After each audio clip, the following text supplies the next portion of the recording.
Good morning, everybody watching. My name's Laura. I'm one of 5 live streamers this morning here at Extinction Rebellion's April Rebellion 2022. There are 5 live streamers today bringing you the coverage of what's happening across London today. Bit of a different day from those that have been previous. We've had a few days of outreach where we've been reaching out to the public in different ways, engaging with them and inviting them along today to Hyde Park in the glorious sunshine. Mother Nature really is smiling on us today and saying, yes, you guys are on the right side of history here. And it's been really fascinating. So there's been 5 different bubbles that have formed, circles on the park, with people coming together that perhaps don't know each other, that have never met each other before. And they're forming what's called affinity groups that are going to now go out across London and do something called swarming, which is where you take a banner across a road and you temporarily block it, just long enough for the outreach crews to go along the it's kind of a real way of just jolting their conscience. You know, you create disruption and it jolts their conscience, and it's a really good way of actually for people to hear the message. You know, this is something quite out of the ordinary, that you've been stopped on your way to work or when you're touring around the city and you find out, you know, what are these people doing here?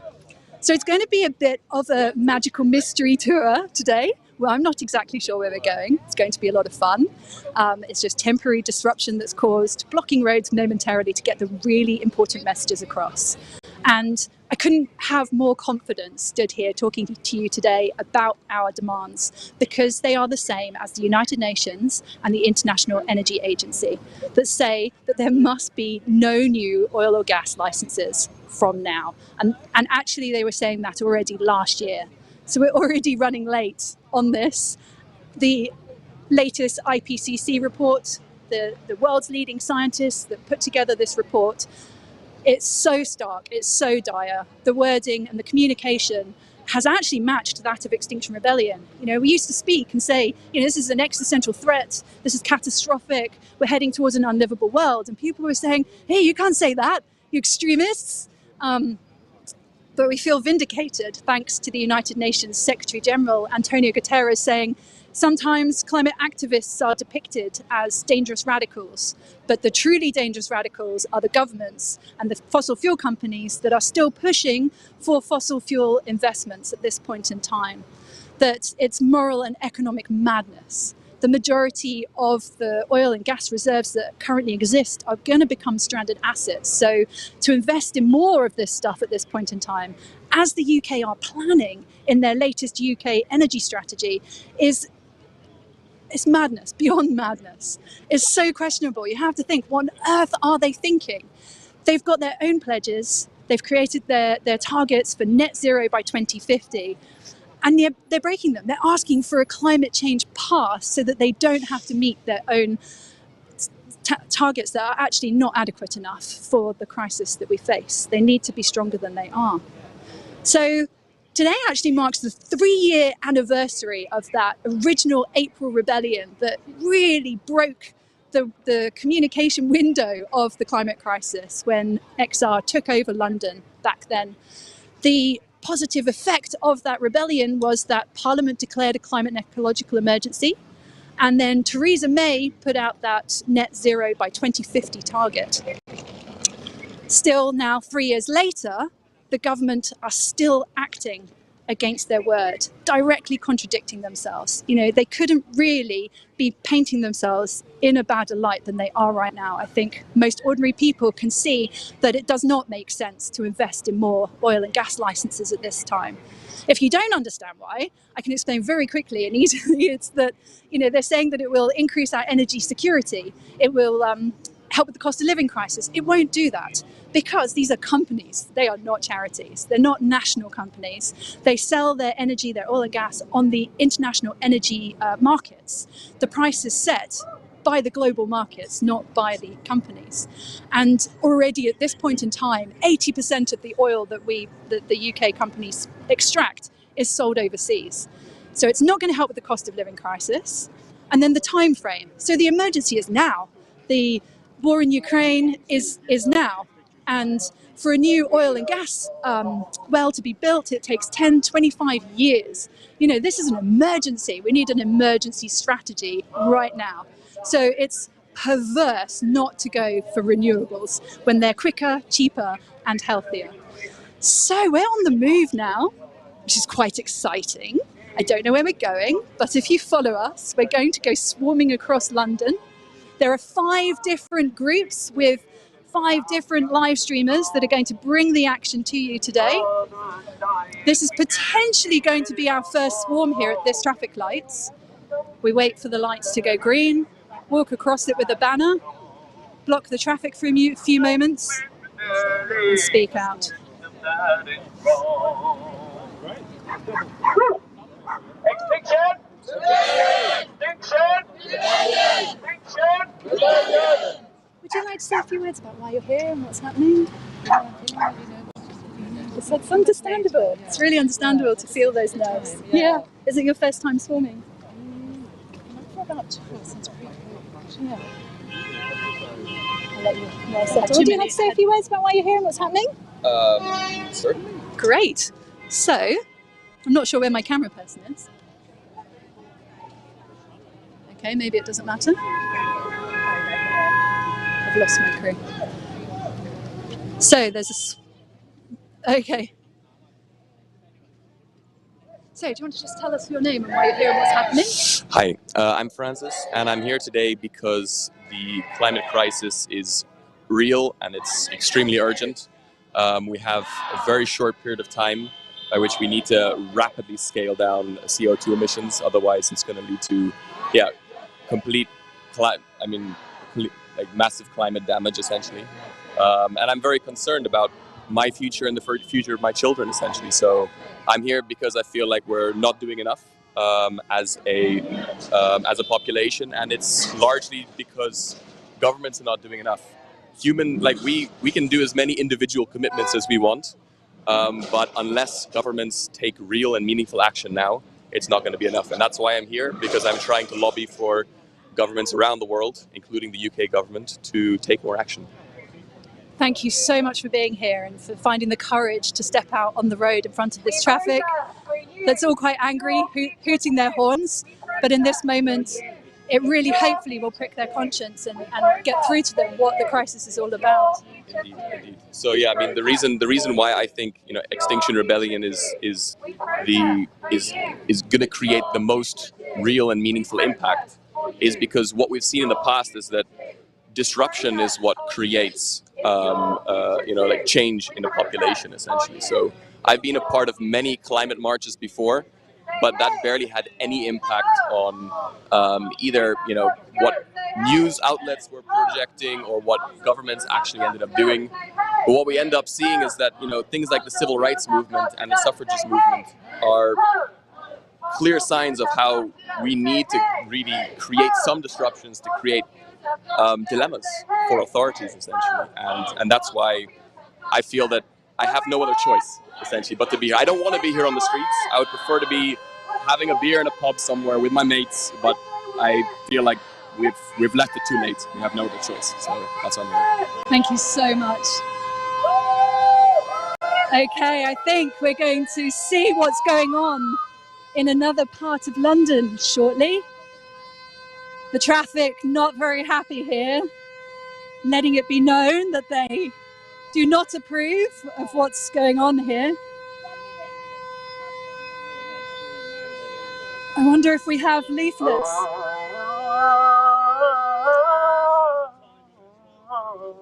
So a bit of de-escalation happening here with some gentle song to calm the vibe. It's that woman there, she's proper there. We're marching for you. It's your future too. We're marching for you. It's your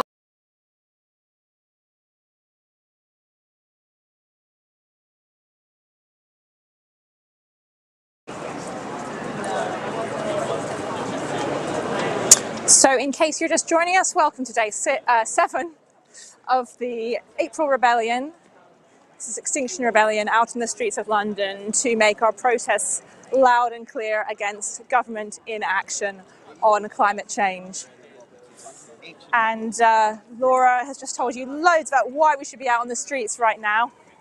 So I think we're going to focus on a little bit of action here.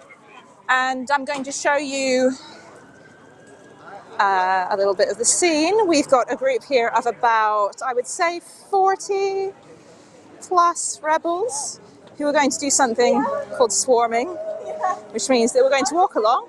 Don't really know where we're going, but we're swarming like bees in a hive around certain junctions. We're not trying to cause a huge amount of disruption today, but what we are trying to do is cause a lot of awareness of the strength of feeling there is about the climate crisis.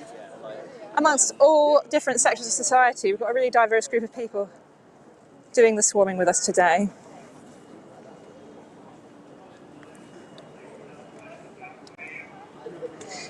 And I think you can see we're using hand signals. The hand signals are a good way of communicating between, well, this large number of people to make sure that we are proceeding safely and we understand what we're doing as a group. We've got people here handing out leaflets to reach out to the people of London on this Good Friday. Hope that there'll be a lot of people out enjoying the sunshine, but also perhaps a little bit more open than they might usually be to our messages because they're on holiday, slightly more open mind. Hi there.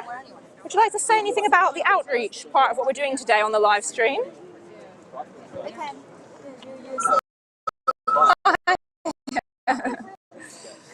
What's your role today, being to people watching this live?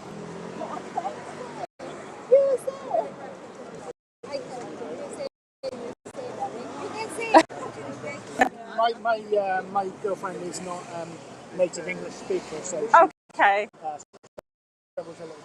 No problem. Which we're into rebellion since the April 2019 one, and we need to see some traction. We've left, and the time's come to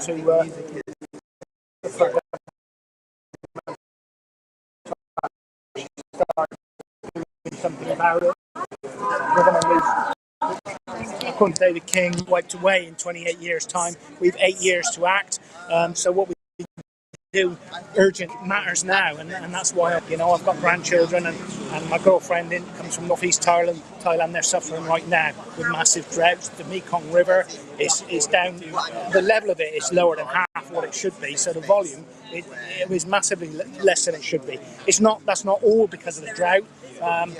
The Chinese in the Yunnan district further up have put a load of dams as well, so they've got plenty of water, but unfortunately there's little getting through to Thailand. They used to be able to survive on fish and rice. Now the depth they need to drill to get water it gets deeper all the time, so their wells are drying up, the land is drying up, the amount of rice they can grow is drying up, and the sustenance they can get from the Mekong is drying up. That's my family. Little kiddies, 5-year-old, 6-year-old little kiddies running around, struggling in the situation. So that's why I'm here today. And so many different, like you were saying, so many different kind of parts of ecosystems are falling apart, right, to do with the biodiversity loss as well as human damage to the environment and all those impacts. What are you hoping to achieve with your leafleting today? Well, we just need to get some traction, get more people on board so that we're unavoidable and the government can see that we've reached the peak, which they can no longer be able to call an urgent referendum on action on climate change. But we need drastic action. We need it quickly. The time for doing it in a manner, was back when perhaps Blair was in government, or 2000 or something. But they chose not to do it. They chose to just wait till past their election cycle for the next guy, and that's why we're here, why we're in the situation we're in today. It's not just the UK, of course. No, that's right. And we're calling for, in this rebellion, the action that we want is no more fossil fuel licences, right? There's 40 in the pipeline at the moment from the British government. Have you found that people out on the streets have been fairly receptive to that basic demand so far, this rebellion? I think so. I think that every time we're more and more people are receptive to it, and there are less and less people who are prepared to put their head above the parapet and deny climate change, or to just call us, expletives or whatever. I think that those number of people are in decline, and I think the point is coming where it will be like socially unacceptable tonight, like it is, for example, with drinking and driving, or racism or something. It's now social. I think denying climate change is going to pretty soon be in that place also. Thank you very much. We've just crossed a road. So yes, as this man said, I forgot to ask his name and where he was from. I will try and do that for you, because it's always nice to know what people do and then where they're from. We're just everyday people trying to make a difference in the only way that we really feel that we can do now, which is getting out on the streets. And to be honest, for Extinction Rebellion, this day is probably going to be quite mild. It's all about trying to get more people on board and feel like they can take the steps safely to get involved with direct action. That means being non-violent, but showing civil disobedience, so being willing to break laws,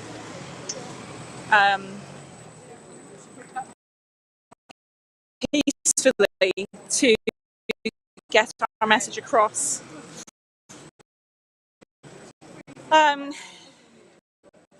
So we are going to be swarming, going across some side roads. And I think we might be passing to another interview on a different camera, I've been told. Hello, we're here with the Faith March. We're not swarming, we're going to visit 7 different sites which are relevant to fossil fuels. We've visited 2 sites already with very positive messages. A fossil fuel company building that's been taken over by a wind turbine manufacturer. An example of how the people in Goa got together and they got to protect their environment. So we've got someone here from, I think, Christian Climate Action. Madam, would you like to introduce yourself and tell you what you're doing here today?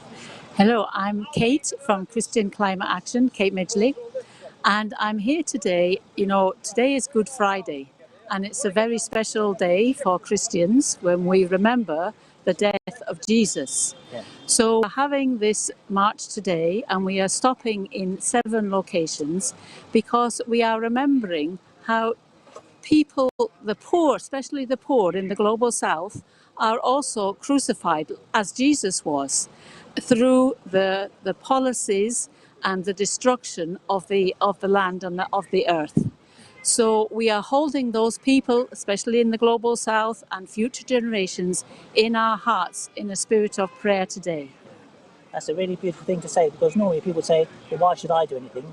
You're doing something for people, you know, in other countries you'll never meet, and it's just something very important. Is that something important about Christians, of thinking about the poor and suffering? Well, I believe people of all faiths, we all share this in common, because this is an interfaith march that we are doing together, and really all religions, and I think every human being at their core has love at their core. Yes. And we know we're all interconnected. And what happens if, as we know, in the next 8 years, 700 million people in Africa will be displaced if we don't change our ways? Yes. Half the population of Africa.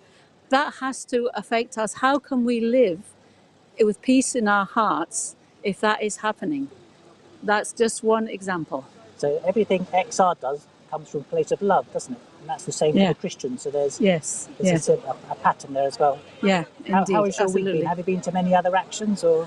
I did some reach out on Monday, and I found that actually very encouraging, because you know, you sometimes feel that you're like a voice crying in the wilderness. Yeah. But the people that agreed to speak, they all of them said that they are very worried, especially with children. They are very worried future, but they simply don't know what to do. They don't know what the government should do.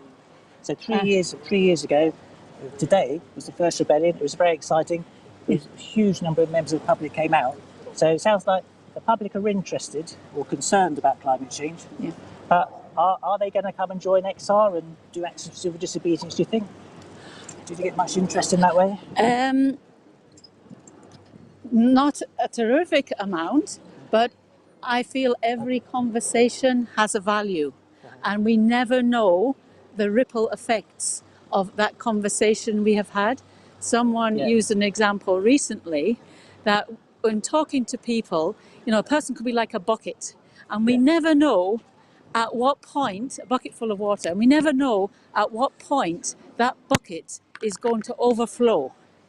And that person be moved to really take action of some form or another. I saw there was a judge in the news who tried some Just Stop Oil people, and he said he'd been inspired. Absolutely. It's fantastic, isn't it? Absolutely, absolutely. You know, we never know the power and the result of what we might think we're doing something has no effect, but we never know. But to get that attention, to get the judge's attention, people had to stop the oil tankers, didn't they? So, absolutely, yes. So, is there anything else you'd like to say? Anything particular poignant to your involvement in the movement or your experiences? I just find it so inspiring, the commitment of everybody and the love. You can see we're walking here in love and inside, mostly stopping in silence. And I feel this in XR, you know, the community spirit, the spirit of love, and, you know, a regenerative culture, community culture, are things that are going to sustain us into the future. What is the significance of sitting in the road for a few moments? What do people do then? So according to their own traditions, people will sit and meditate or sit and pray to God, you know, according to their own tradition, and allow time to be present with God, present to God the situation, the terrible situation on this earth, and that our hearts may be moved to more generously do something. It's very beautiful philosophy in Christianity, isn't it? There's so much love coming out of it. That's a brilliant interview. Thank you so much. Now we're going to pass on to somebody else. Thank you very much. Yeah, we're on Piccadilly at the moment at a pedestrian crossing, and we've got a group of rebels that are preparing to actually do a swarm across the road. Here they go.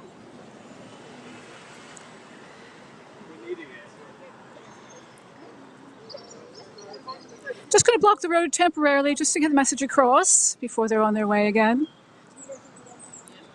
I'll go further up.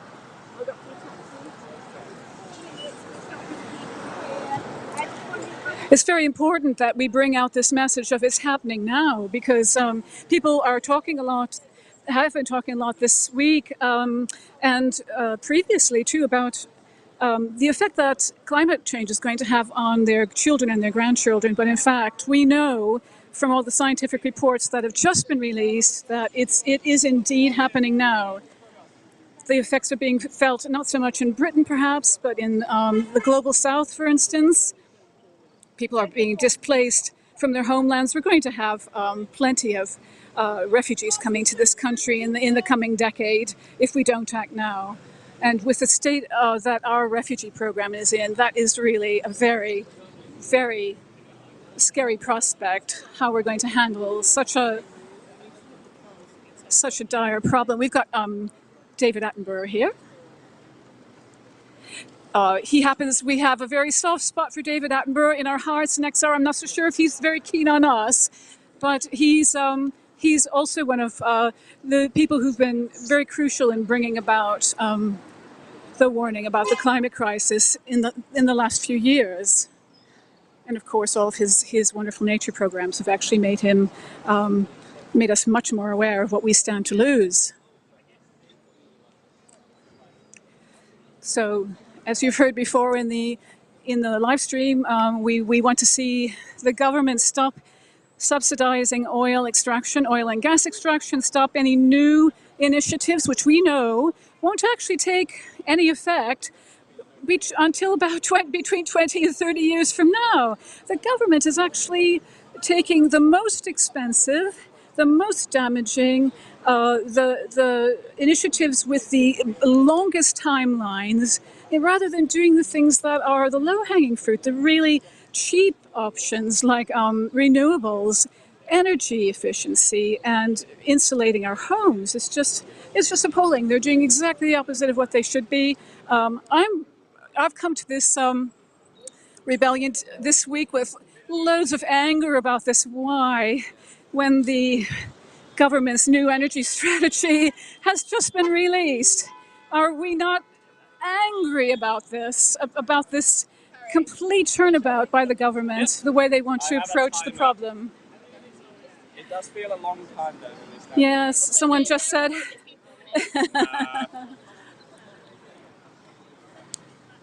Someone was just saying it seems a long time sitting in traffic. It hasn't really been that long.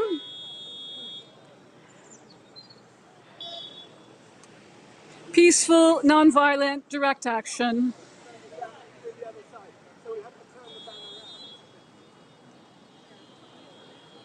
And we also have, as you can see a bit further on by the yellow taxi there, we have our very valuable outreach people going from car to car, assuring them it won't be very long, but in the meantime, giving them information that they can reflect on about why we're here doing this today. Guys, next screen and we're out.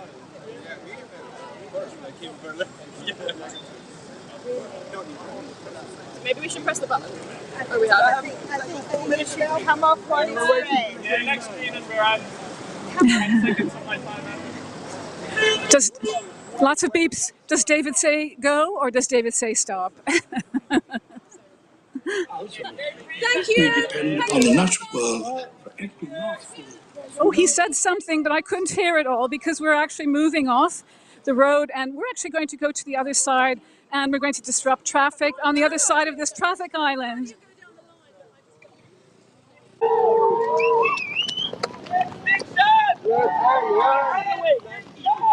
Hey, Extinction Rebellion live on the internet with you right now. We're here at Buckingham Palace. Look at it. It's right there. We're walking in the middle of the road.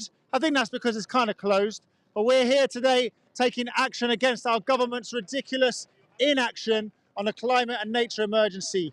We're headed towards 1.5 degrees of global overheating, which is going to destroy life on Earth in unimaginable quantities. And we need to stop. We are demanding our government to end fossil fuel subsidies, end new investments in fossil fuel projects, and to grant no new fossil fuel licenses in line with the best advice from the United Nations and the International Energy Agency. And today, this is what we're calling a swarming day.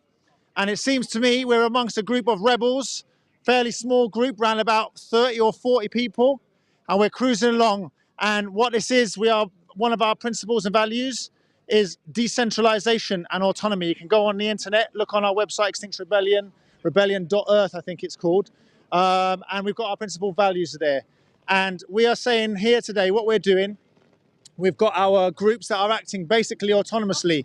They've got no particular orders, there's no sort of command and control structure, but there is a coordination going on. And so this group here is going out, we're calling it swarming, and this basically means we gather at places and we disrupt for a short period of time. And I don't think anyone here wants to be disrupting anybody's life at all, but we are feeling called to do so because our theory of change says that if we do not disrupt, our messages will be ignored. And thus far, for 40 years, our governments have ignored the clear messages from science that we have to cut emissions from fossil fuels especially. We have to cut greenhouse gases and CO2 emissions. So we're cruising around. We're on a sort of mooch around. I'm going to go and try and find someone to have a bit of a chat with. Let's see if we can move through the crowd. But it's swarming. We've already done a swarm. I think it was, I don't know which one it was. It was one of the big roundabouts. And the procedure is fairly simple. You wait for the traffic to go onto a red light, having pressed the crossing button, and a group of rebels go out onto the road with a banner and indicate that they're blocking the road. And then we wait there. And in this case, the swarm time was round about 4 minutes. And we stay there because, again, this is a minor inconvenience to most people. But compared to the absolute catastrophic inconvenience that will be a climate breakdown and the collapse of our planet's life support systems, it's really nothing. So we are trying to get the message across, trying to reach people. We have to shake the tree. We cannot just stand on the side of the road now waving placards. People will ignore us. We have to get into the roads. We have to make sure people realise that our government is selling us absolutely down the road. And I'm just going to look for someone to have a quick chat to. I don't know, I was wondering... Can I have a chat with you? Yeah, go ahead. All right, so got, it's Richard, right? Yeah. And Richard, I see you've got a very bright pink tabardy thing on. Yeah. And can you explain like what role you have on a day like this and maybe in general? Yeah, so I'm a steward and we're just making sure that everybody is safe on the action. And yeah, basically that's it, making sure everything runs smoothly. And there's about 4 of us, I think, here today doing this. And yeah, some of us have got more experience than others. And yeah, that's what we do. And that's the thing about Extinction Rebellion, right? We're all learning on a job. All of us have got, you know, we are often criticised, oh, go and get a job, whatever. But most people here are ordinary people giving up their time, volunteering to put their lives on hold, to put their liberty at risk, to try and do the right thing. And the right thing is manifestly at this time to save the planet for ourselves, future generations and all living beings. Yes, that's right.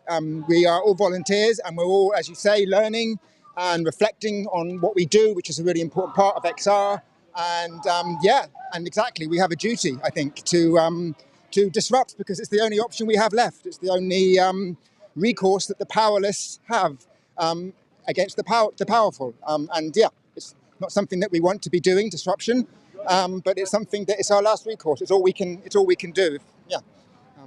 And so one of the things that troubles me very much is in our system, we've got like an electoral cycle that lasts for, I think, 5 years. Yeah. And we've got another 3 years where our government is plainly making the wrong decisions. For example, our recent energy strategy, which is in the opposite direction of what we need. Yeah. And what can we do in that time? Because the decisions that are being made right now by our government are totally against our interests. And what other choice do we have? Yeah, exactly. We have no choice. It's not really a democracy.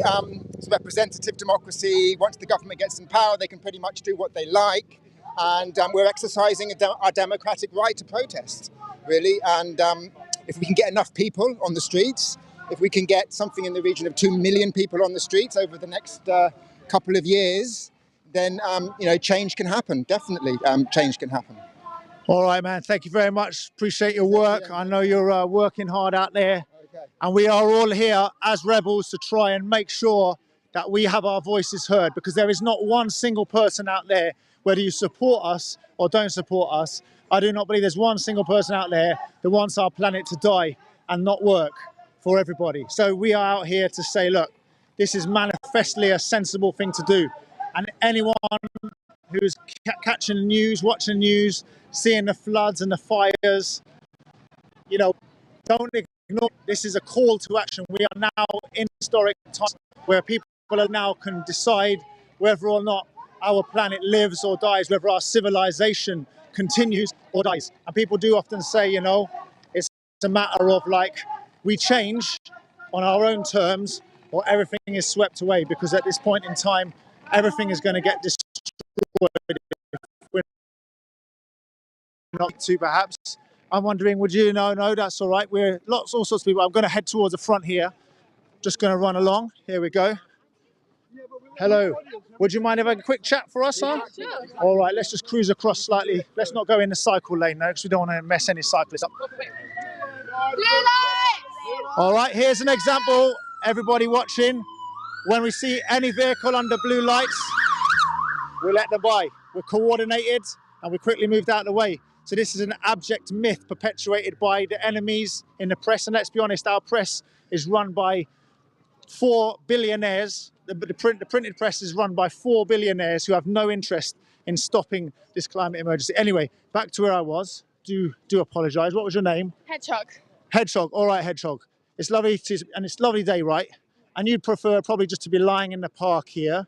And I'm just wondering what you're doing here today and why you feel like this is the right thing to do. Yeah, well, I mean, I would definitely love to be having a nice picnic today, but it's not something I'm choosing. It's something I feel like I need to do. So right now we're kind of swarming around the city of London, or around London, blocking roads, outreaching as we go, letting people know why we're here. And if you hear lots of chants and singing, and we're making our way to some bigger actions. And so, Hedgehog, you know, you're a young person. My impression is, let me just say that, I'm not sure, but I'm guessing. And I'm 42 years old, and I just feel this sense of responsibility as an older person. We cannot just hand this earth to the young people burnt up. And I believe we're here with the rights of even people even younger than you who don't get a chance. They're probably playing with their Lego right now, right? Yeah, definitely. And I also feel a responsibility at handing down to the next generation. I mean, I'm only 20 and I'm hopefully going to be on this earth for a lot longer. But at the moment, people aren't doing anything. We talk a lot about the older generation handing down this earth, but we're doing the same thing. We're getting prepared to hand it on even worse than we found it. So we all need to stand up and act, whether you feel responsible or not. And so, can I just ask, so earlier on we are blocking a roundabout just for about 4 minutes, and there's people beeping their horns. People are upset with us, right? Yeah. How do you kind of deal with that? How do you justify that? Because we're always getting asked, or how do you justify messing the lives of ordinary people up? And how do you feel about that? I feel that the disruption to come through the climate crisis is nothing compared to what we're doing. Sorry. What we're doing is nothing compared to the crisis to come, which we can limit, we can help to stop. Yeah, and I have a lot of people say, well, your methods are actually, making people dislike you or turn away from the climate crisis movement. But actually, I don't think it matters if 100% of the population, think climate change is bad, but not willing to do anything. You need the people out on the streets willing to do something. If you care, you need to do something about it. All right, Hedgehog, thank you so much for being here. I appreciate it. As a young person, I'm calling, I'm going to be here on behalf of young people. They're young people trying their very best to stand up for their future and hold on to it. So it looks like we've gone for a little cheeky little swarm right here. Let's go and have a look at the front here. Let's go around the front, shall we, and see what the banner says. We seem to have quite a lot of police with us here today. And remember, we're exercising our democratic right to protest. And it says, end fossil fuels now. And that's what we're calling our government to do. And we've got brave people stood in the road here. Climate justice! When do we want it? Now! What do we want? Climate justice! When do we want it? Now! What do we want? Climate justice! When do we want it? Now! What do we want? And so this chant that we're hearing now, climate justice, is a concept that I think is really important for a lot of people to perhaps to learn. Because right now, it's very, very unjust. The proportion around the world of people being affected in the global south is absolutely horrendously disproportionate compared to the people who are in countries like ours, who do very little to contribute, who do a huge amount to contribute to the problem. Yet so far, we haven't really felt the disruption of climate change on these shores at this point. We're talking about all around the world, millions of people are being affected right now by the climate and ecological emergency.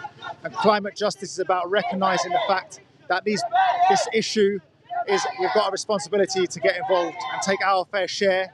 And we've got our responsibility to look after people all around the world. And so, you can see the cars are fairly calm. People aren't tooting their horns. Normally someone goes down along, hands a leaflet out to people and explains what's going on. And that's really important to know, because I actually think that out there, a lot of the perception might be, if you watch our media and our, read our printed media, that Extinction Rebellion are reviled universally and hated. But actually, even in a queue of traffic like this, and I've done this job plenty of times myself, there's always people who say, thank you for what you're doing. I'm a bit annoyed, and they're still okay with what we're doing because they realize that at stake right now is the future of everything. All our hopes, all our dreams depend on a living planet upon which to live them out. So we're calling on all the viewers out here now. Don't know whether you can make it to our rebellious day on Saturday, which is tomorrow. Come down to Hyde Park at 10 a.m. There's going to be information, briefings, even some training to help you understand what to do. And we're going to go out and exercise our people power, because it's absolutely outrageous right now that our government is acting against our interests. We didn't elect them to destroy life on Earth. We elected them to look after us. And right now our government has failed to put any money into insulation and retrofitting. They're continuing, in the face of the advice of the United Nations, to expand the fossil fuel industry, so expand oil fields, coal mines and gas fields. We're trying to basically make them do their job, get these things done. We need to exercise our people power, because right now, you can write a petition if you want, you can write to your MP, but I'll tell you, in my opinion, and I've done this before as well, they don't listen to us. They do not listen to us. So we're here trying to shake things up. We are absolutely trying to shake things up. We're unashamedly, but with great sadness, having to disrupt ordinary lives of ordinary people, because ordinary people are being lied to by our media. They are not being told the truth, because if they knew how bad things were to come, they would be on the streets with us. And you, all watching out there, we're inviting you to come and join us. We're good people, kind people. We feel some sense of responsibility and we cannot turn away. So we're out here just trying to get involved and try and make a difference. Let's go and try and find someone else to chat to. I'm wondering if I can find someone who I might be able to have a quick chat with. Some people are a little bit shy, so it's all right, because, you know, again, we're just ordinary people. It's just a cross-section of society. Would you mind just having a quick chat on the live stream? Yeah, sure, why not? So what's your name, pal? Ronan. Ronan, all right. So Ronan, you've got some leaflets here. How are you finding the reception here in London? Well, it's mixed, isn't it? But I think the more we can get the message out, the better. Absolutely, it is mixed. Oh, here we go. We're moving off. So this is the swarm has ended. We wait until the lights go red. We come on and we wait till the lights go red and we can go off, and it's all safe. And everyone just gets to leave the road nice and safely. Where did Ronan get to? Here we go. So I think we're at the treasure. Oh, there you are. Sorry, Ronan. There's going to be a whole crowd of people. We'll just get slightly to the side here. So, yeah, so Ronan, you know, we're handing leaflets out. We know that, you know, some people are like, oh, we're too busy. Yeah. And I've handed a lot of leaflets out in my time. Just watch the end of your flag there, pal. You know, people are, I think most people are sensible, right? And they want a planet for the future. Yeah, I think people are busy. They've got their own lives, but this is so enormous. So I'm a glaciologist. Oh. And I previously thought, like, oh, I'm doing my science, that's my bit. But then I kind of thought I'd want to come and do the other half of the work. Wow. So you're a glaciologist. That's pretty exciting. I imagine it's probably quite hard to see the science that you're seeing and just see the direction that our government's choosing to go in this situation. It's completely the wrong way, isn't it? Yeah, I mean, it's the saying one thing and doing the opposite. So they say, oh, we've got all these targets, we're doing it, we're doing climate action because we're setting new targets, but the action doesn't, the policy doesn't match up with the targets, and that's the problem, and that's what we're trying to. And that's the thing, even the targets are frankly horseshit, right? The targets that we've got set in COP26 are heading us towards 3.2 degrees. And we were leading the world, supposedly, and we've just announced we're going to expand our coal and our oil and gas fields. Yeah, exactly. It's again, like I said, it's saying one thing and doing another. And Antonio Guterres, did you see the speech Antonio Guterres made the other day? The Secretary General of the United Nations, he said... Extremists are those who are choosing to get more oil and gas out of the ground. Absolutely. And he said governments and corporations are saying one thing and doing another. In truth, they are liars, yeah? He used this word. This is the strongest words of a diplomatic guy, a person who's like, you know, paid basically and has had a lifetime in a world trying to like say one thing and make people agree with him, and then another thing to another people make them agree with him. But he's coming out very clearly now saying, actually, we can't do this anymore. So just let me check one thing with you. As a glaciologist, you know, you're seeing the research. I guess I was seeing the record temperatures at the poles recently. Oh, yeah, what did you make of all that? That was massive heat dome over East Antarctica. Yeah, that was crazy. So, yeah, so the scary thing about that is we don't know whether that's what we should expect. It's never been observed before. So it might be some like crazy freak event that we've just happened to be around now to observe, but it might be a sign of what's to come. But there's so much uncertainty involved, and I think that's something which is difficult to communicate. And there are lots of great scientific communicators trying to explain the nuance around it, because it is very nuanced, and it's easy to go, oh, there's all this uncertainty about how much the polar ice sheets are going to collapse and melt, so you don't know what you're talking about. There's so much uncertainty, but well, we've got to exercise the precautionary principle, right? We've got to exercise the precautionary principle. We've got to try and find out. We've got to research and see how we can see what we need to do. Yeah. But mostly we've got to stop getting fossil fuels out of the ground. Absolutely. Thank you very much. Much appreciated. Go on, crack on with the gang. We're just cruising around here in London. I think, we're at the Queen Elizabeth II Centre. We're kind of walking along the streets, and it is actually, we hear this chant sometimes coming out of XR, whose streets? Our streets. It's everyone's streets. This is what democracy looks like. This is us taking our power. We're ordinary people who just cannot stand by and just watch this insanity unfold. So yeah, we're going to annoy some people. We're going to ruffle some feathers. But I credit ordinary people everywhere who get caught up in these protests to sit down at the end of the day and think, what is going on there? And just have a little look. Just spend 5 minutes thinking, researching on the internet. What did our government do most recently about the climate and ecological emergency? Answer, they announced an expansion of coal, oil and gas fields. So I'm going to just cruise off. Let's cruise off to the side here. Let's have a look. Let's see and get some perspective of where we are. So, I'm not a big London person, but I believe this is the House of Parliament over here. And this is Parliament Square. Big Ben is just behind that tree. Yeah, the Abbey thing, Westminster Abbey, that's the one. And, we're in the middle of London, yeah? We're trying to make sure that people understand what's going on. We've got people out there giving leaflets out, giving stickers out. And it's very, very common for people to think that people really dislike us. And of course there are people. But the truth is, a lot of people get what's going on. And that's what this year is all about for us. We're asking people who know what's going on. It is time to step up. Look up at that giant asteroid that's heading towards us. Well, there isn't a giant asteroid, you know that, don't you? There is this climate and ecological emergency, a climate and nature emergency. We are destroying our planet's ability to support life on Earth. Organized human civilization is in danger. And these are, I'm paraphrasing, but these are the words that United Nations, the Intergovernmental Panel on Climate Change, the Secretary General Antonio Guterres, even the former government's chief scientific advisor, the government's former chief scientific advisor, Sir David King, said we've got 2 or 3 years to make decisions now that will shape the trajectory of humankind in the next decade and for the rest of the century.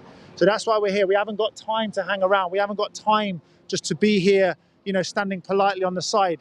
We're having to make some noise. We're having to shake the tree because we've left it too late by the normal means, by the electoral cycles. We haven't got time to write to our MPs endlessly asking them to do something and to take, the science seriously.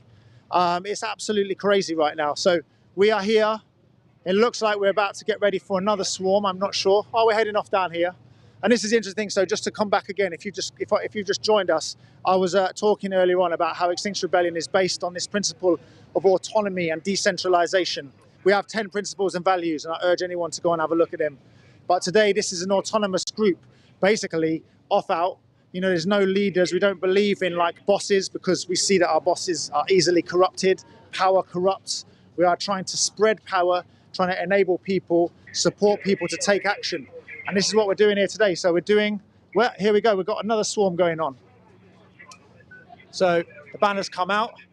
You see how the lights were basically stopping here just very, very briefly. But there's people up in the top of the bus there. They're probably being a little bit bemused, but hopefully it won't be here for very long. And then we're going to cruise on. And people say, yeah, there's some public transport gets caught up in these matters. And yes, it absolutely does. And we are sorry about that. We can't pick and choose exactly the right time to make this statement. And there is no perfect time to cause this disruption. We find it really, really difficult. We find it really worrying. We find it hard just to stand in front of people who are perhaps a little bit angry and a little bit upset with us. But we're here to say, look, we just got to act. We cannot stand by and let this carry on.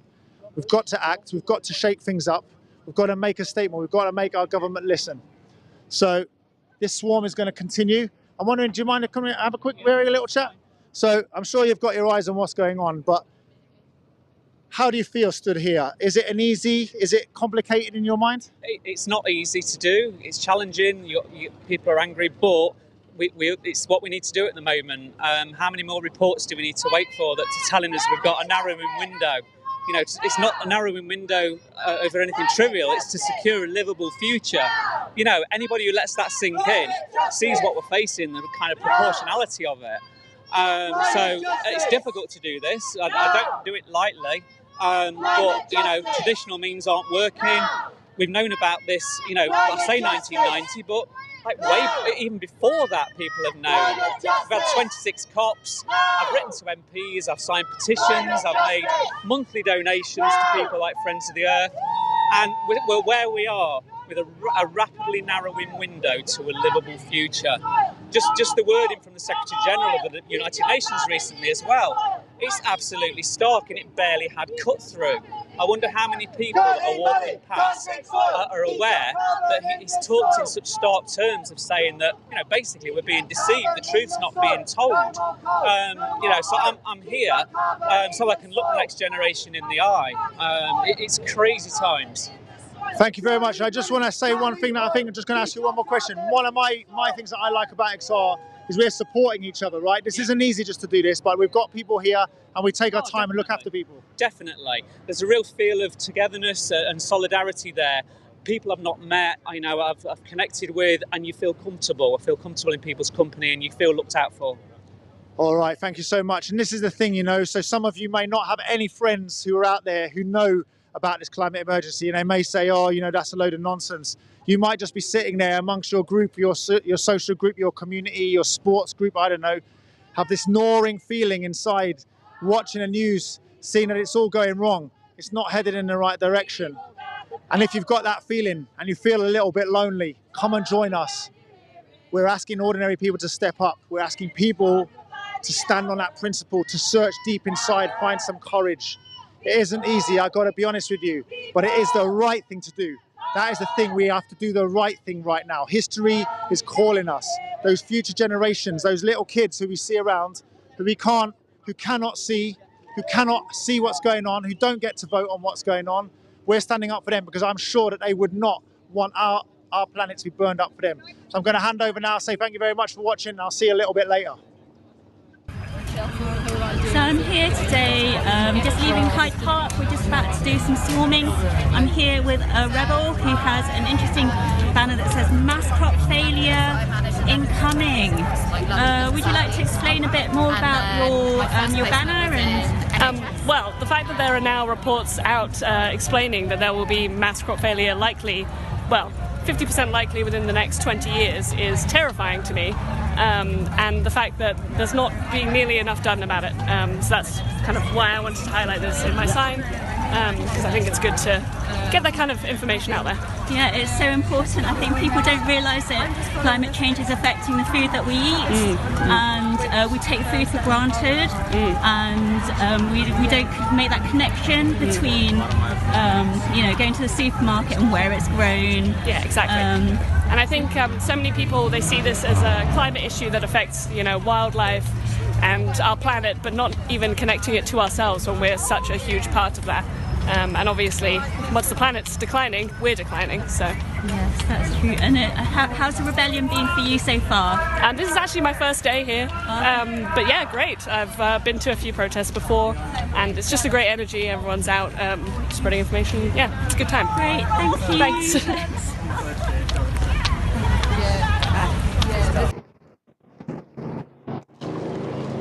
All right, yeah.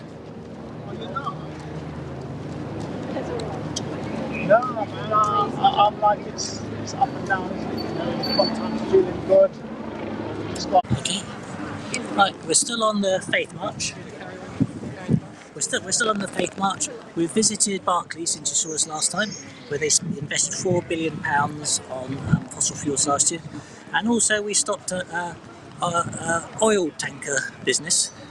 And the speaker needs a special mention because she made a joke. She said, although the oil tanker business is promising to become more ethical and more environmentally friendly, her suggestion was they just shut down altogether, which would probably be quite effective. So we're on the Faith March, and we've got here, gentlemen, am I right in thinking you're a Buddhist? Yeah, that's right. So I'm here with Extinction Rebellion Buddhists, and we get together and we join the Extinction Rebellion disruption.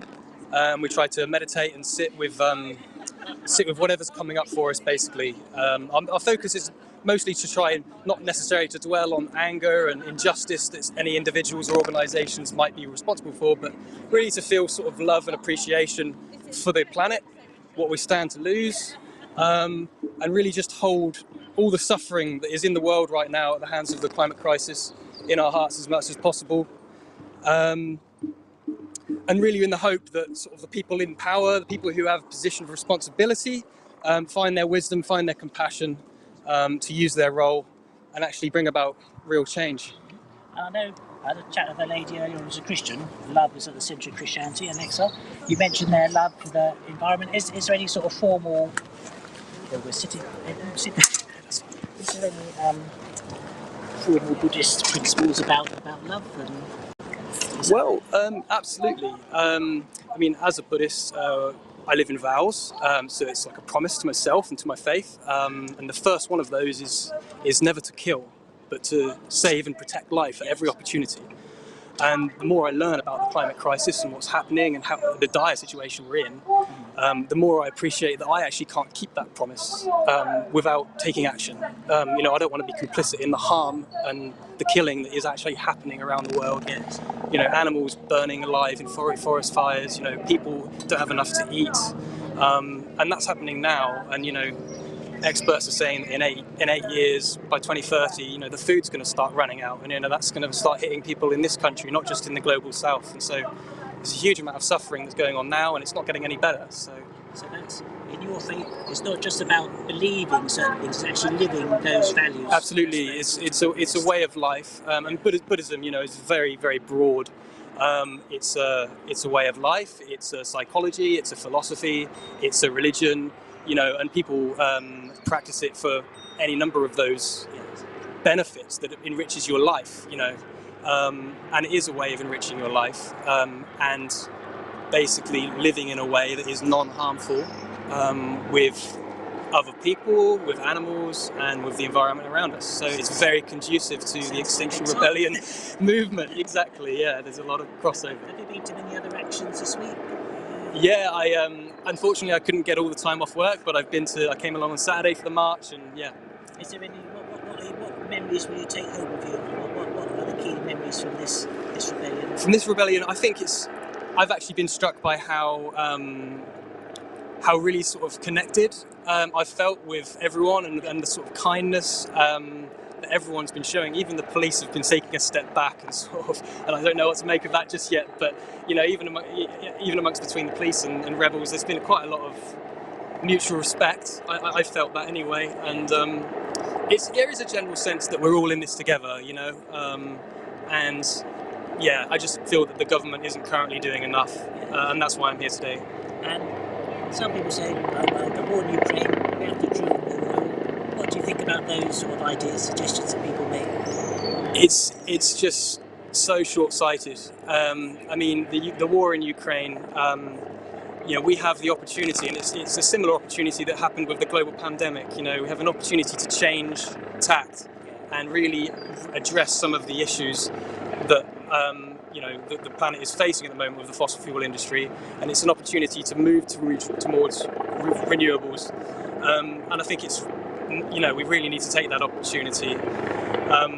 And you know, when the government have released their climate strategy and it has such a heavy focus on nuclear, I was baffled when I heard it. I was absolutely baffled, because there's a huge risk that we're just replacing our dependence upon Russian oil and gas with dependence upon Russian uranium, and like, where is the sense in it? So yeah. So, is there anything else you'd like to say? I'm a rubbish interviewer, so I have to rely on you to think of some things to say. No, I mean, I don't want to sit here and reel off facts and statistics about the climate crisis. I'm sure your viewers are probably even more well-informed than me, so I'm not going to do that. And I feel that just reeling off the facts doesn't necessarily get the message across. People have been doing that for decades. We know all the information. It's really about bringing it into your heart and sitting with that, and just really not being afraid of what that is actually going to mean for people's lives in the future and generations to come. And I think that's really what's important, and that's what I like about this movement, is people spend time to really actually feel how they feel. There's a lot of fear, there's sometimes a lot of anger, and yeah, I think that's just great. So if you've never been to an Extinction Rebellion thing before, come on down. We're nice people. Especially come down tomorrow, Saturday. Come down to on Saturday tomorrow. That's the big finale. Right. Well done. Thank you very much. Thank you. I'm not sure where we go now. I think we're having a quiet moment. I'll just see what's going on.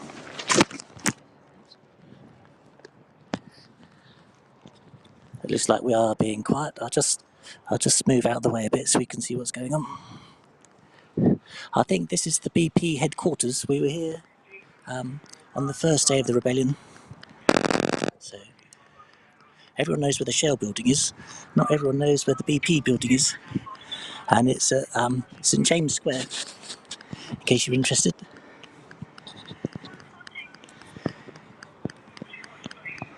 It's quite a small crowd. This is the Faith March. We've got a police van.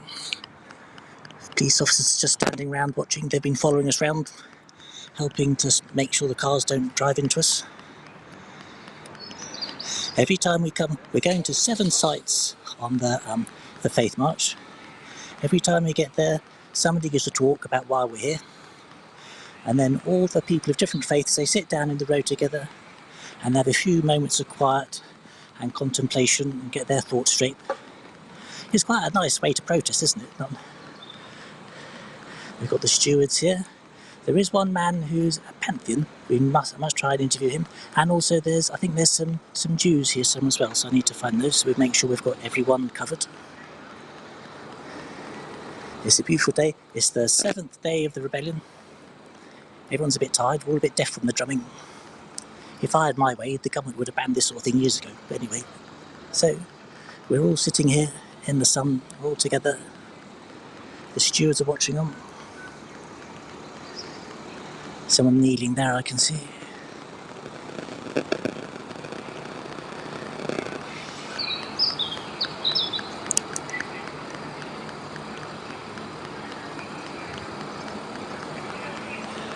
You can see there's a Shell sign there, and what other signs have we got? The Buddha sign, the Faith Bridge, United for to save our Earth. The usual XR symbols. There is a big call actually for as many people as possible to come tomorrow to the what is effectively the finale of the April Rebellion. I think it's starting in Speaker's Corner in Hyde Park. About the official time seems to be announced at 10, but nothing much seems to happen to about 12. So, although if you arrive at 12 and everyone's left, don't blame me. So the official time is 10.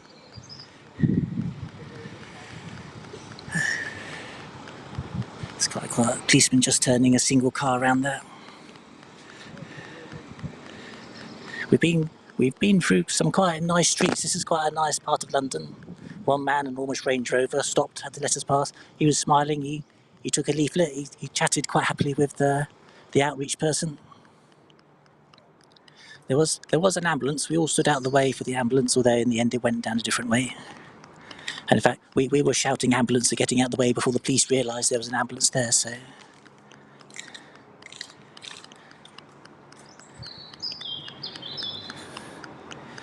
I think this is the 4th or the 5th place we visited, so there must be 2 more. And talking to some of the people earlier, the 7 Stations of the Cross is an important part of Christianity. It's Good Friday, when Jesus died for our sins. So the idea of Christian sacrifice, quite often you hear XR people talking about sacrifice.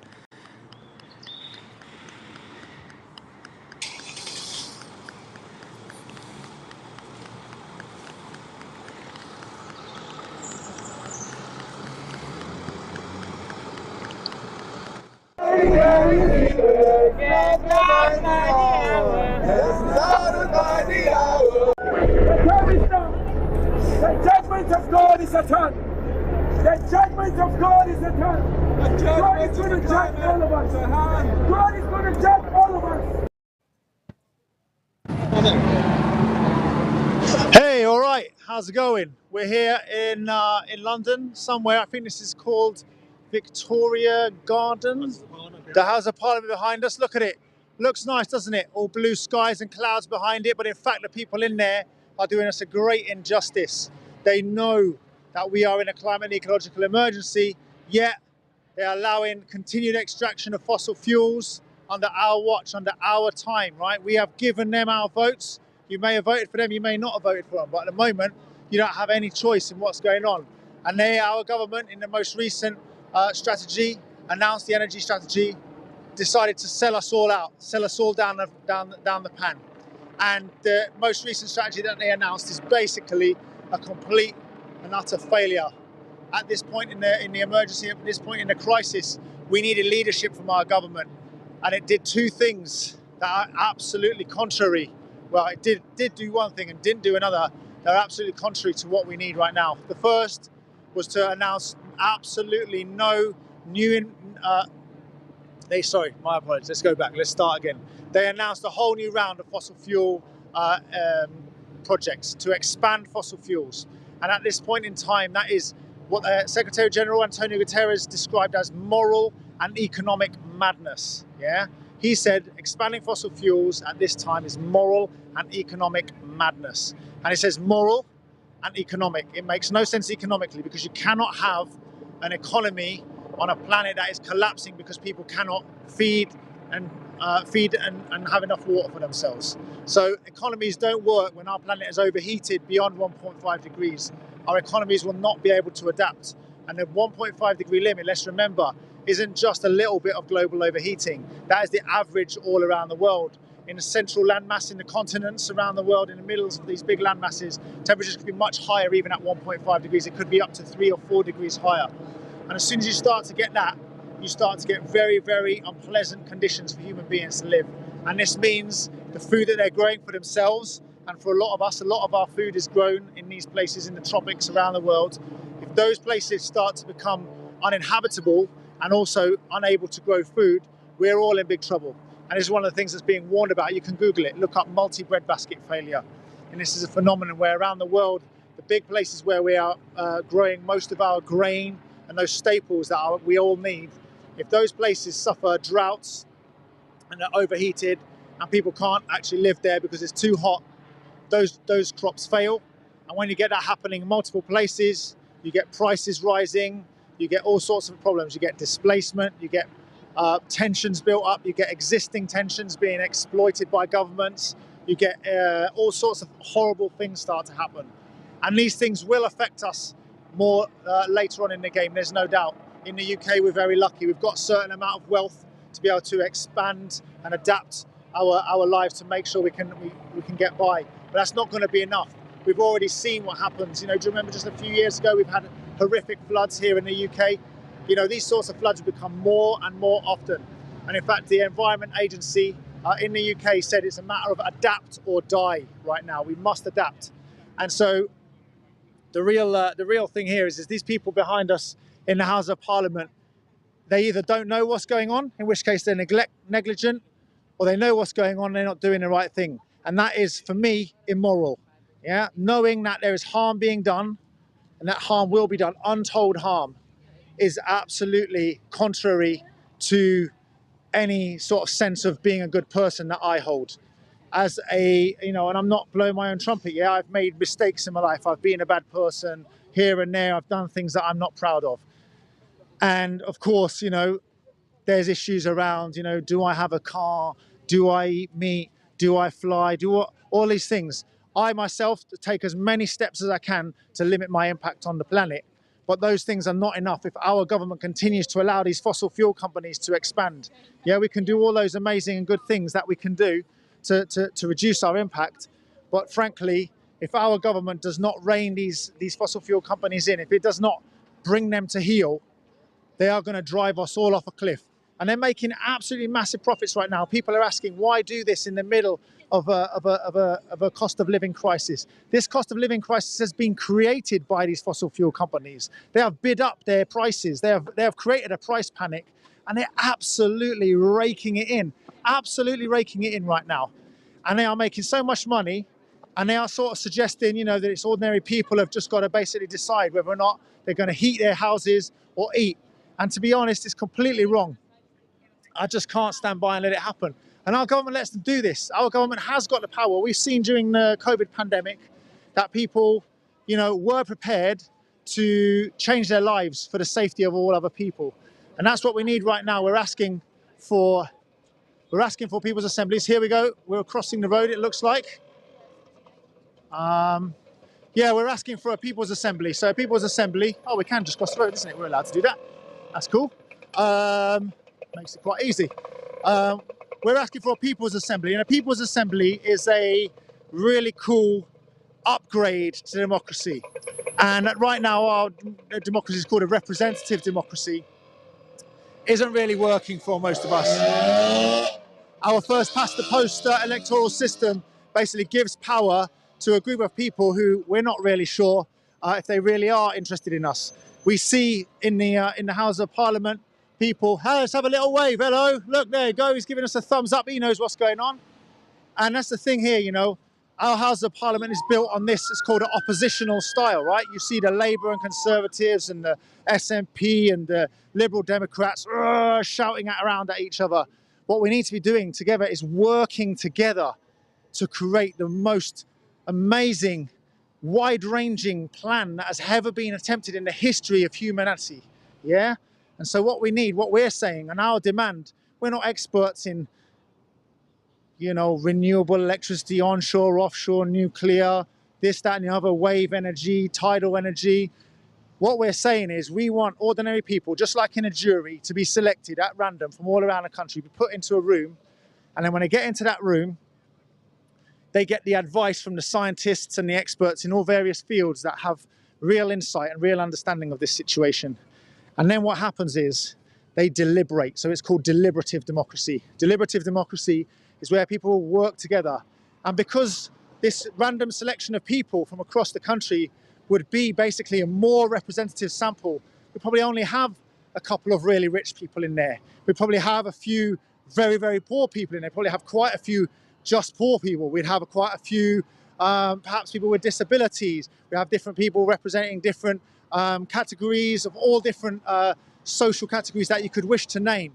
And that would mean that this diversity would be able to be reflected in the decisions. So we'd have decisions that are made that work for ordinary people. And these ordinary people, again, they would not have to be trying to get elected in 3, 4, 5 years' time. They would not have to say things that they probably don't really agree with just because they're in a blue party or a red party or whatever. They would have no vested interest. Some of them, let's say, it could well be at random that there's people in this citizens' assembly from the oil or gas or coal industry, who knows? But they would probably be wanting as well to have a planet in the future that their children can live on. And so what we're talking about is a just transition, because ordinary people would be involved. They would be working together to make something that works for everybody. Because right now, if our government over here, like just so I can see them there, if our government was to do organise a transition, my guess is they'd figure out who to benefit. In fact, we've seen that with the nuclear industry just recently in the new energy strategy. They caved in to the nuclear industry lobby. Nuclear industry, you know, there's a lot of different opinions about it, it's sure. And public opinion polls suggest the British public are very unsure. I heard it was about 40% support for nuclear energy. And that's because we've got this massive issue about nuclear waste. And that is, again, just another example of putting this down, putting this on the shoulders of ordinary people further down the line. So basically saying we're going to carry on with a bit of nuclear energy, and we're going to let the young people later on in the world sort out what to do with the waste. So for me, that's my personal opinion. We have to think very carefully. But you don't have to worry about my opinion, because we'd be putting the decisions into the hands of ordinary people in a citizens' assembly. So the citizens' assembly would get together and they would come up with a plan. And I believe, you know, that ordinary people can be trusted. We entrust ordinary people all the time in juries to make decisions that really massively affect people's lives. And they make decisions based on evidence. They make decisions based on facts that they have seen. And I know that, to be honest, ordinary people have got a perspective on life that these people over there do not seem to have. Let me be honest. You know, Rishi Sunak, do you think he knows what it's like to be one of us out here, terrified about our future? He's probably banking on moving to some island somewhere where he can sit out for a little while. But to be honest, that is just not good enough. So ordinary people right now are coming together. We're asking ordinary people like you who are watching this live stream. You may have mixed feelings. You may go, oh, I don't know. But listen, have a look on the internet. Look, read up about Extinction Rebellion on our website. Check out some news. Just go and read, you know, some scientific papers. I'd really recommend someone called Professor Kevin Anderson. Professor Kevin Anderson from the Tyndall Centre. He's a climate scientist, absolutely world respected. And he tells it like it is. He doesn't varnish his words. He explains what's going on. Look up Peter Kalmus, a NASA climate scientist from the United States who took direct action just a few days ago in the US. find out what is going on, read the summary of the IPCC report, look a little bit deeper into it, because the summary, remember, that was prepared was just for the government's eyes. There's more and more stuff in there that we're learning once you've read the thousands of, hundreds of pages of digest or whatever. But the Intergovernmental Panel on Climate Change is the best science. It's a review of all the peer-reviewed science all around the world on the climate and ecological emergency brought together. And the really important thing here is that we are not scientists, but we trust the science. We trust the scientists. They're acting in good faith to convey the information, and we are basically trying to find our voice, respecting the science and using the science, basing ourselves on the science. Would you like a little chat on the live stream? Well, I can ask whatever. So I was just wondering, you've got a drum here today, yep. And what? I mean, obviously, you do a bit of drumming.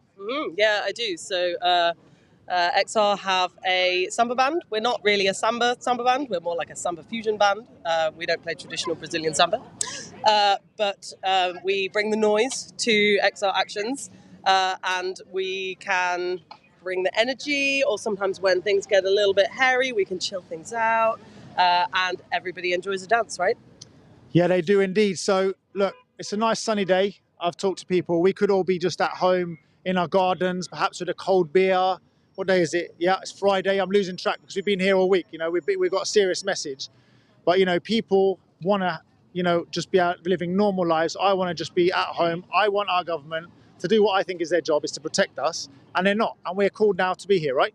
Yeah, I absolutely don't really want to be here. I don't really like London. I live in the countryside because I don't like the city.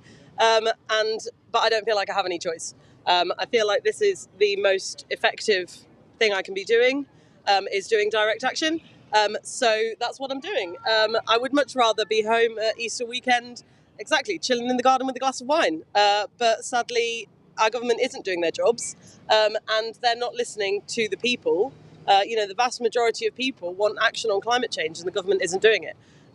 So that's why I'm here. All right, thank you so much. Enjoy. Can I just have a quick go on your little drum there?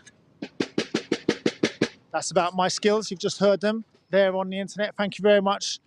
So yeah, let's just cruise along here a little bit, see what's going on. You can see we've got some police vans already here. We're just sort of hanging around. I'm always struck by this city, all the high-rise buildings on the banks of the River Thames. We know that the London, like many of the world's global population centres, is extremely vulnerable to the rise in sea levels that are predicted as we warm our planet. And we can do adaptation here. We're lucky enough to be able to do that. So I guess what's going to happen is at some point, our government, if we continue on the same path, by the way, our government will probably build higher and higher flood defences, and they'll have to start supporting people because they won't be able to find insurance for their properties when they get flooded multiple times. They may not be able to get mortgages. Whole areas of the country will probably become uninhabitable. They'll probably try and consolidate people into certain areas, but it's going to be really messy. And the government's own department, the office, what's it called? The Office of Budget Responsibility, is basically saying, the cost of inaction. Here we go, look. Our group is on a bridge now. We've got our banner out. End fossil fuels now. And it looks like we've just, there we go. Looks like that guy is not happy with us. But that's the thing here. We don't take this action lightly. We've got this demand. We are demanding our government shuts down the fossil fuel industry in a rapid and orderly way and in a just way. We're not talking about throwing ordinary people under the bus. We had a speaker just a few days ago at one of the events that said, basically said she was a gas engineer. Watch her back there. She was a gas engineer and she wanted to be retrained. She was desperate to be retrained so that she could actually work in an industry that doesn't have a catastrophic impact on our future. But she was desperate to be retrained. She'd already been retrained once. She used to be a machinist, and now she was a gas engineer. But it looks like the police have just pulled in front of us. So just remember, everybody, there's another massive thing here that we need to explain, is that very often the police facilitate our right to peaceful protest. And it is absolutely every single one of you and me, our democratic right is protected in law to be able to protest peacefully. Yet at the moment, our normal protest methods that you might think just standing around waving placards does not work. It hasn't worked. People have been protesting for many, many years, and it hasn't created any change. Emissions keep rising and rising and rising and rising. So we're having to disrupt, we're having to make some noise. We wish it wasn't necessary, you know. We've closed this bridge down here to create some noise. Yeah, it's going to really annoy people. It's going to upset a lot of people. There's not one person here relishes that. I am absolutely sure. We can go around later on and ask them. Yeah, but the reason I have to do it is because we are saying that if we do not disrupt, our message will not be heard. And our message is not a trivial one. It's the most important message in the world, that we must protect life on Earth for future generations. So the summer band has just struck up, and here we go. We're basically going to stay here for a little while. It's hard to know exactly what's going on, but today was about decentralized autonomous actions. And this band and this group of people here, they're brave rebels. We don't know. They're all from all around the country. And we're basically saying here, we've got to make sure that our government does its job. And right now, they're doing the opposite. They've given permission for new oil, coal and gas fields in this country, potentially even looking at fracking in the UK, which is absolutely a terrible idea. Here's an interesting fact that I discovered the other day, and this is from a peer-reviewed science in the journal Nature. It said 60% of the world's fossil fuels that are currently in oil wells, gas fields that are currently being used cannot be burned if we're to stay below 1.5 degrees. So 60% does not need to come out of the ground, so it makes no sense to expand them. That's why we're here to demand action. I'm passing it over. See you later.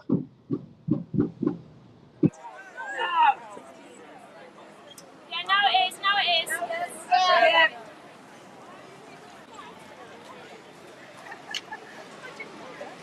Hi folks, joining you from Blackfriars, where we've just been doing some swarming, and this is going to be going on for a little while, I think. The team down here, we came through central London, through Piccadilly, did a bit of swarming around the Ritz, taking that disruptive action that the team was just referring to, that we think are necessary to bring about change. It stimulates that debate, that dilemma for the government. They can talk to us, they can look at our demands, or they can continue to do nothing and lead us towards a very rocky future as global temperatures still increasing, as we've heard from the IPCC report this morning. We've got some of the Samba band with us as well down here. Very hot, sunny day in London. I think it's about 21 degrees, which is pretty unseasonal for April, I think. Yeah, and it's brilliant to see rebels out on the streets as normal on Friday, day 7 of the rebellion. And we're going to be out again tomorrow. So please do come down to London if you can to join us, taking direct action to bring about change. And if you can't get out on the streets, then remember to talk to your friends, your family, your colleagues. Please like, comment and share this live stream. And it's been a very busy week down in London for the rebels. A lot of tired rebels, but they're still carrying on. Yesterday we were out near the Tate for some outreach, Tate Modern doing outreach. That was really good. And we'll be back there a bit later, actually. I think there's a writers' rebellion gathering about 4 o'clock, so tune in and we'll be there for that. Should be some very good speakers. And of course, we're followed by the Hare Krishna food bands. They're keeping all the rebels fed, which is excellent. It's hard to rebel on an empty stomach. But yeah, taking direct action is the only thing that seems to make change. We've a long history of it in this country, going back to the suffragettes and before that. Civil disobedience is necessary sometimes when we're faced with a completely incompetent government. I was outside the Home Office yesterday, listening to speeches there about how they're going to ship asylum seekers back to Rwanda or to Rwanda.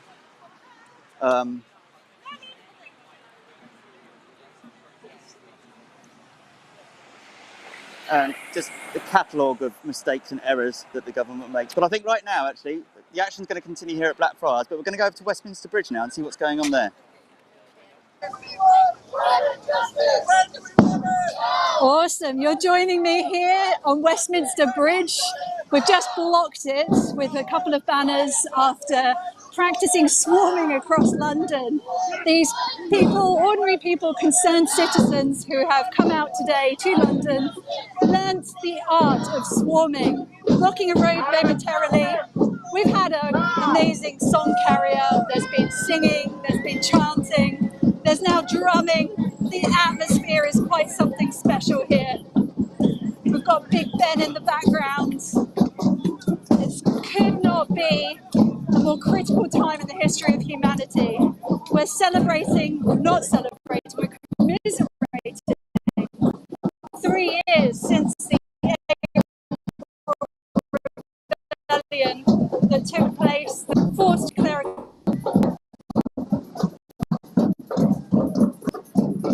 The atmosphere, there are a lot of people, a lot of outreach happening.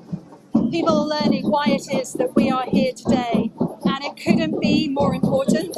We are absolutely running out of time. We are absolutely at the brink of abyss, as the Secretary General himself has said. It's now or never. It's today, not tomorrow.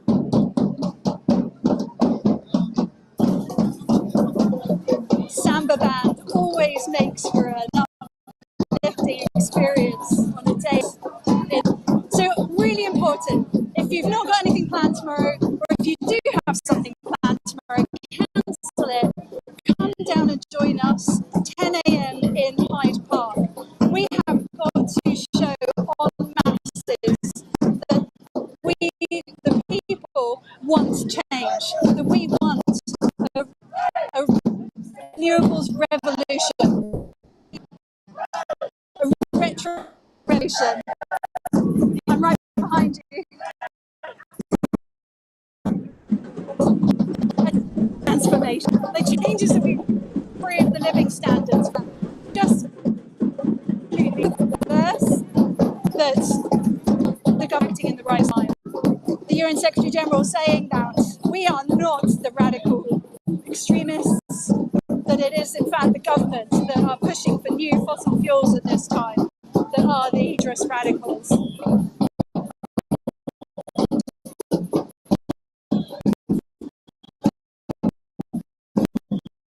Saying that it is both moral and economic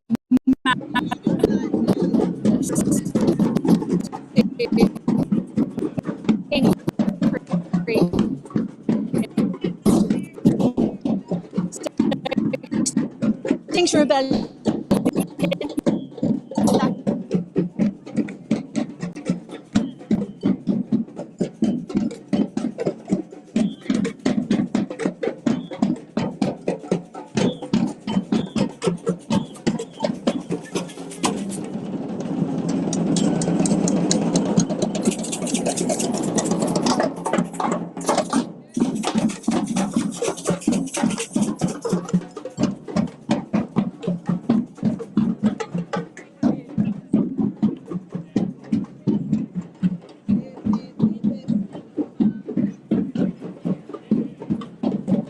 So you're joining us here on Westminster Bridge. I've got Todd in front of us, a former airline pilot who had his very own don't look up moment this morning in an interview with GB News. And I wonder if, Todd, you can explain a little bit more about that? Yeah, thank you. I mean, you know, just for context, I had a GB News interview the other day and they were really warm and friendly. And this time round, they just completely, I'll hold it, yeah. They just completely attacked me. Basically, they started off by citing a 2004 Guardian article saying that London will be underwater by 2020 as a way in which to dismantle current climate science. You know, the media are just as guilty as the government behind us, who we're telling here to get off of their fossil fuel addiction. And yeah, I expect much better from our media outlets.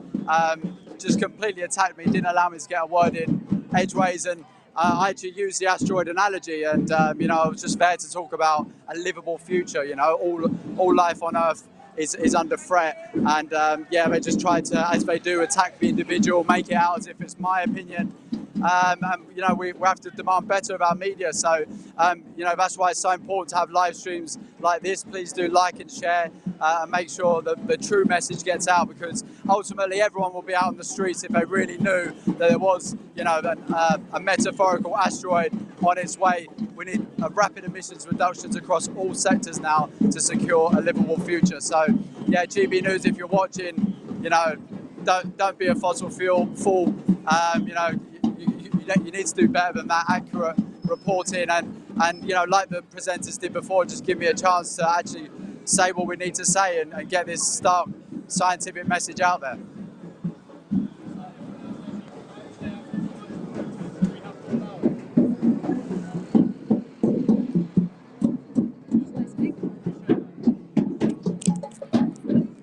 Okay, so you're joining us here on Westminster Bridge. It's really got such an upbeat vibe happening. The Samba band uplifting people's spirits. I've been speaking to people as we've been crossing London, learning how to swarm, which is temporary roadblocks, which cause disruption. It's just to free people's imagination so that we can get our important messages across, that we have to end fossil fuel licenses, subsidies and investments now. It's just exactly the moment in time when we cannot be investing in more fossil fuels. It's absolutely perverse that this government is going that route right now. Yeah, so I've been speaking to concerned people as we've been crossing London. It's been quite emotional. You know, a lot of people, they really get that there is a severe problem and they're really deeply concerned about it. So coming out on a sunny day in London, practicing in swarming, practicing in sharing the message, trying to draw more people into the movement. If you're free tomorrow, please do come and join us. 10 a.m. in Hyde Park. We'll be setting off on the march around midday, so if you're coming from further afield, you won't miss out. If you want to try and find where we are during the day in London, clock onto the live stream and it will tell you in the top left-hand corner. So I don't know if you want to turn around to see what's happening behind us here. We've got the iconic buildings of London behind us. We've got banners that are blocking Westminster Bridge here. It's the 3-year anniversary of Extinction Rebellion's April Rebellion, that first action that really made such a huge difference, with government or Parliament declaring a climate emergency straight after, and Theresa May putting in that legally binding 2050 net zero target. Unfortunately, it is a target that they are breaching. They've asked for a climate change pass so they can expand fossil fuel extraction in the UK, trying to say that it's in response to the security for energy because of the war in Ukraine, the cost of living crisis, but it's not going to help either of those. You know, building new fossil fuel reserves takes 10, 25 years to get operating. We don't have 10, 25 years. This crisis is now. So it makes absolute sense to really push for renewables, to reduce our energy demands and to transform our transport systems. You know, it will improve the living conditions for the majority of the people. So it's something that we really need to be wanting. We need to be craving this. We need to be chatting about this future, you know, start to free up our imaginations, because we alive today are the ones that have to make those changes happen. You know, change creates enormous opportunities. So let's just really embrace this moment and find our place in this revolution. You know, we've all got to play our part in reducing our energy demands, reducing our carbon footprints and living more sustainably. Oh, listen to that sound big. Should we try and find some other people to chat to? All right, move over here. Would any of you like to say why you're here today? Yes. Yeah, okay, yes. What's your name? My name's Helen. Have you been here before? Is this your first time? Yeah, I've been to the Rebellion before. I've never stood on a bridge before in public traffic. How does it feel? Quite terrifying, really. It's well out of my comfort zone, but it is so important. I think that everybody needs to try and step up and do things, even if they feel uncomfortable about it. Yeah, I think it's a positive thing to do. And so you've been walking across London today, blocking various roads. You joined the training this morning. Yes, I did. I joined the training. Yes, it was very interesting, very good. Yeah, people were amazingly positive considering how much, you know, we were causing disruption. But a lot of people were agreeing with us and talking to us, willing to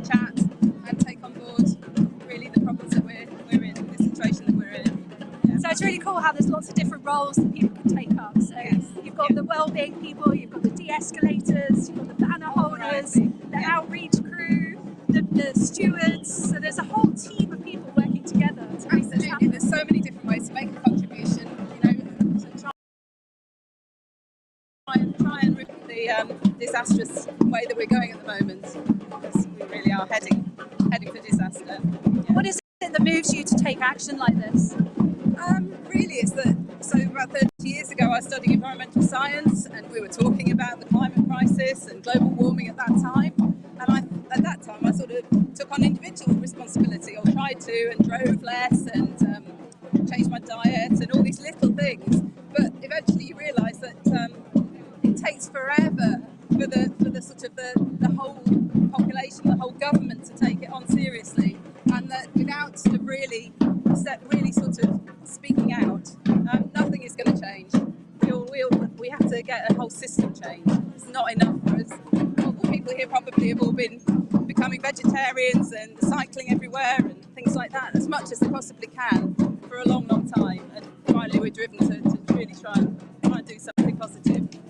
Yeah, so where individual change is important, it's system change that we're asking for. Exactly. And so it's something that we're trying to get across when we're doing our outreach. So really, we're not picking on anybody or telling them how that they behave. They should behave, but asking them to sort of use their vote and use their influence on their councils and their politicians to try and persuade them that this is what we have to do, and make them realise that the politicians are interested in being re-elected, and if people don't care about the environment, they won't make the changes that we need. So yeah, absolutely. We've become so disconnected from nature. We are nature defending itself. And Extinction Rebellion, we're often pointed out and said that, oh, you're hypocrites, you can't tell me what to do. We're not trying to tell people what to do. We're calling for a system change, the decision-making process to be implemented by ordinary people coming together to discuss the problems and how we navigate our way out of this. You know, we want a citizens' assembly. We already know that if we put ordinary people in a room and we empower them to make decisions, that they're not going to choose by choice either war or climate chaos. And at the moment, our government is choosing both of these. So I really believe in the power of collective people coming together, represented from all walks of life, so all voices are heard, so everybody's needs are met, not just the elite that have got themselves into these powerful positions. Thank you so much. It's brilliant. Sorry, I'm interrupting you. So we'll see who else is here and who else wants to explain to us why they've come today. Do you want to say a few words about why you're here? Yeah, I can do, yes. Yeah, what's your name? What brings you here today? I'm Simon from Mid-Sussex. I'm here really because I'm scared. I'm scared of what's going to happen. I think we're very sheltered in this country. We don't see the full impact of what's coming down the line. And I'd like to say I was scared for my kids and my grandkids, but I'm scared for myself in a couple of decades. So we just seem to be ticking along, nothing much changes. It's time for some radical action, and this seems to be one of the best avenues for trying to highlight the issue and raise public awareness about it. But yeah, it's scary, it really is. What have you got on your hand here? So this is Big David, or Big Dave as we call him. He's part of a big puppet, but I've only got the head today.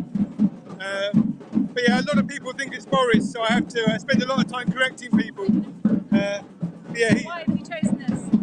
Why? I think back when we made him a couple of years ago, he just brought out the Extinction series on telly, and he's quite good for outreach. It's something that a lot of the public can relate to. Not quite so scary as a load of hairy XR supporters. Thank you for coming down today. So have you found it good fun going across London? Have you done this sort of thing before? I've been doing stuff for a couple of times, but it's interesting seeing the changes and the new strategies. And yeah, we've had fun coming across from Hyde Park today, doing a few crossings on the way. So yeah, it's good. Thank you so much. Should we make our way along the banner? See any other voices? Do you want to speak? Do you want to say why you're here? Sorry? Do you want to say why you're here? Yes, please. Brilliant. What's your name? My name's Jilly. I'm here because I've got two kids, two boys in their 20s, and I don't know what the future's going to be like for them. And we don't have the answers. The science is the science. The scientists keep telling us that's what's happening. yet we seem to be incrementally doing absolutely not enough. So I've written to my MP so many times I've almost given up. And I feel like I'm living in a dystopian world. Everyone's carrying on as normal and flying everywhere and having holidays and stuff. And I just have to be here with these beautiful people who all feel the same as me and just want to make the world wake up. That's it. Make it a beautiful place. Yeah, oh God. The world could be so lovely. You know, if the world was full of people like this, and I'm sure it is, we just got to tease it out. They're in there somewhere. Thank you so much for being here. Would you like to say anything about why you're here? Would you like to say anything about why you're here? Just a few words? I can't really hear much. What is it? Can I just say that we don't mean to spoil your afternoon. We are Extinction Rebellion and what we are doing. Right, hi everybody watching the live stream. We're at Waterloo Bridge on the south side, and it's blazing. It's hot as blazes here today. I'm pretty annoyed because I haven't been able to get footage of most of the morning. I don't really want to be here, but then who does? This is a climate emergency, and just as all of our speakers have been saying, this is the last thing that we feel that we can do to show the public, to show the government, mainly the government to be honest, that we can see through their lies, we can see through their inaction, and that their inaction is an absolute travesty. And it's just, there's so many different adjectives I could call it, of irresponsible, inhumane, thinking about the fact that climate change is happening now. All areas of the global south are suffering, most of them more than here, because of the way that the climate works. The heat there is going to become unlivable very shortly, and 50 degrees in Delhi we've seen recently. Not just that though, the ice caps are becoming much more, they're about 40 degrees hotter than they should have been at this time of year, not very long ago. So if I'm stumbling, that's because I'm feeling a little bit sunburnt here. But look what we've done. We are blocking a road, and again, like I said, no, don't really want to do it, but maybe I can talk in a few minutes to some of the people who are standing here as to why they're out applying sun cream, getting sunburnt, potentially on this Easter weekend instead of spending it with their families. The message, we will not be bystanders, well, I think that pretty much sums it up, and it's happening now. Hi there, I wonder whether you'd like to say anything to the live stream about what's going on here. So let me just get my microphone for you. Hi there, would you like to share where you're from? Yeah, I'm with a group from Worcestershire. What's going on here today? What have we been up to so far? Well, we've been here all week doing partly outreach work, trying to speak to people, making people aware of what's to come. We know that we're affecting people here by blocking bridges, but really everyone needs to wake up to the reality of climate change. The government are not telling us enough. The media are hiding the facts from people. The science is clear. The IPCC are effectively telling us that people need to rise up and make a noise because we know that the governments of the world are not doing enough. What's your predominant emotion as you're standing here at the moment? It's quite chaotic. What are you thinking? Yeah, I don't have a predominant emotion. I have really mixed feelings about it. I really don't enjoy causing disruption. I'm excited in a way to be surrounded by people who share the same knowledge, experience and emotion that I do and care so much for the planet. I'm also frankly disappointed that more people can't see that message, but I realise in terms of the public, it's not their fault. The reality is that the information is there and it's not being shared by government and media. They're just not taking the issues seriously enough. May I ask what you do when you're not out on the streets with Extinction Rebellion? Yeah, well, I'm fortunate enough to be retired, having worked for 40 years before anyone says you've claimed benefits, which I never have in my life. No criminal convictions, once got a parking ticket, and like so many people in Extinction Rebellion, when I'm not rebelling on the environment, then I'm probably one of the most trustworthy, law-abiding people there are. But there are occasions when the law, the government are failing us and we need to take action. Thanks very much for sharing. Yes, so we're here, as the last gentleman said, because we don't want to be breaking the law. Actually, good laws, of course, they're there for a reason. But blocking the highway today and causing disruption to some people, we're really sorry for the disruption that we've caused, especially on a weekend when you might be out with your friends and family trying to have a good time. But actually, look ahead maybe a decade or two, and if we don't change what we're doing now, we're going to be in a terrible, terrible position. Not just us, but everybody around the world. We have a responsibility here in the UK to take this seriously and to lead the way. Boris Johnson says we are leading the way. But he's got 40 fossil fuel projects in the pipeline when the International Energy Agency said that we have to stop all new fossil fuel developments by last year. How on earth is that just? How on earth is that an appropriate response? Let's put up some more rebels to see what they think about that. Hi there, would anybody like to have a chat to the live stream? Say what you're feeling about standing here blocking the road. This is the XR UK live stream. Sure. Hi there. Hi. What's your name and where you're from, if you don't mind sharing? My name's Macy. I'm from Wales. I live in Sheffield. And can you explain what we're doing and why today? Yeah, so we're disrupting in the kind of most impactful way that we know. We don't want to be ruining people's bank holiday weekend, and hopefully not too much. But yeah, we need the governments and people in power to know that they're not taking action fast enough.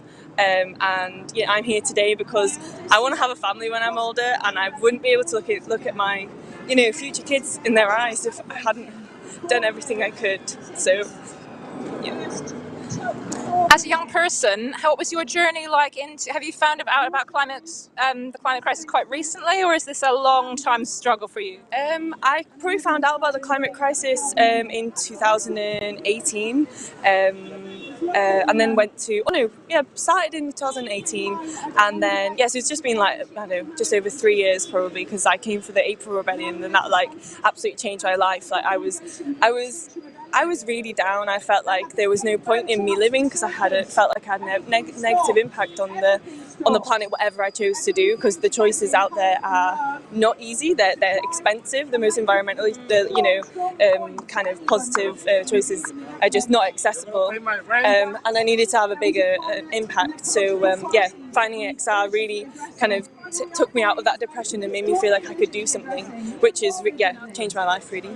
That's such a good point, and we're not here to tell people that they have to do all these things on their own, right? And this is what we're looking beyond individual action. Exactly, individual action is not easy, it's expensive, and it's disheartening as well, because as much as you try and do this, it just never feels enough. And we need more community resilience. We need more people to be taking these, but we need the government to make it easier for us, because our whole society is just built on it's just an unsustainable way of living. Our whole economic system needs to change, and that can only happen when people that have the power listen.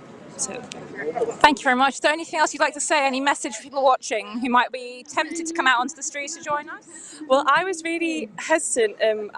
Sometimes you don't feel like you have that much of an impact when you stood here on the streets, especially if it's not as busy as you think it's going to be, or a bit boring, just kind of standing around.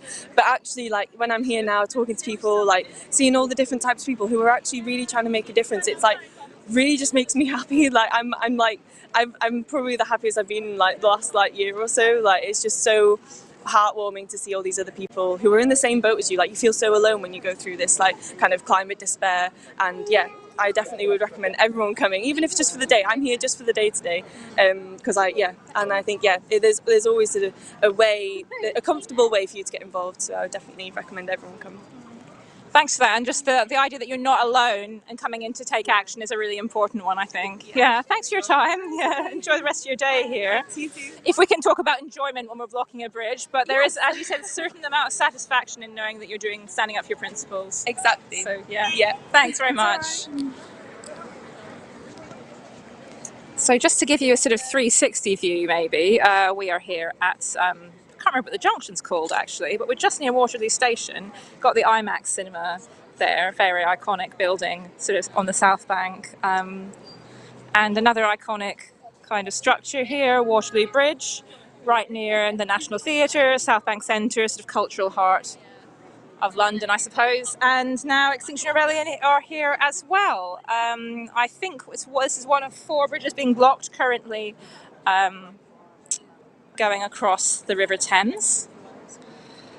And we've talked a bit about different reasons why people are doing this. Well,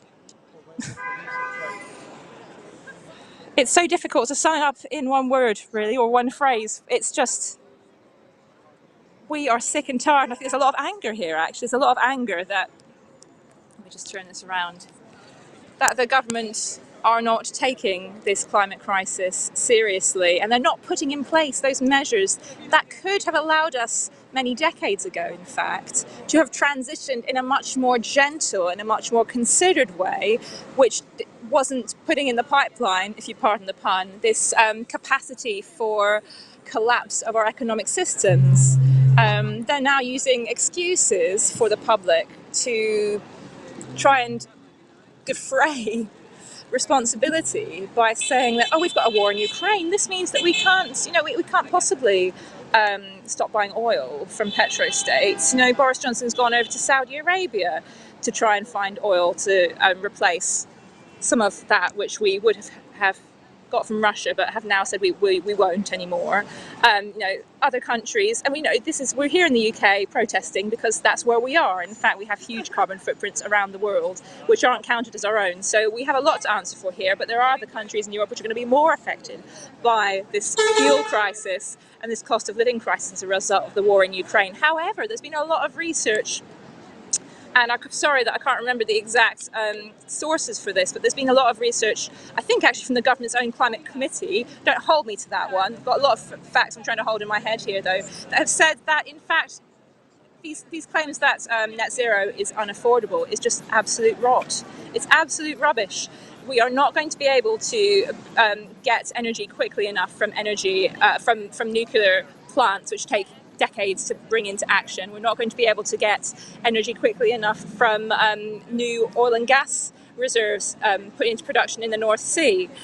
This is it's a smokescreen so that the government, which is in the pockets of the fossil fuel industries, can keep exploiting oil and gas in order to help their friends make profits. I'm afraid it is as simple as that. We were at Shell a few days ago and we heard about how Shell has received subsidies of millions of pounds per year from the UK government. And in fact, I think it's so much that they don't even really pay tax. It's like they're actually gaining from doing business in this country, and they've moved their HQ from the Netherlands to here as a result of having litigation in the Netherlands saying that they've been mandated to reduce their carbon emissions by 45% by 2030 in order to aggregates. So they've moved here because they're not going to be under those constraints here, and the UK government is happy to accommodate. So this is madness. We really need to look at sustainable solutions to how we can wean our economy and our society off fossil fuels, and it's not going to be comfortable for anybody, but we need to have that conversation, and that's what we're trying to provoke here as Extinction Rebellion. We're trying to get some more of the public on board, and I think, as Laura rightly said, we're not trying to make people think that we are some kind of eco-martyrs and that they must follow our path. We're saying that we all need help. A lot of us here are on lower incomes. It's not just middle-class people, as a lot of our detractors would say. A lot of us are taking time off their work, off annual leave. I'm on annual leave this week. It's been a really tough week. I don't know when my next real break is going to be, but we do this for what I believe is a greater cause. And we're trying to help everybody. So we're not blaming, we're not shaming. We're saying, come and join us in our struggle against the government, essentially. So let's have a look here. I'd say about maybe 80 people currently blocking the streets. Hi there. How are you doing? I'm all right. Would you like to say anything to the live stream? Have a chat? No? One of our stewards there who's probably brought us all the way. Have a look here at some people blocking the road. Hi there, would you like to have a chat on the XR UK live stream? Hi. Right, let's kind of sit down. I've been walking a lot today. Yeah, I know. I'm sitting on my phone as well. Get that out of the way.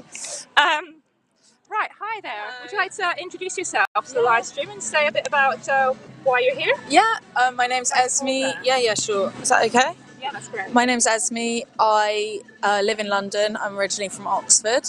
I am here today because I really do believe that disrupting is the only way that we can have change, meaningful change.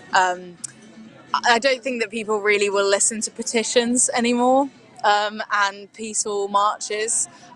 We are a non-violent movement, so the way we do it is to disrupt by sitting in the road. It can feel quite difficult to actually see the impact of it, but we have to keep trying. And lots of people, I think, want to see immediate change. We all want to see immediate change, but friends that I'm trying to convince to come here, they do ask, does it make a difference? And you have to kind of just believe it does. And look at the past, look at the civil rights movement, look at the suffragettes.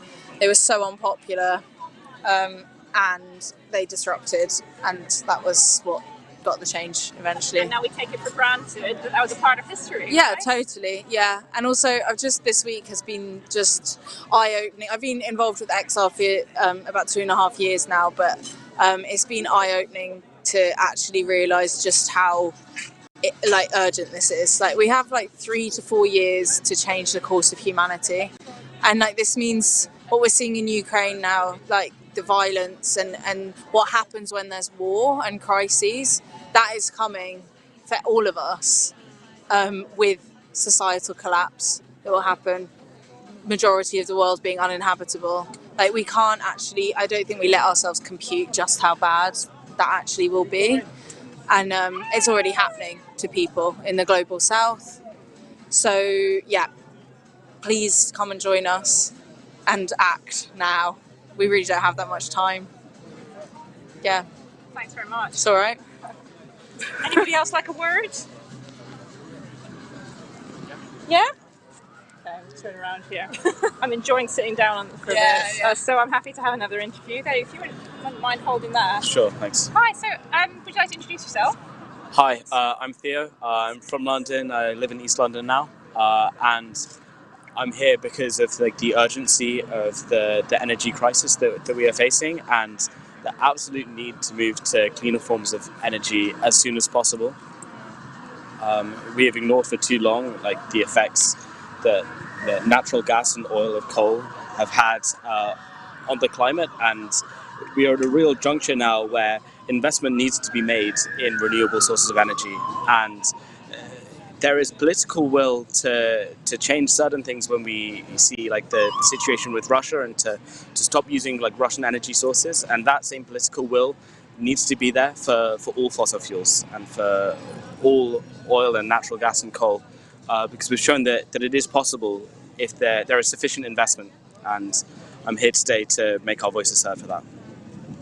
How does it make you feel that we have to be sitting here on the street to make an impact, but that's the only way we can do it? It feels embarrassing, and I think that it's embarrassing that we need to have something which is this disruptive to actually make any difference, when there have been experts saying for decades now that none of this is unexpected. We have known the consequences of what we've been doing, and the fossil fuels that we've been using, and no one listens, and this seems to be the only way that people are able to listen. So this is what we're forced to do, and I think it's an indictment on all of us as a society that is what it takes, but it is. Would you like to say anything else? Any other points that you want to shout out to the world at this moment? I would just like to say that if anyone else is considering joining, then please do so, and this really is effective, and we have a window of time where we can really direct what the future of our energy sources is, and the time to act and do that is now. Thanks so much. little applause there. About HS2, is that all right? Oh, sure. Oh, yeah. Oh, sorry. Here we go. Just a reminder, sorry, before we do that, just to those of you who've just joined us, I'm sitting here with some rebels on Waterloo Bridge. That is the blockade there, looking backwards at a banner up to the IMAX, and just taking a breather really, talking to some young people about what things are looking like for their futures. Pretty bleak, I think. Hey. Hi. I'm Adamasio. Just wondered if I could hijack this briefly to talk specifically about HS2, because that is a key part of the Jenga puzzle. Certainly UK-wise, it doesn't make sense that we are committed to carbon neutrality by 2050 and an end to deforestation by 2035 when we have an ecocidal train line in HS2 which will never be carbon neutral, even in the middle of the next century, and won't even be finished cutting down our ancient woodlands until the 2040s. One way that you can help right now is one of the camps on the route, a protest camp called Bluebell Woods. They are facing eviction. If you have a look on social media, you'll be able to find ways that you can donate to them to help. Worse than that, HS2 have tried to put out an injunction, which is basically half the country. And that doesn't just apply to known protesters, it applies to persons unknown as well. And the risk of having a persons unknown injunction is you or me or anybody else who's just rambling in the countryside could become criminalized without even realizing that they're breaking an injunction. It's very Kafkaesque. You break a law that you don't even know applies to you and you have no way of knowing exists. There's a court case going on right now to challenge that injunction. If you have a look on Crowd Justice, there's a fundraiser which is specifically to raise money for that. And that goes way beyond HS2, and it's about our civil liberties and our basic freedoms. Because once that's injuncted, what next? Does Parliament Square get injuncted? Does Downing Street get injuncted? Does Trafalgar Square get injuncted? Then how do we protest? This is all about the gradual creep and erosion of our civil liberties and our ability to protest. Right now we need to use our voices more than we've ever needed to, and instead we're being specifically silenced by the government, either through Parliament or through the courts. Thanks for that. Yeah, that's really, sorry, bring my microphone back. Really important point about keeping the right to protest in all different situations. And we're seeing like Just Stop Oil is having injunctions being sought against them as well we're actually, I wanted to bring us on to, I'm going to turn the camera around now. Sorry.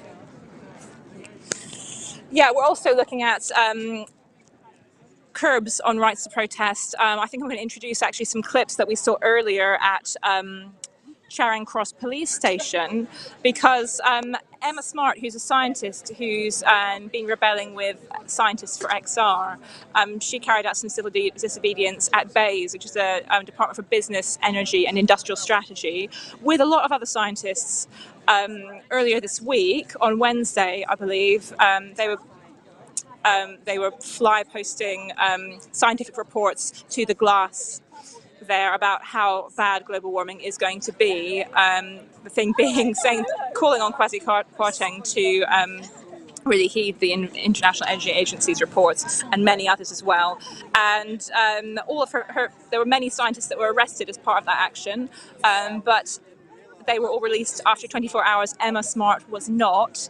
And she is being held at Charing Cross Police Station until a court hearing tomorrow, I believe. So there has been a vigil for her there today by her family, Extinction Rebellion scientists, and many other supporters. I think the Samba band went there as well earlier. And the whole reason for that is she's on hunger and thirst strike at the moment for being held.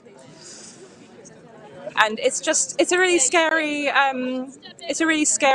development, actually, that peaceful protesters are being held in this way until their court, because I think she was said to be, well, I think we'll play a video in a minute which will explain exactly why she's been detained and others haven't. But we really wanted to show support for her there, because we all have a democratic right to protest without being unduly detained. So I think perhaps we can move over to some of those clips and see what happened earlier in support of Emma Smart.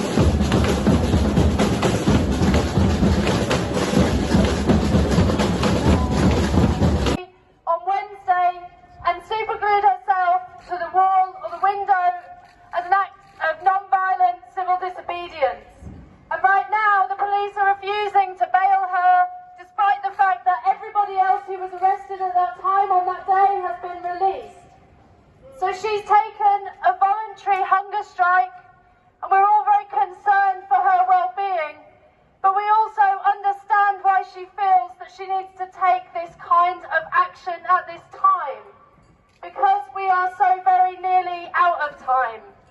And everybody knows that the climate crisis and the ecological crisis is real. And I've been saying recently, you know, when we started this movement, we used to feel like we knew a horrific secret that other people didn't understand, that people didn't know the risk they were in. They didn't know what was happening to the planet. They didn't understand that the lives of their children were at stake because people with an awful layer of power and money had made sure that nobody understood what was going to happen if we continued burning fossil fuels.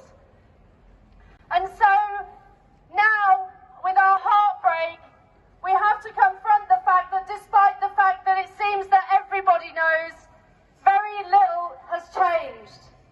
And movements like this have now reached a moment that I think might be something of a tipping point. You can see the vast numbers of scientists all over the world who are now resorting to peaceful law-breaking rather than working in their departments and writing their papers and working with their teams, because they've realised that they can learn as much as they want, they can create as much new knowledge, but if it's ignored, then it doesn't matter. And the same goes for the health workers who've courageously taken enormous personal risks to come out in solidarity with our movement. Because being part of a caring profession is no longer enough to protect life. And so these people understand that coming out in their scrubs and wearing their badges and proudly saying, this is who I am, this is what I do, and I believe for the sake of public health that I also have to do this. There's a powerful message that's spreading around the world when professional people like this and people with these positions of responsibility in our society are taking a stand alongside us lot, organised, you know, crusties or whatever people say about us, yeah? So I believe that we're really at a moment and we've got to stay strong, and the resilience to carry on is difficult, but social movements have an expected lifespan of about 2 years. So Extinction Rebellion is already a miracle, and we can keep it alive, and we can keep doing what we're doing, because it just is going to take a little more time. So please hang in there. Thanks so much for coming, and I hope everybody that Emma can hear us and that she's feeling the love inside this horrendous building today, because we love you, Emma!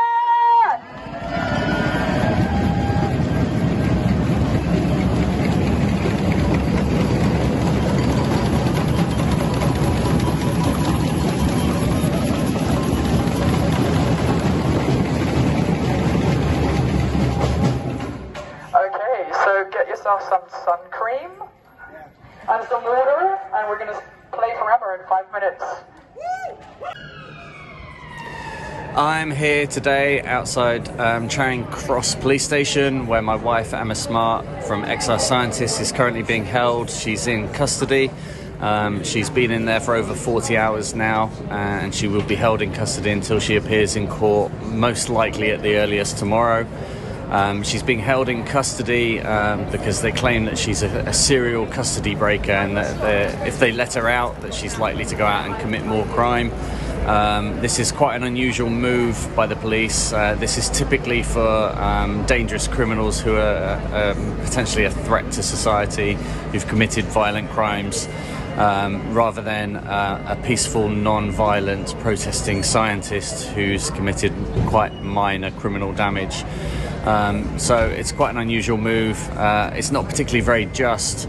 You know, she was arrested at base yesterday, and you know, she's the one who's being criminalised in this situation. She's the one who's paying the consequences, when actually if you compare it to the damage that base are doing by issuing new fossil fuel licenses and allowing the continuation of fossil fuel extraction, the damage that's going to have on future generations far outweighs someone gluing their hand to a building. And yet she's the one who's now been sat in a dark cell for 40 hours, and to protest that, she's on hunger strike. She hasn't eaten or drunk anything for over 24 hours now, and she will continue her hunger strike until she is released. And what are your concerns about her health and well-being? I'm obviously really concerned about her health and well-being. She's done a hunger strike before, but that was with liquids. She has decided to go completely nil by mouth. So she's not taking on any water, which is quite a dangerous place to be. She's incredibly dehydrated, and in those situations she can actually do quite a lot of harm to herself. So she's only just had the nurse visit her to monitor her kind of blood sugar levels and to check on her. So that's the first contact she's had with any health professional since she's been in here. She's been in here over 40 hours. And your message to Emma? That I love her, that I support her, and that I'm always outstanded by the courage and love that she holds in her heart to stand up for what is morally right in this situation, even if it's legally wrong. So yeah, I'm 100% behind her. Like, yeah, so much love and admiration for her. She's the most incredible woman that, you know, I can only aspire to be half as awesome as she is. And finally, your message to the public? That the time has come that we can't just sit back and let governments take us for a ride. We need to start making positive changes in our lives that are going to not be to the detriment of the whole of humanity. Everyone has to step up and put pressure on our government to start making those changes. You know, the little incremental changes that we make in our own lives at this point are just so insignificant compared to the policy change and the political change that needs to happen. So we really do have to put pressure on the politicians at this time, and that involves everyone. That involves everyone coming to join us in the streets and putting real pressure on our politicians directly to ensure that policy change happens. Brilliant, thank you. Cool. Above that stable average that we can see before the industrial age began. From 280 parts per million of CO2 in our atmosphere, we've increased to 420 parts per million.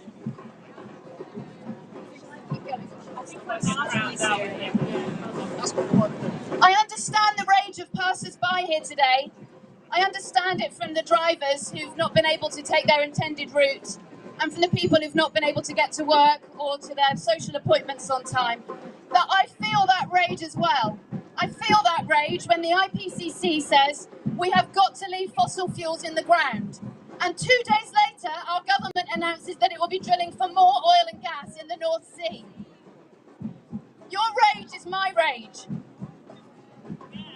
The climate crisis requires radical action. And if we don't do it now, our children have to do it next. And it's not fair.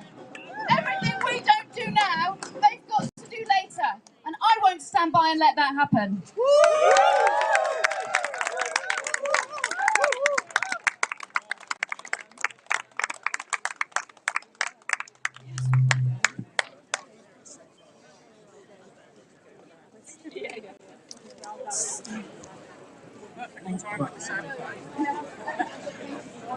Right.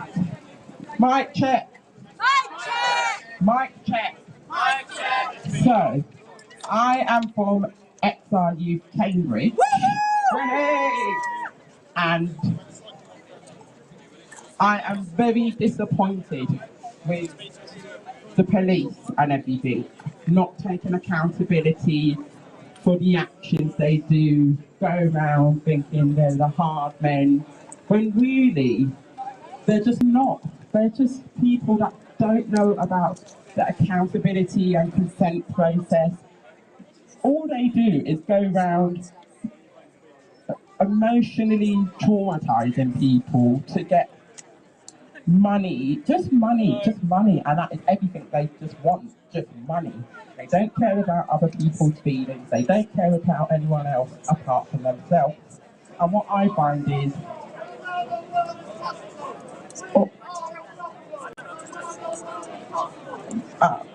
so I find it very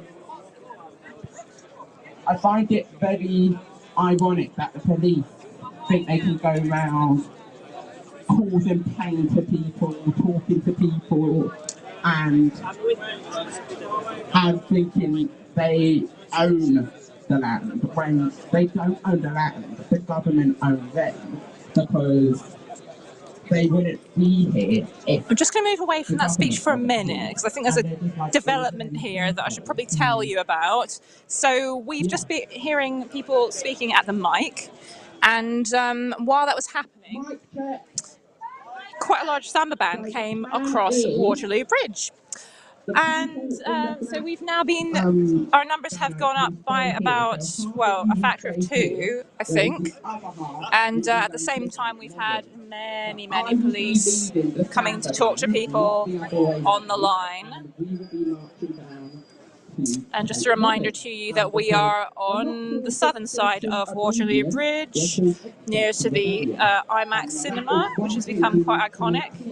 This is Extinction Rebellion blocking a road, blocking the bridge in both directions now. And I thought something that one of the young people that I talked to earlier said, something they said was really, never really thought of it this way, but he said, it's embarrassing. A situation wherein it's embarrassing. I mean, I think I'd probably describe it as a lot worse than embarrassing, but I do see what he means in that embarrassing. We saw some really powerful actions from scientists and doctors earlier this week who were arrested, and they were willing to use their privilege to talk about what they see on a day-to-day basis in their jobs. These are very skilled people who've trained for years in their respective fields, and they've come to breaking point where they can no longer stand by and see the research that they've taken part in, and that is part of their professional work, and also the day-to-day experiences. They've seen that. They're just fed up with seeing that being put to one side for policies that are killing the planet. And we're talking about fossil fuel policies here, about ensuring that fossil fuels remain running, presumably right up until the 2050 mark, when we're supposed to be at net zero. And instead of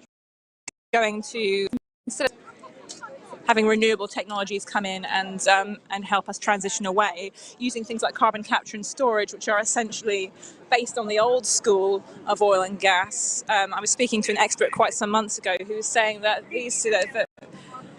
the spaces left over from where oil and gas are extracted, that is actually where carbon capture and storage that's those areas that are going to be used to put emissions back into the ground. I mean, it's untested at scale, and we cannot rely upon these things to bring us to a point where the majority of the world is actually going to be in a safe environment for the next 100 years or so. I mean, that's just not going to happen at this stage anyway. We have baked in climate change.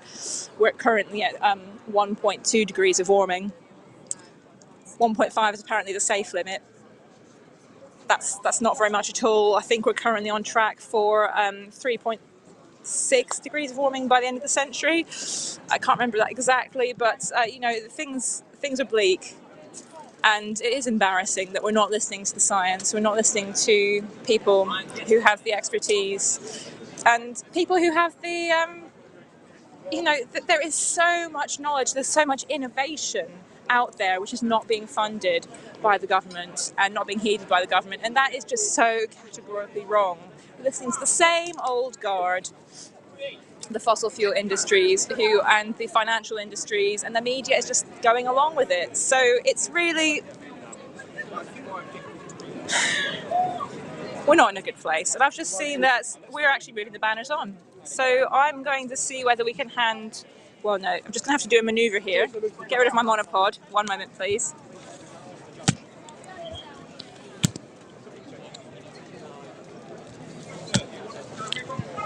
And here we go. We're off again. We're off again. And isn't this interesting? The banner's gone off, and the police don't know what to do, and I don't think rebels do either. This is part of our swarming strategy. Sometimes they call it be like water, which might sound a bit hippie to some people, but that's okay. This is our way of trying to cause disruption and continue to move through the possible, because we don't really want to be picked off by police as soon as we sit down. Here's the samba band. I'm not sure quite where to go at the moment, to be honest, so I'm going to hand over to another interview on one of the other 4 bridges that we're currently blocking, and we'll probably come back to Waterloo, or maybe not Waterloo, somewhere else very soon. Let's hand over now.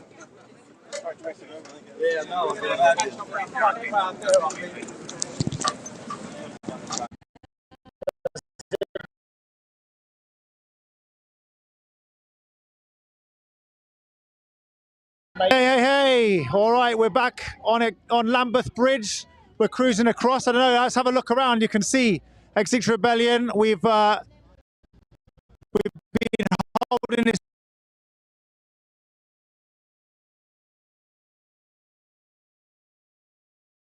by Lauren. I'm wondering, Lauren, what have you been up to today, and like why you've been here? Sure. So we have been swarming today. One said 3 years ago when all the bridges were taken. Hear me? I'm speaking. Yes, I have an interview. Can you hear me? I know, and I'm replying, but you're not hearing me. You can't hear me. I do. Okay. Okay, thanks. You're joining us again on Westminster Bridge. Do you want to explain what's motivated you to come here? Well, it's kind of 3 years since, it's the 3rd anniversary since the first rebellion that I was part of. And we've got less than 3 years now to make the change, otherwise we're going to be completely fucked. So I'm here because I go crazy if I think of anything else. I think the whole world's gone mad. But I'm a teacher, I'm a mother, I work full time. And I have to kind of carry on as if everything's okay. And it really does my head in. The only thing that makes me feel sane is being here. So I've come here today hoping to get arrested for the first time. Because finally, today's the day and I've had enough. Nothing else works. So I just feel so happy that a lot of people up here who feel the same way as me. I came up here on my own today. I don't really know anybody else on the bridge, but this is my tribe. And I've already made friends that are going to look after me if I do get arrested. So yeah, just good luck to everybody for being here. And thank you very much for organising it, Extinction Rebellion. It's all self-organised. That's the beauty of Extinction Rebellion, is we just all work together to make it all happen. And it's a tremendous show of people power and solidarity and what we can achieve as we form together as a community. You know, in the 3 years between now and the first rebellion that I was part of, we've had COVID, and the whole world has demonstrated that if governments want to, they can take urgent, drastic action for the benefit of their people. So now, come to climate catastrophe. So they need to do it now. The only reason they're not is because they're in the pay of the fossil fuel companies. It's just shocking. I can't believe that nobody can see that, or that, you know, that ordinary people can just carry on as normal. We've got less than 3 years. We've got 2.5 years before we reach a point where it's all just going to be irreversibly catastrophic. So why isn't everybody panicking? Why isn't everybody here? I think there's a lot. It's quite a complicated question, that, and there's quite a few answers to it. You know, firstly, does everybody know? I think a lot of people can be excused for not knowing because the media is not telling the truth. It really depends which newspaper you're listening to, which radio station. You know, if you listen to GB News, then you're not necessarily going to know that the climate crisis is such a catastrophic risk and the imminency of it. I can't believe it. My daughter was arrested 2 weeks ago, and she is the gentlest, shyest, quietest person. I never ever believed that she would be arrested. And a friend of hers was interviewed on GB News by this awful woman who obviously knows what she's doing. She's got an Oxford degree, and she was just tearing strips off this really brave 17-year-old. And it's just I could barely watch it. It made me so angry because those people, the media, they know what they're doing. They have the voice. Why are they there? It's their duty to tell the public what's going on, and yet they don't. So, yeah. I I just feel that there needs to be a law that stops people from being able to speak out in this way, or even to fear a law that could come in the future and retrospectively charge people, especially those in power. And if you think about the current government we have now, they're all a bunch of criminals anyway, and they have no moral authority. They're not my government. I do not recognise their legality. I do not recognise their laws. I'm here because for what I believe in, and I believe that we have a right to protect our children's future. And I have a neighbour, my kids are 20 and 22, but I have a neighbour who has two daughters, one's 3 and one's 1.5. And her face, when she looks at me, she's so full of innocence. And it just breaks my heart. I just think for her, what kind of future is she going to grow up with? And so many life forms around the planet as well. It's unbearable. So the only way I can bear it is by being here. And we really want all of you to be here. So whatever you're doing tomorrow, it needs to be here in Hyde Park, 10 a.m. Come and join us. Marches taking place throughout the city. If you come in later, you can find out where we are by looking at the live stream, and it'll tell you our location in the top right-hand corner. The live stream is on YouTube and it's on Facebook, and we're posting out on Twitter. And as you can hear behind us, the Samba Band has rejoined us. I think they momentarily went to the other end of the bridge, but they're back here, making the beat a lot more upbeat.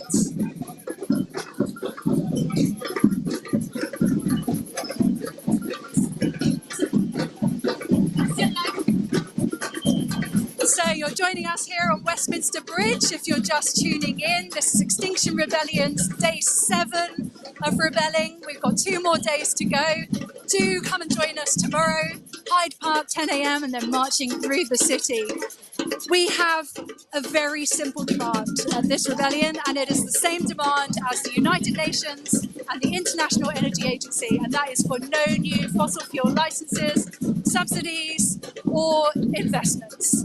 It's absolute no-brainer. It's absolutely criminal for this government to be pursuing 40 new fossil fuel licenses in their latest energy strategy, when the IPCC's report that came out last week said it is now or never, do or die.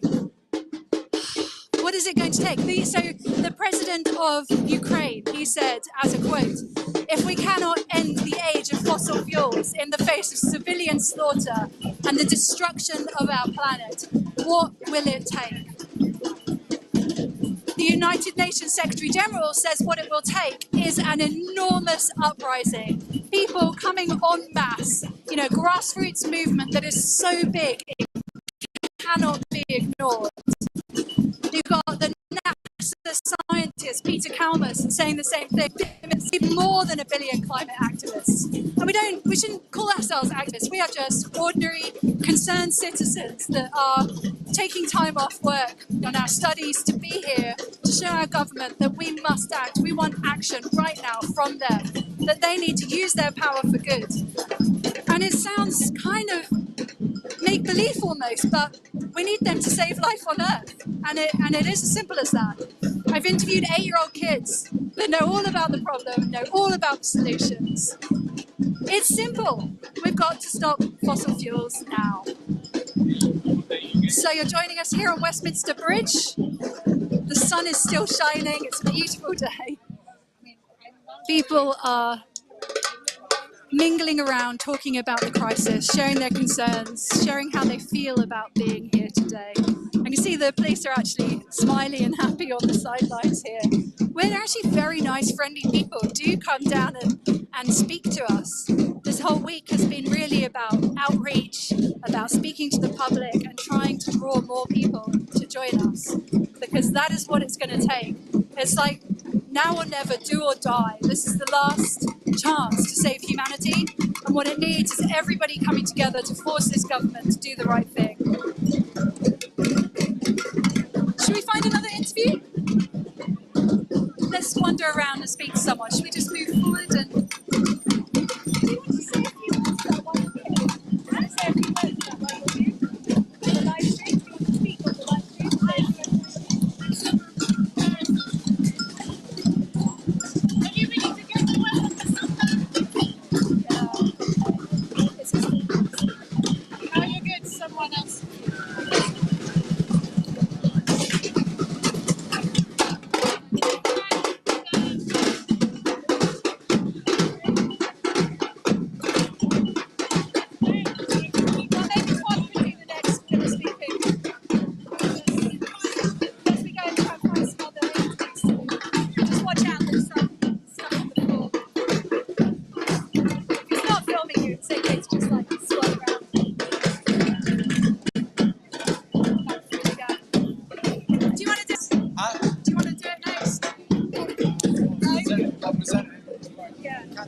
Maybe this way. Well, do you want to say anything when the live stream comes back to us?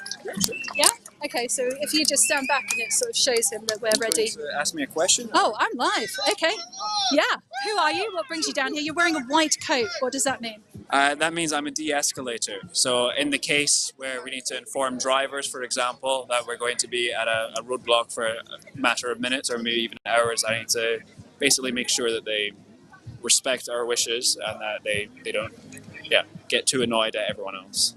So what sort of techniques do you use to calm somebody down if they're really angry? Well, it's mostly just listening and trying to empathize with them.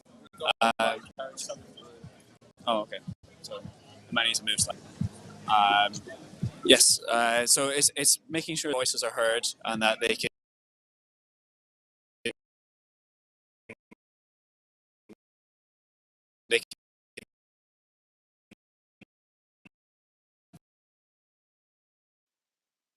Vent their anger. We do not have much time. It looks as though, from recent IPCC reports, we've already gone past that 1.5 degree limit. That requires us to move extremely quickly. Climate change is already with us, and that is affecting the poorest people on the planet much more than it's affecting those of us here. But let's be clear, no one is going to be able to save themselves from climate breakdown. It is the wealthy who are disproportionately responsible for most emissions, but not even they will be able to insulate themselves from climate breakdown. There are a whole host of other issues that are exacerbated by our dependence on fossil fuels. Russia has been able to fight a horrendous war in Ukraine and simply pay for that war using revenues that we are sending over there in the form of payments for natural gas and fossil fuels. And it's not just Russia either. When it looked as though we would have to try and wean ourselves off Russian gas, where did Boris Johnson go? Straight to Saudi Arabia, just days after the Saudi Arabian government had executed over 80 people in the largest mass execution that we've seen in modern history. These are brutal regimes that have used their oil wealth to be able to insulate themselves from democratic accountability. But the question we should be asking ourselves is not should we decarbonise, it's who is going to pay for the process of decarbonisation. Politicians are going to try and force working people to pay for the costs of moving towards a low carbon economy. And we've seen over and over and over again politicians trying to push non-solutions like carbon taxes, which are disproportionately going to harm the poor. The biggest factor that has been driving the dominance of fossil fuels over our politics for decades has been the fact that most of our political institutions are completely insulated from democratic accountability. Protest has always been a central pillar of democracy, but right now the Conservatives are trying to take away our right to protest. They are pushing deeply regressive authoritarian legislation that is trying to criminalise people for protesting. Protest is going to be so important because it allows us to hold the powerful to account. If we aren't out there on the streets telling Boris Johnson, telling Rishi Sunak that they need to invest in decarbonisation, then the only voices that they're hearing are the vested interests in the fossil fuel industry, in aviation and transport that are telling them, oh, actually this problem isn't so bad, or actually it is bad, but we're not going to be the ones to pay for it. We need to build a broad and cohesive movement that brings together social movements, the labour movement, more political movements, and make sure that we have a combined weight and a combined voice that is holding the powerful to account and really making sure that it is not going to be the poorest people in our society, the poorest people in the world, who are forced to pay the costs of a climate crisis that has been caused by the wealthy.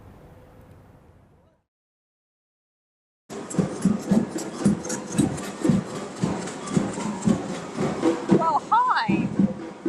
I don't know where we're going on this march, but we were just at Waterloo Bridge, and I think we're making our way towards an event which you might like to see very soon. I'm just going to give it a big up.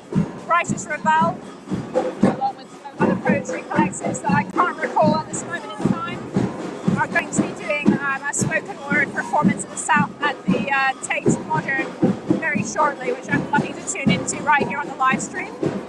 So I think everybody's heading there to join them and in a sort of celebration of community, really, and togetherness in our feelings about the climate. It's really surreal to be here out in front of the march presenting this to you right now. I'm feeling all sorts of emotions, to be honest. Talking to other people and hearing their stories is really powerful, and I hope you've heard some things that have made you question your own ideas today. I'm going through that all the time as I meet new people in this movement, new reasons why they're out on the streets, personal stories. Yeah, it's difficult to put into words how bad the situation is that we're in, and I'm talking in all sorts of ways. It's not just about carbon in the soil or not, it's about the lack of political will to actually put a package in place, take action in front of people, and have a democratic process that reflects what people really want to happen on climate change. There was a poll recently, or some research that was saying that about 90% of people in this country, and that's including people who vote all different persuasions, including conservatives, would welcome new onshore wind in their area. On the other side of that, we've got Grant Shapps saying, oh, I'm not sure about wind, I don't think I'd want to live in an eyesore, it's a bit noisy and a bit inconvenient for people. This is just unacceptable in this day and age. Our government is going backwards in time about 20, 30 years to these NIMBY arguments, back to the time when I was a small child and people were talking about wind and solar being these kind of things that were unaffordable. We know now, 30 years later, we have the technologies there, the cost is coming down and down all the time, and yet the government refuses to stop investing in new fossil fuel projects, which is exactly what we're asking them to do in this rebellion. We're still the presidents of COP26, that COP process, and yet we're not listening to the own advice of the IPCC reports. The new ones are coming out all the time, and the latest one said that we've only got 2 to 3 years to sort this out. What's this? I suppose people are thinking like everything seems fine, we're getting some,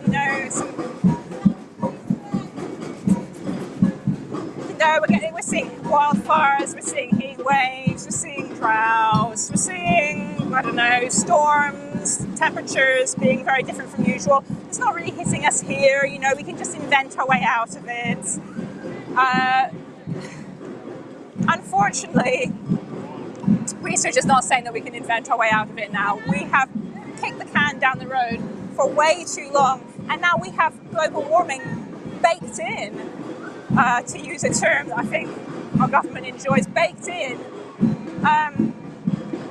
for decades to come, if not hundreds of years to come. We are now creating the emissions that will affect people hundreds of years into the future.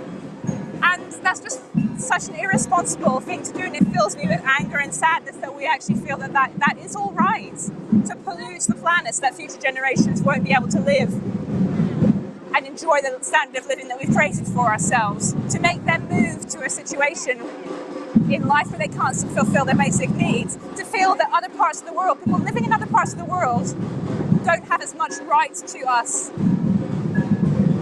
as us to those basics of life as well. Clean water, air to breathe that doesn't have huge amounts of particulates in it. That's a problem that I'm facing today. We're facing as we walk through London. But things like water quality, Grant Shapps, to go back to him, saying that he'd rather have energy that comes from different parts of the world, and coal plants, oil and gas, they have much more damaging than something like wind. To say that people who live in parts of the world where coal is produced, it's okay for them to have that in their backyard, but we can't have a wind farm which is actually fairly clean and can be easily dismantled if we find a different way of making our energy in coming decades. It's just racist. It's racist, and it's difficult. Yeah, I keep saying it, but I am finding it very difficult to put in words today. The immensity of all these feelings, of different problems that are coming together in our society. The cost of living crisis now showing us that oil is not the way forward, because we are bound to these market prices And we have these people at the top of, we were at Shell just 2 days ago. The profits that have risen for that company in the last year, they've made like 14 billion more in profits this year than last year as a result of market-led energy price increases, while people in this country, families can't feed themselves, old people can't heat their homes.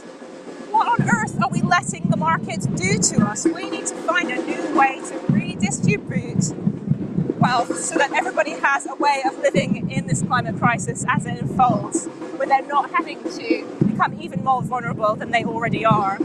So many of the problems that we see these days in society are linked back to this extractivist way of working, of exploiting people and planet, and it's just got to stop. And one of the ways that we can stop that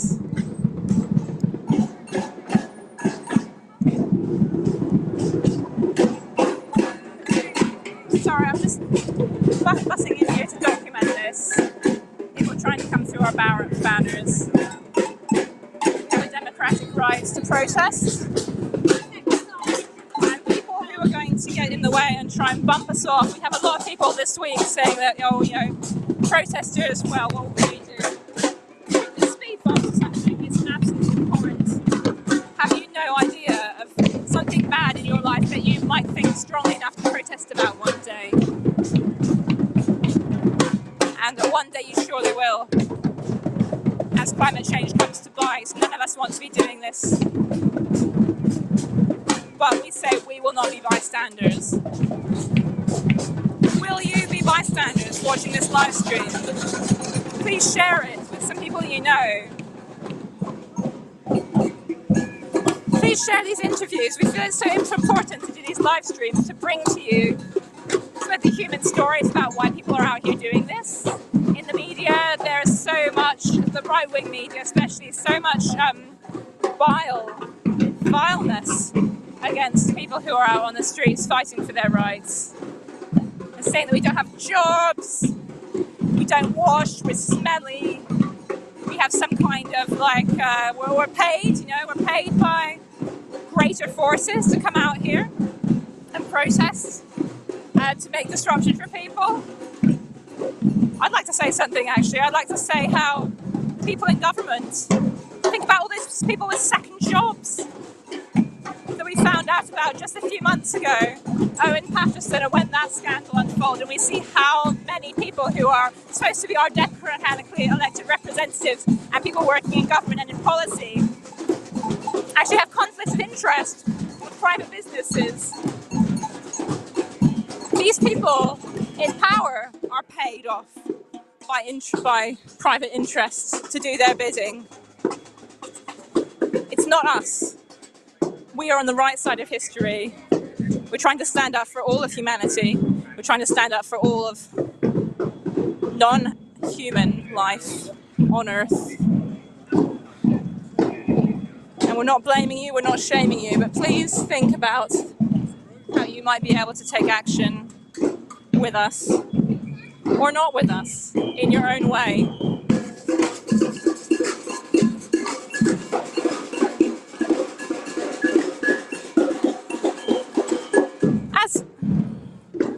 As we keep moving now through the streets of southern London, we are going to move to a different bridge where I think we've got an interview for you.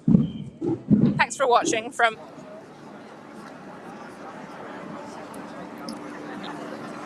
Hi and welcome to Blackfriars Bridge, where we're here with a few hundred people have congregated on the bridge actually. We've got roadblocks at both ends that have been here for about an hour so far. This is one of 4 bridges that we're occupying today. I think we're on Waterloo. Just down there you can see there's other rebels on the bridge just across there, and then up at Lambeth. And we're taking disruptive action again today to try and highlight to members of the public, to the government, how bad the crisis is. You've heard from people being interviewed this morning that probably put it far more eloquent than I could. But yeah, lots of us out on the streets, day 7 of the rebellion, and also the anniversary of the April rebellion from 2019, where we really came out in numbers for the first time. And the numbers are still coming out because the crisis is still getting worse. So we feel that we need to act now. There's lots of chalking that's been going on the bridge actually, lots of really good messages. System change, not climate change, that's what we need. The government needs to change the whole system, society needs to change the whole system. Lots of messages about acting now. And yeah, just the numbers keep going up in this rebellion, I think. And if you can't get down today, then try and get down to London tomorrow to join us. We'll be in Hyde Park from 10 a.m, taking action again. And setting this dilemmas we heard about setting dilemmas for the government this morning. Trying to make them, well, they can either come to the table and actually do what they said they were going to do on climate change, or we can continue to take disruptive action because it's the only thing that we know that makes a difference. And it's really unfortunate that we do have to take disruptive action, but history has shown it's the only way. So we're out on the streets again to try and make stuff happen. And loads of really glorious rebels in action, using their holiday to come out. Not the dangerous radicals that some people will have you say. Antonio Guterres, the UN General Secretary General, get that the right way around, it's a very hot day, my brain's frying, said that actually the governments and countries that are still extracting fossil fuels, they're the dangerous radicals, not the normal, ordinary people out on the streets demanding change. And that's what it's going to take. Hundreds and thousands of people need to come out and show the government that we need to act now. Not by 2050, not by 2040, but right now. We're approaching that 1.5 degrees target that was set by the Paris Accords, etc., that we don't want to go over because we know that above that things get really bad. Things are already pretty bad. There's already parts of the world where people are having to move because they can't grow crops there anymore. Within the next 8 years, I think we saw the half the population of Africa might actually have to move. And where are they all going to go? We've got a refugee crisis at the moment. It's going to get a lot worse. Mass migration, war for remaining resources. And one of our key messages for this rebellion is that we won't be bystanders. We will not be bystanders to that. I don't want to, personally, I don't want to realise in 10 years' time that I should have done something. And I think that's the same for many people here. All the reports are telling us what we need to do. The scientists are being arrested for telling the truth. The doctors and nurses were arrested on Lambeth Bridge the other day for telling us the situation is critical. The health service is going to be overwhelmed unless we do something. The government's own climate change committee has set targets for the government. They set them 25 targets in the last 12 months and the government's done one of them. So that's 24 things they haven't done. But you can be sure that they're working with the vested interests, with the fossil fuel companies, giving them subsidies. It's no wonder people are angry. Subsidising fossil fuels when there's an energy crisis. An energy price scandal, really. The government has allowed this to happen. They've allowed prices to soar. They've allowed us to fall into these situations when they should have invested in renewables a long time ago. But there's still time to invest in renewables. We've still got time for solar, wind, tidal, and of course insulating our homes will make a big difference during those winter months. A cheap and easy thing to do. And we were hearing earlier about how it takes tens of years sometimes to open new oil and gas fields. We just don't have the time for that, or we don't have the remaining carbon budget for that either.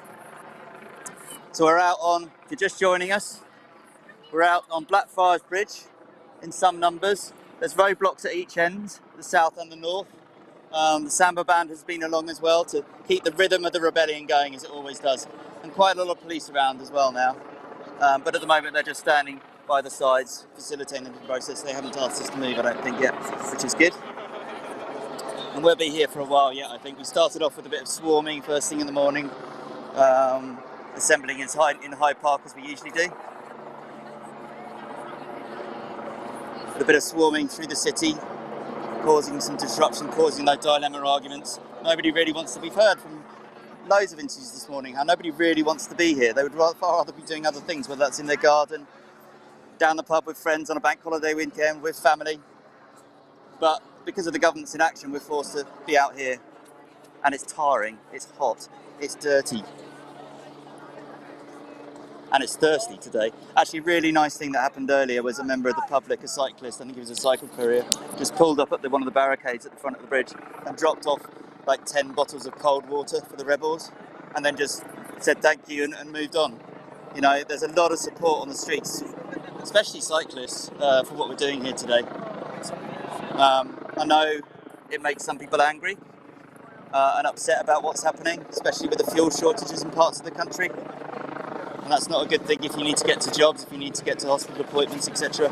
But there's people dying right now in the global south. The climate crisis is here right now. And we feel like we need to, well, we do need to act now. So we're acting with the very best of intentions to try and make change happen. We've got members of XR Youth here as well, young people out on the streets who are very worried about their futures. I mean, I'm in my 40s, a lot of them are in their teens and younger. What sort of future are they going to have? Yeah, the crisis is here now, but it's going to get worse. And the government's complicit in that, in bed with the fossil fuel companies, causing all this destruction.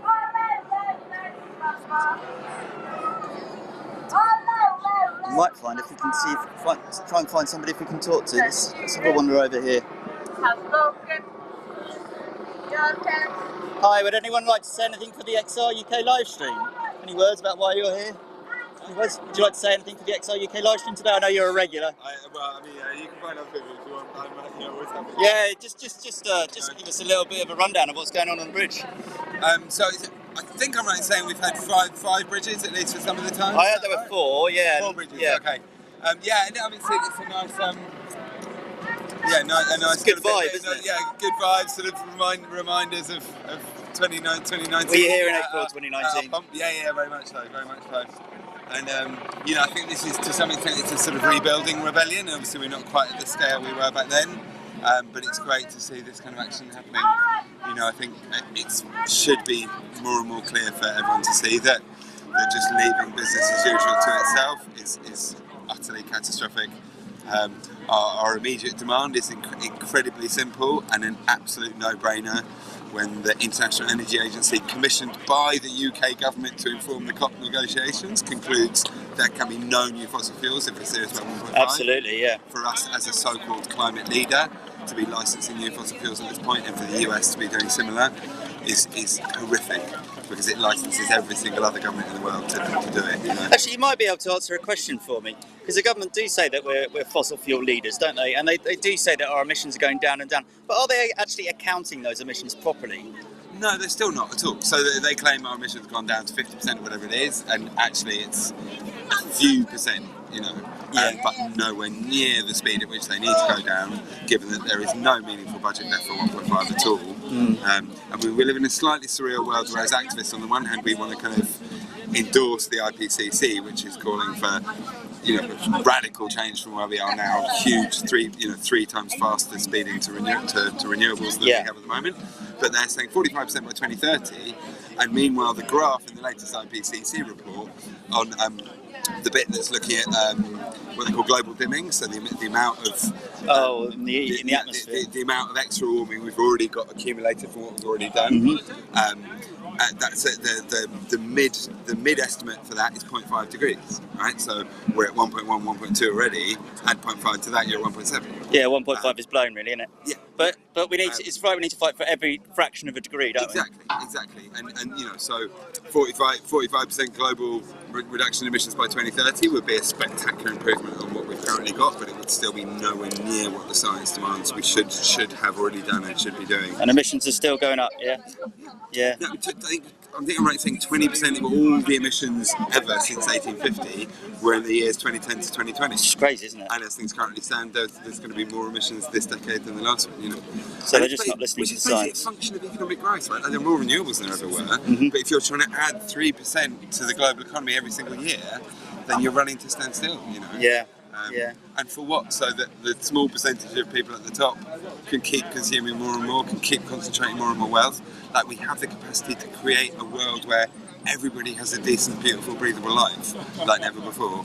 But instead we have this mad system that sucks most of the resources into the hands of a tiny percentage. Yeah.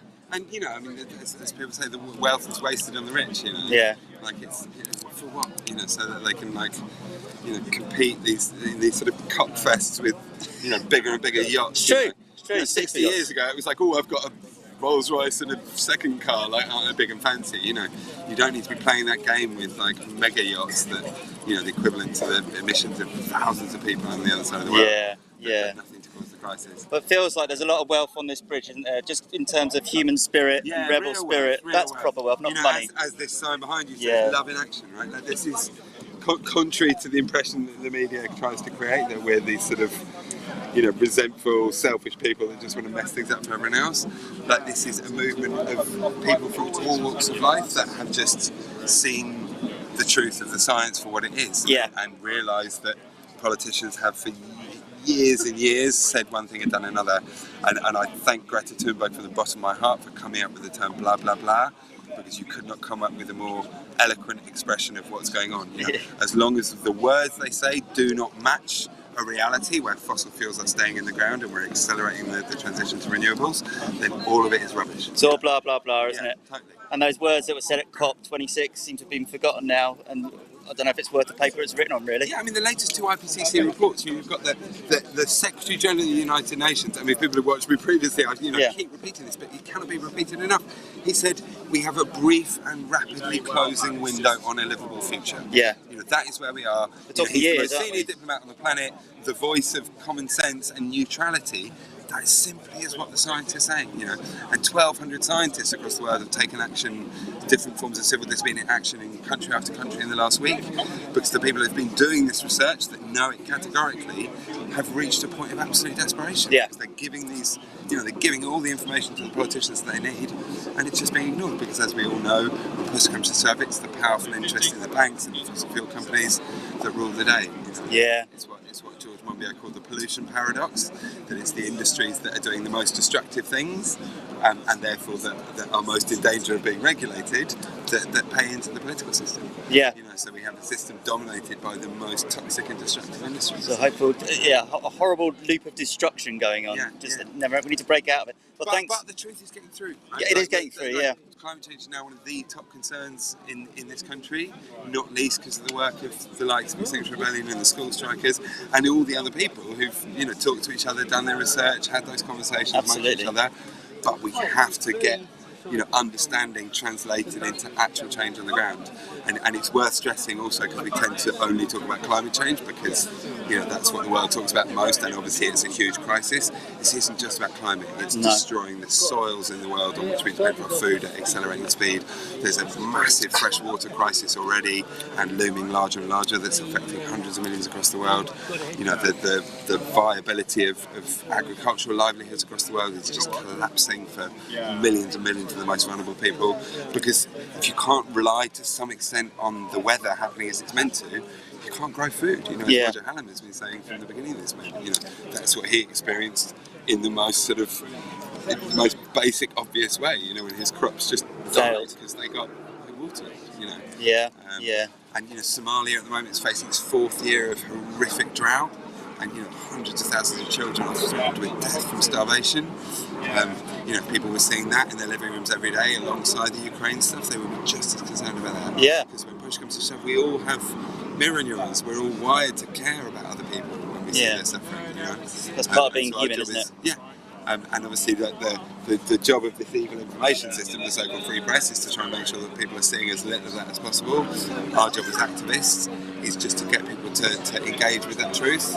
And once we do that, we have no doubt that people will demand change. That's why we want a citizens' assembly. We have every faith that ordinary people, whatever kind of background they come from, when they're put together to discuss what needs to be done, and given the real information about what's happening, they will come to sensible, compassionate conclusions. As we see every time, I think so far, that Extinction Rebellion activists have been tried in front of a jury of their peers. You know, when people actually get the evidence rather than the Rupert Murdoch spin of reality. They let these people off, even when the judges are telling them they shouldn't let them off. Yeah, I've seen that with the not guilty verdicts. It's amazing, isn't it? Because juries have an oath to follow the evidence. Yeah. And what they're responding to is the evidence that absolutely there has to be transformative change now. Just transition as well. Yeah, absolutely. Radical Green New Deal, transformation. fair transformation, whatever you want to call it. But of course, it's not just energy. We can't just replace fossil fuels with renewables and carry Not on like before. for like, yeah. You know, we have to green the food system. We have to. I mean, virtually everything we consume, right, is made in some, you know, some greater or lesser level of toxicity in its production. We need to have far more, you know, excitement, inspiration, and ambition for what we do in this next century in terms of how we do stuff. Could be an exciting time. Well, it will be an exciting time. It should be an amazing time. Yeah. Like, we have technological know-how and the ability to communicate that amongst people like never before. Yeah. You know, there's stuff like biomimicry, if people haven't come across that. If anyone hasn't come across biomimicry and wants a bit of inspiration, because there's so much doom and gloom around, just look up biomimicry, which is the science of copying nature in what we do. And nature has solved, over the billions of years that it's been around, Evolution. That's evolution. the problems that need to be solved. And nature uses energy in a radically efficient and economic way. You know, we splurge energy in a totally very wasteful. You know, we have planned obsolescence, right? So companies want to sell as much stuff as possible, make stuff so that it will break, so we'll buy another one. Yeah. You know, which means all the toxic supply chains, you know, happening over and over. None of it needs to happen. We can have what we need for a decent life and not destroy the world. And let's face it, like having a bit of wealth, having some nice things, and knowing it's not at the price of the death of children on the other side of the world or a decent future. Everybody wants that. That'd be a much better way to live, wouldn't it? Yeah. Okay, well, thanks very much for speaking to us. That was really biomimicry. I'm going to look at that. Biomimicry. Yeah, look that up myself. Thanks so much. Really interesting to hear his words there. Really knowledgeable. So if you're just joining us, we're on Blackfriars Bridge. Loads of rebels down here today, blocking both entrances of the bridge. Other bridges have been blocked as well, causing disruption.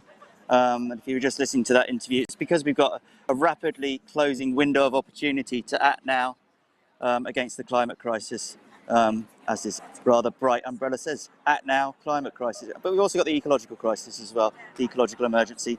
That's soil degradation, the oceans are dying, getting more acidic. They've absorbed so much heat. I think it's like one Hiroshima bomb every 5 seconds or something worth of heat they're absorbing. And that just can't go on. And once those tipping points start being crossed, we're really in a lot of trouble. So a rapidly closing window of opportunity to make some changes, much needed changes, and have a better life. As the last interview was saying, we have a real opportunity to develop ourselves over the coming years with exciting science and move to a much more just way of living, an equitable way of living with people around the world. Because people are dying right now in places like Africa, Afghanistan, Bangladesh, and of course you've got the horrible wildfires that we've seen in America and Australia, and flooding. So the crisis is here right now, and we need to make some changes.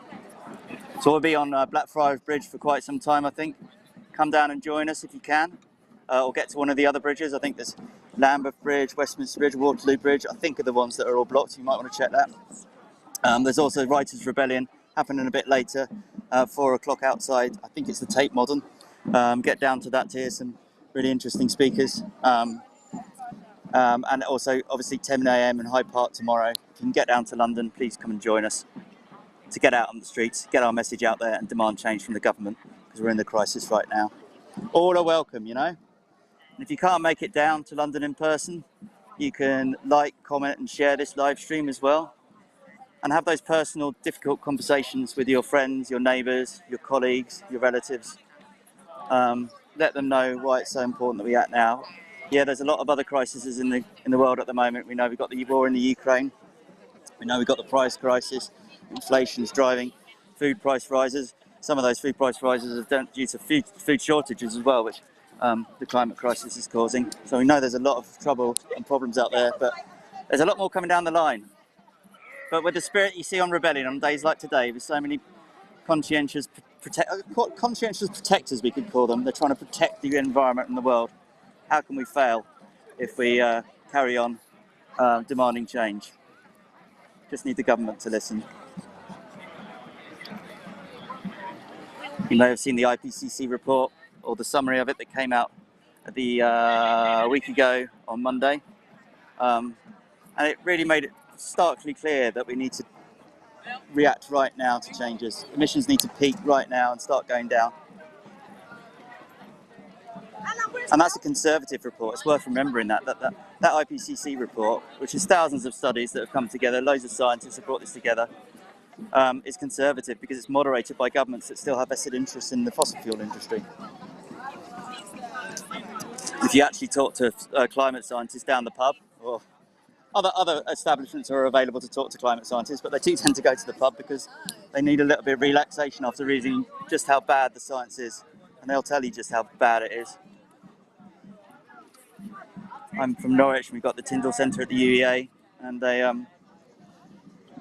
make it very clear just how small a window of opportunity that we have to make change.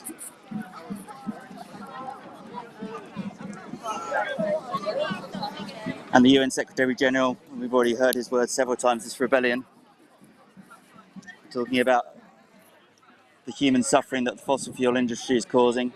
The companies like Shell, who we took action against the other day, outside their building, some brave rebels made it inside to glue on, and we shut down the Shell building for several hours. And the same with Lloyd's of London earlier on in the week.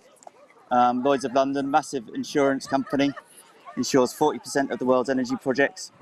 And their CEO has said they're going to double down on fossil fuel investments when actually they need to be doing the opposite at the moment. So these small minority of people in power are the ones pulling the strings, making money for a very small number of people, and the government is supporting them still.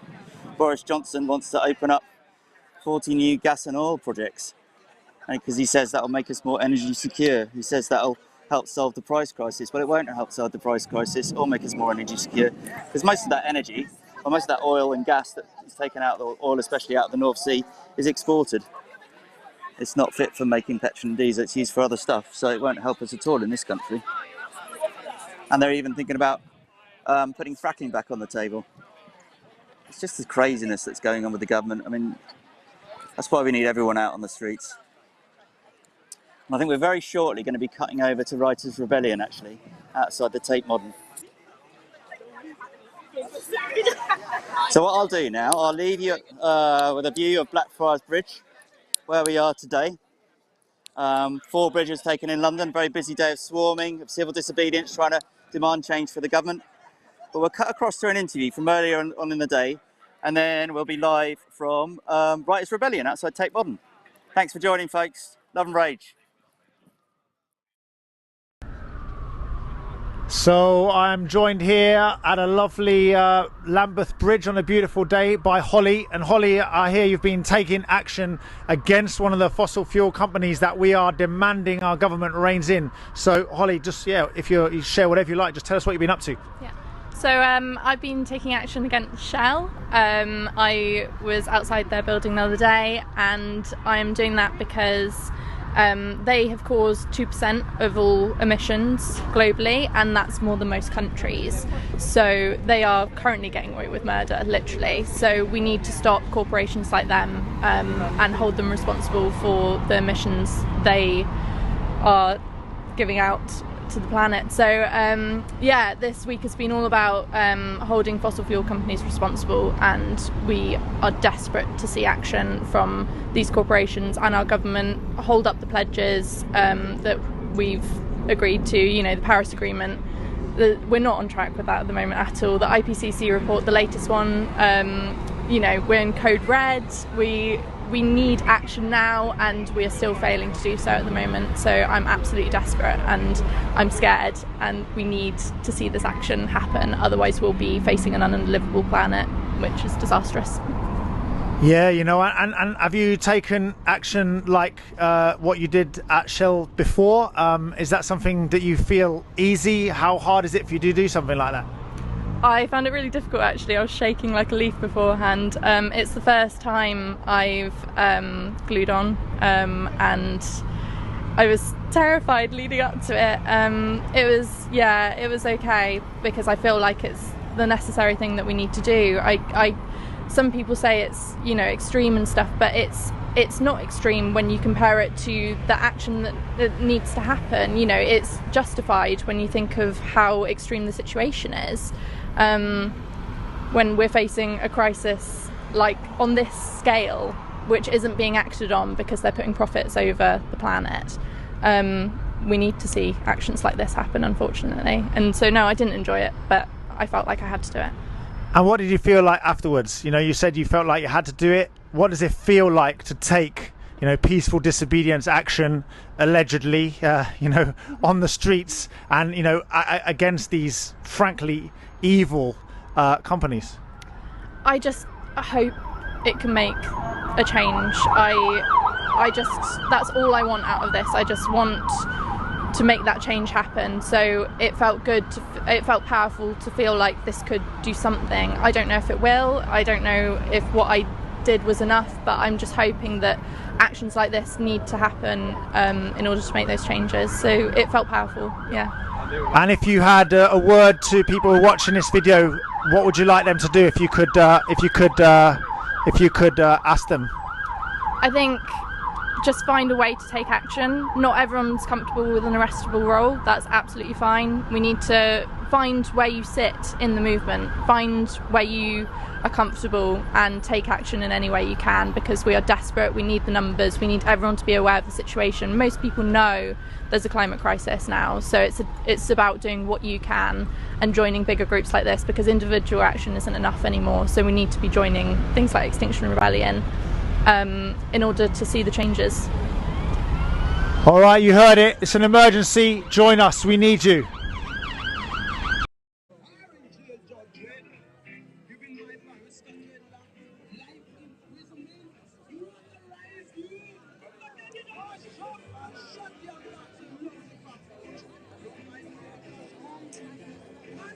Hi everyone, we're at the Tate Modern on the South Bank. A lot of people's destinations of their swarms today ended up here, and we're still awaiting more people, and you can hear that obviously the drums haven't arrived yet. So we've got some music to keep the crowd happy at the moment, and there is quite a sizable crowd. It's very, very warm here today, unseasonably so in London. Tons and tons of tourists. People blocking roads, just total chaos. It sounds like we're about to start. Writers rebel. Writers rebel. Just turn your body slightly towards the stage, even if you're having a nice picnic. This is your moment, just to give us some of your attention. And Chris is going to play you in with a lovely song on the ukulele, because who doesn't need that, just to get you into the mood for what's coming up. So, Chris. Thank you very much.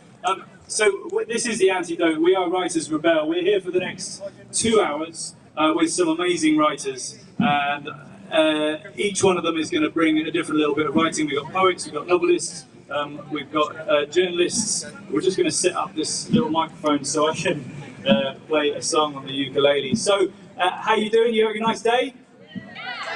Yeah? We've been blessed. We've been blessed with this beautiful weather. I'm so glad. We've been blessed with a marching band, which is perfect timing when you're just about to play a song on the ukulele. We've timed that to perfection, and I'm going to see if I can play in time with them, and it's going to go catastrophically wrong, but we'll all be in the catastrophe together, which is sort of fitting, right? Beautiful. So who here, I'm going to start with a little song, a couple of minutes. Who here is a phone addict? Show me your hands. Phone addicts. Thank you for your honesty, those of you. The rest of you, liars. Where do we get our information from? We're going to be talking a lot today about where we get our information from. So this is a little bit of a song about that. This is perfect. I couldn't have asked for a samba man to arrive at a better time. Yay!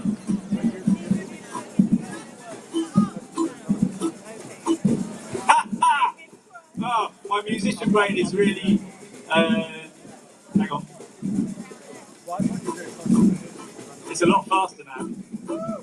Oh my god.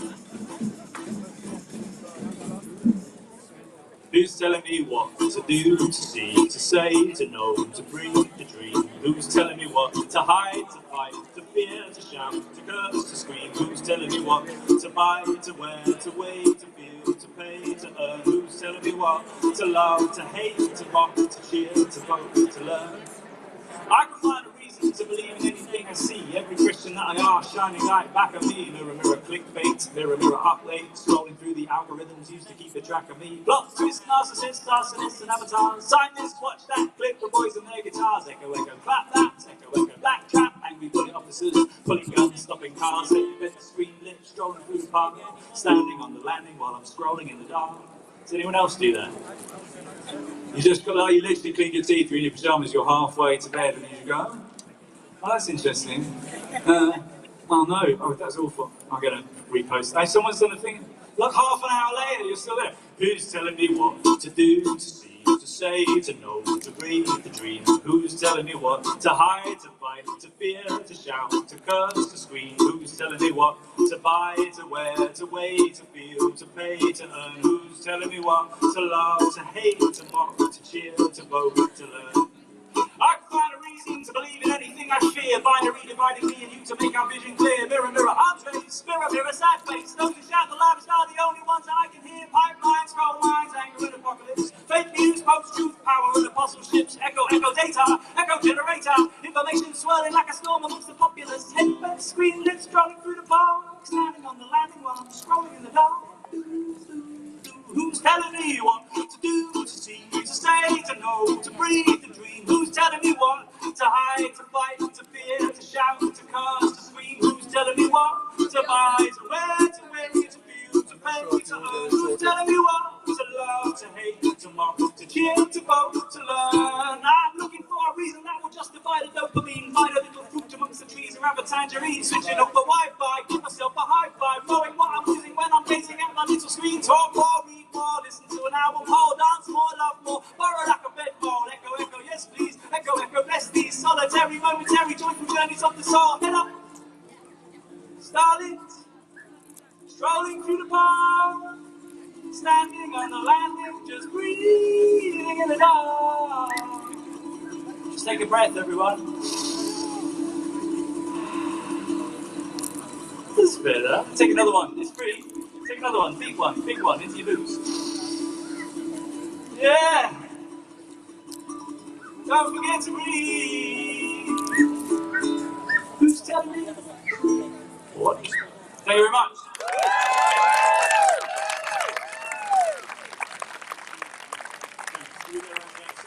So, here we all are, we're all in the mood, we're all in the room, we're all on the lawn, we're all under the sky, we're all here to share some good words. My name is Chris Redmond. I'm going to be one of your hosts for the day with the wonderful Liv Torn over here. Liv, do you want to grab that mic? We're going to be introducing all the poets and the writers who are coming up today. First of all, we are going to hear from the founder of Writers Rebel, Monique Roffey, who is going to talk a little bit about Writers Rebel and why we are all here. Monique, where are you? Where are you? Yeah. Please put your hands together. Welcome, Monique Roffey.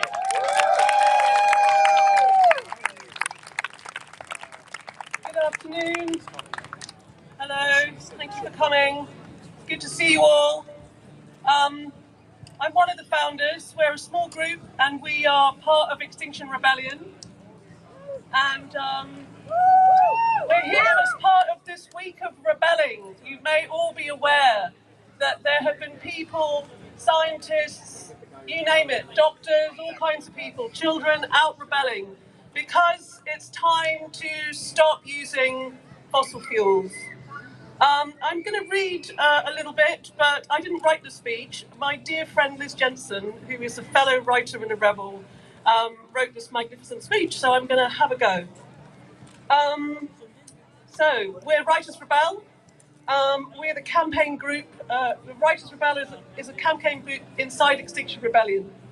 Governments spend $1.8 trillion every year subsidizing industries that are rapidly making our planet inhospitable to life. Colonialism has already caused the world unspeakable suffering and destruction. But colonialism is far from over because Shell, BP, ExxonMobil and other fossil fuel giants remain ruthlessly intent on colonizing the biggest and most valuable resource that we have, our future. They can do it because our current system is fatally addicted to the idea of infinite growth. Together, governments and mega corporations are trashing the priceless heritage of every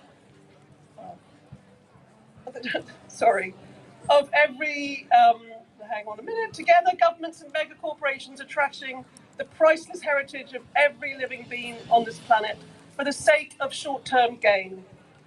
And even though there are alternative sources of energy and we can live on less of this, they are wrecking entire ecosystems on land and sea and polluting the air that our children breathe. Do not believe the greenwash, any of it. Our systems can change. They can change quickly and they can change radically for the sake of our collective survival, our collective soul. This needs to happen. Let's make it happen. We at Writers Rebel are in civil disobedience and resistance to the forces to the government's plan for the next 7 generations and beyond. We are here because if we do nothing today, the cost will be far greater tomorrow. We are here because the cost weighs heaviest on those who are least to blame. And we are here in the knowledge that our right to speak was won at high costs by people who came before us. We demand an end to fossil fuel investments and a new end to fossil fuel licenses and an end to new fossil fuel subsidies. Not tomorrow, not in 2050, now. It's time for us all to step up and we can no longer be bystanders. If oil is the poison, and it is, what is the antidote? We think action. Thank you. Monique, Roffey, who will be back later on to share with us another piece of writing. So this is Liv. Everyone say hi, Liv. Hi, everyone. We have got some amazing writers who are going to be coming up and reading to you today. Shortly, you are going to hear from Zena Edwards. Then you're going to hear from Inua Ellens. And then Patience Agbabi. Then Sarah Winman and Chris Redmond. I'll be back a bit here and there. Greg Normington. Raymond Andrews. Joe Dunthorne. Myself. Yeah, Liv, you'll be here. Yeah. Maggie G. Alex Lockwood. Nikita Gill. Claudia Newland. Monique Roffey again. Claire Farrell from XR. And Lemn Sissay is going to be finishing. I know. How impressive is that? That's quite a bill. So super excited. As you are aware, this is what it's about. We're kind of we're calling it the antidote. It's thinking about other ways that we might power our planet, other ways that we might find energy than the traditional ones that have been kind of making this situation in the first place. Liv, do you want to talk a little bit about Hot Poets? Yeah, so me and Chris are Hot Poets, which is, I know, obvious on many levels, but we are also poets who work with climate scientists, climate change organisations to help them communicate their messages, to help them talk about the amazing things that are going on around the world to mitigate against climate change. And that's kind of, and poetry really has a place in that, and writing really has a place in that. So we're here to talk about that as well. We're also here to talk about, obviously, the incredible dangers of big oil. And with the IPCC report coming out, never has it been clearer that the case for any investment in oil is just a kind of cul-de-sac that we really don't need to go down, and that the only alternative, the IPCC report talks about it, is the cleanest and cheapest alternatives and ways of powering the planet are solar and wind. And Liv, I believe you're going to do a little poem about that. I'd like to do a poem about wind turbines. Anyone here do an impression of a wind turbine for me? Yeah, look, some excellent. Let's all pretend we're wind turbines. This is fabulous. Yeah, you're all. We may need to call out some special engineers for some of you. But let's. Well, maybe you're not going to power everywhere with that kind of, floppiness. But let's go for it. So this is called Sky Spinners, and it's my tribute to wind turbines. And do we need more wind turbines? Yeah. Do we need more wind turbines? So this is for you, wind turbines. It's a love poem to wind turbines. You're a whizzer, a whoosher, a sonic swoosher, an air slicer, a low-flying bird dicer, an H2O ricer. You're a ghostly three-armed angel standing at the gateway to the cloud kingdom. You're waving, we're drowning. You're a trio of eyebrows all frowning.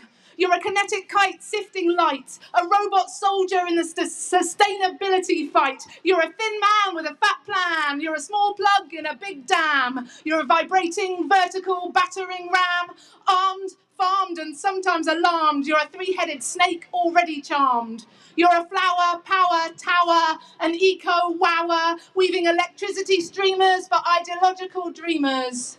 You're a ghost ship made of air, a beleaguered beacon of NIMBY despair, a dangerous place for drying underwear.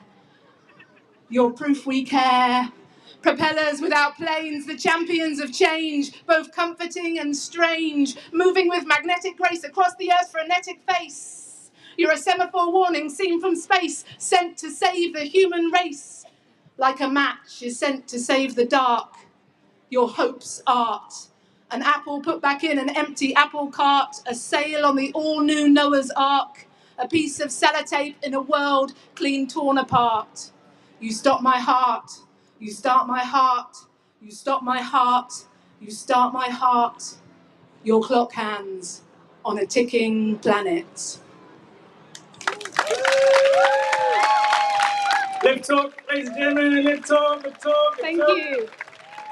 So let us begin. We're here, rebels, we're here, rebels, we're here, writers. We're going to start off with a wonderful poet, singer, activist, theatre maker, 360 artist. Zena Edwards is one of the most unique and powerful voices on the London performance poetry scene and has been for the last 20 years. And it gives me huge pleasure to introduce her to the stage. Please put your hands together and welcome Zena Edwards.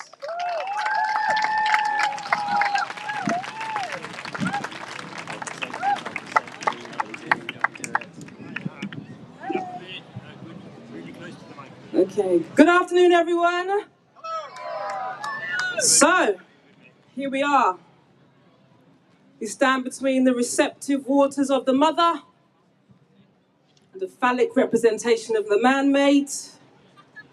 We stand in an existential question moment of time. Are we the endangered species? The planet, she will save herself. If we start with us, then we can save the rest of our animal living cousins on the earth. But this is a big time to use our imagination. This is a vaccine against judgment, anger, and fear. Knock, knock. Knock, knock. Interrupting cow. Moo. My niece told me this joke, and then she held her sides and wept for 8 straight minutes. She laughed and filled the room with her joy.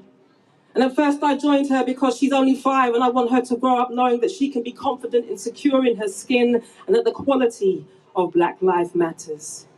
And to know that she can express her joy, express her essence, and she can laugh with the sheer joy that laughter exists. Each time she ha-ha-ha'd, she knocked on the door of my crowded adult heart, growing older with the isms and schisms, playing my conflicting, complicit societal part. It is no wonder that the planet is so crazy with frustration, aggression, riding anger, riding fear. There is unrest in the ranks. Every day us worker bees are clocking on, dropping off our life energy, the ultimate currency on the threshold of our possible extinction.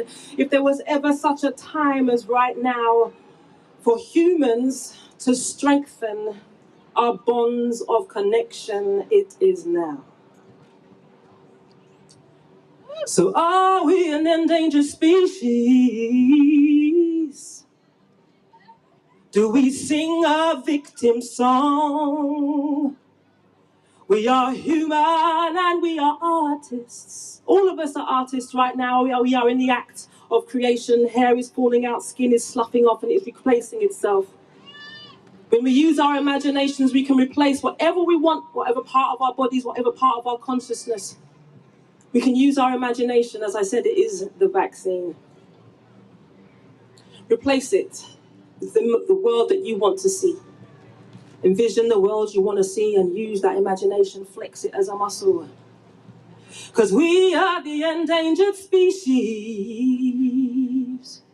but we sing no victim song. We are human and we are artists. We have to know where our voice belongs. We are here, we exist, and I shake my fist with these words from my lips. My mind is set, my body is strong, I sing of a rebirth. No victim song, no, no, no, no, no, no. no, 'cause I am an endangered species, but I sing no victim song. We are human and we are artists, and we know where our voice belongs. I said we are an endangered species, but we sing no victim song. We are human and we are artists, and we know where our voice belongs. The system is blind, it binds our feet to silence our skin, no freedom of speech. We work all day so we can find peace, but states of violence are at a peak. Na na na na na na na. 'Cause nature is life, this earth has got rights, must fight for her freedom out of our life. The road is long, but the struggle is strong. Shout justice, come peace, our victory song. Na na na na na na. Now said we are an I want you to sing with me. I'm not having this. Lyrics. We are an endangered species, but we sing no victim song. But we sing no victim, that's right. 'Cause we are human and we are artists. We are human and we are artists. And we know where our voice belongs. And we know where our voice... Okay, now let me hear you. I want you to shake down this thing here. Because I can't help looking at it thinking, yeah, right, okay. The art world, you got that. Right, here we go. We are an endangered species. There you go, I can hear you now. And we sing no victim song, but we sing no victim song. Lovely. We are human and we are artists. We are human and we are artists. And we know where our hearts belong. And we know. Yes, we know where our souls belong. And we know where our souls belong. And we know where our bodies belong. And we know where our voice belongs. We know where our voice belongs. I don't want to take up much more time, but we are artists. We are in the process of creation right now. Let us create the world we want to see. Paint it every colour you want to with your imaginations. Remember, this is an extinction rebellion. We do not believe we are on our way out. If we do, we're going out with a bang, and it will be with quality. All right? Quality of life matters. So let's get on that. Big love, everybody.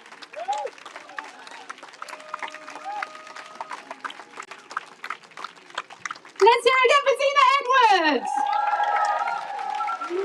Ah. So next up, we have Rick from the Rickshaw. Can we just hear it for Rick? Unsung hero. Next up, we have Inua Ellams, born in Nigeria. Inua is an award-winning poet, playwright, and curator. Identity, displacement, and destiny are recurring themes in his work, in which he mixes the old with the new, traditional with the contemporary. His books are published by Flip Die, Akashic, Nine Arches, Penned in the Margins, and Oberon and Methuen. Let's hear it for Inua Ellams.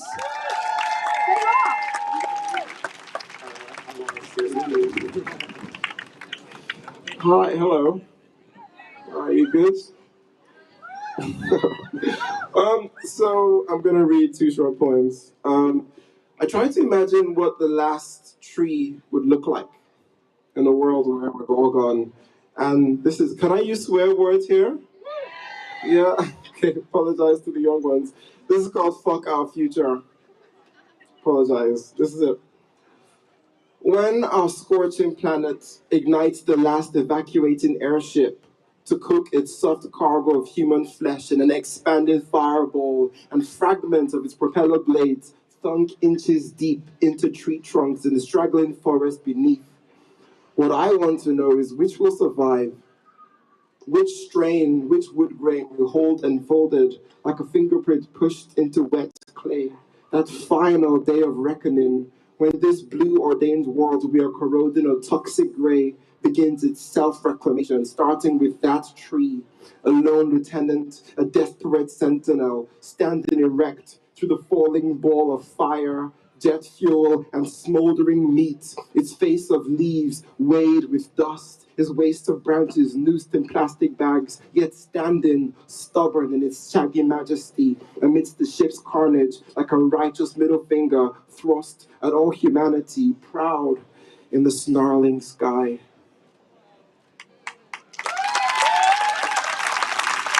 It's a bit morbid, I know, but the trees will outlive us, right? I think there's something gorgeous about that. So the last and second poem I'm going to read is about my niece. Her name is Ellie. And there was this, I think it was during her birthday, I arrived and I was angry because I'd cycled all the way there and I was coughing because of how polluted the streets were. So I wrote this poem called, again, I apologize for the use of expletives, it's called Fuck Humanity. Not you guys, though. You guys are all right.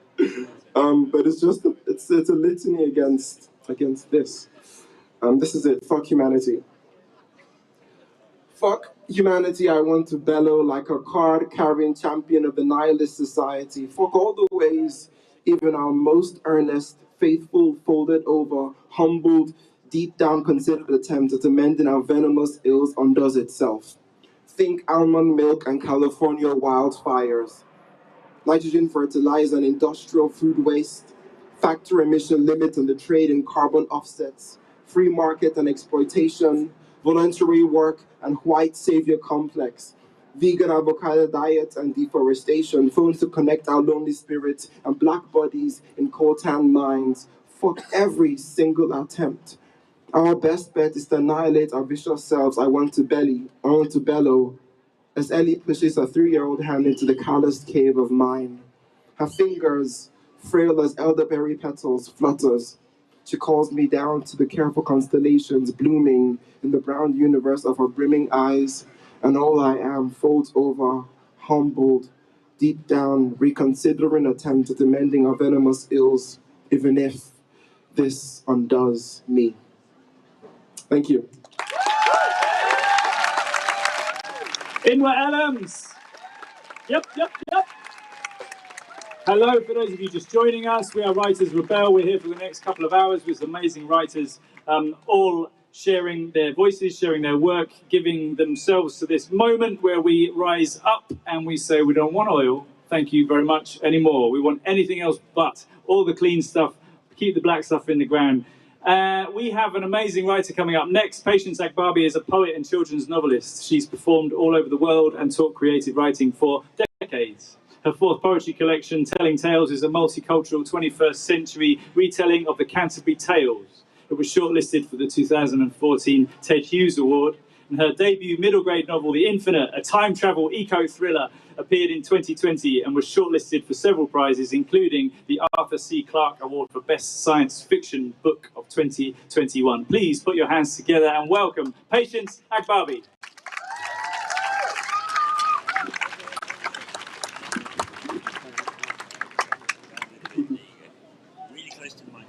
Hello everybody. Hi. Okay, so today I'm going to be reading from this amazing novel by Nigerian writer Halon Habila called Oil on Water. Anyone here read it? Well, you should, because it's an absolutely compelling novel, but also a devastating look at the effect that the oil production has had in the Niger Delta region of Nigeria, which is the south-south region, which is where my people are from. So I think the thing most of all that I would say is the worst effect of all, not just on the people of the area, but the land, the water and the air. So just to give you a bit of context, journalists Rufus and Zach have been sent by the respective newspapers to cover the story about the kidnapping of Isabel Hood, who's a white English woman, and she's been kidnapped by militants. So one night, they stay in the house of Chief Ibrahim, and Zach asked him, "Are you happy here?" This is how the chief responds. "Once upon a time, they lived in paradise," he said, "in a small village close to Yellow Island, farming and watching their children growing up before them, happy. The village was close-knit, made up of cousins and uncles and aunts and brothers and sisters. And though they were happily insulated from the rest of the world by their creeks and rivers and forests, they were not totally unaware of the changes going on around them. The gas flares lit up neighbouring villages all day and all night. And the cars and TVs and video players in the front rooms of their neighbours who has allowed the flares to be set up. Some of the neighbours were even bragging that the oil companies had offered to send their kids to Europe and America to become engineers so that one day they could return and work as oil executives in Port Harcourt. After the speech, For the first time, the close unified community was divided. But how could they not be tempted? How could they not be tempted with the flare in the next village burning over them every night? Its flame long and coiled like a snake, whispering, winking, hissing. Port Harcourt, holding long conferences with Chief Malabo, the head chief, who was also Chief Ibaram's uncle. One day, early in the morning, Chief Malabo called the whole village to a meeting. Of course, he had heard the murmurs from the young people and the suspicious whispers from the old people, all wondering what it was he had been discussing with the oil men and the politicians. Well, they had made an offer. They had offered to buy the whole village. And with the money, and yes, there was a lot of money, more money than any of them had ever imagined. And with the money, they could relocate elsewhere and live a rich life. But Chief Malabo had said no. On behalf of the whole village, he had said no.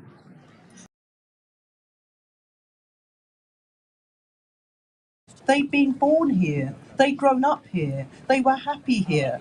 And though they may not be rich, the land had been good to them. They never lacked for anything. What kind of custodians of the land would they be if they sold it off? And just look at the other villages that had taken the oil money. Already the cars had broken down, and the cheap television and DVD players were all gone. And where is the rest of the money?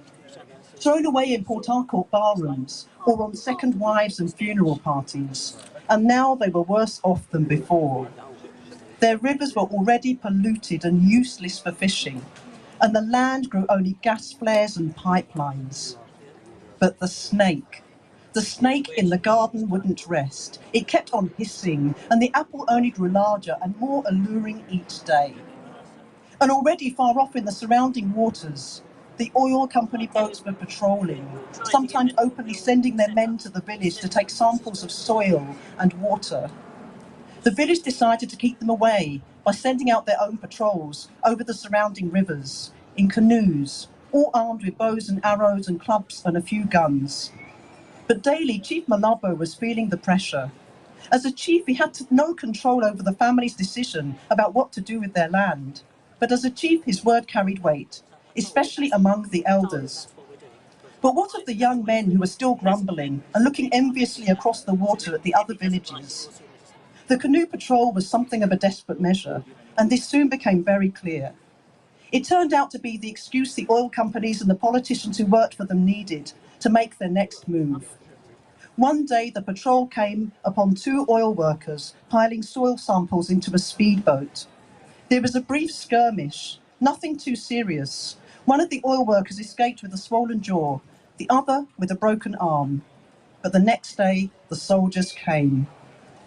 Chief Malabo was arrested, his hands tied behind his back as if he were a petty criminal, on charges of supporting the militants and plotting against the federal government and threatening to kidnap foreign oil workers. The list was long, but, the lawyer said, if the elders would consent to the oil company's demands, sell the land. A politician who introduced himself as their senator came all the way from Abuja and assured them that their situation was receiving national attention. It was in the papers, and he was going to fight for them to see that their chief was returned safe and sound. With him were 2 white men, oil executives. The villagers chased them away. Others came, but they were all liars, all working for the oil companies, trying one way or another to break the villagers' resolve. But the villagers remained firm. Chief Malabo, whenever they went to see him, told them not to give in, not to worry about him. But they could see how he was deteriorating every day. And then they went to see him one day and were told he was dead. Here, Chief Ibaram paused in his story, his voice breaking. They were given his body, which was wrapped in a raffia mat and a white cloth, and told to take him away, just like that. The following week, even before Chief Malabo had been buried, the oil companies moved in. They came with a whole army, waving guns and looking like they meant business. They had a contract, they said. Chief Malabo had signed it in prison before he died, selling them all of his family land. And that was where they'd start drilling. And whoever wanted to join him and sell his land would be paid handsomely. But the longer the people held out, the more the value of their land would fall. Zach shifted. So what happened? They sold, one by one.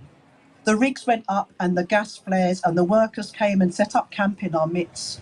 We saw our village change right before our eyes. And that was why we decided to leave, 10 families. We didn't take their money. The money would be our curse on them for taking our land and for killing our chief. We left. We headed northwards. We've lived in 5 different places now, but always we have had to move. We are looking for a place where we can live in peace, but it is hard. So your question, are we happy here? I say, how can we be happy when we are mere wanderers without a home? Thank you for listening.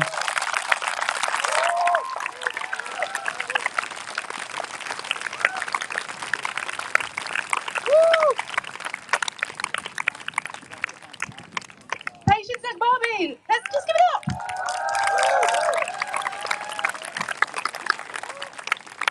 What an amazing lineup so far. This is such a wonderful experience to be able to hear all these writers. So next up, we have Sarah Winman. Sarah is a fiction writer. She has written 4 novels, and in 2011, her debut novel, When God Was a Rabbit, became an international bestseller and won her several awards, including the New Writer of the Year in the Galaxy National Book Awards. Her most recent work is Still Life, and it won the Fiction Award for the Books Are My Bag Readers Award 2021. And she is a lifelong activist, and we're so lucky to have her here today. Sarah Winman! Hello! Go with the excitement!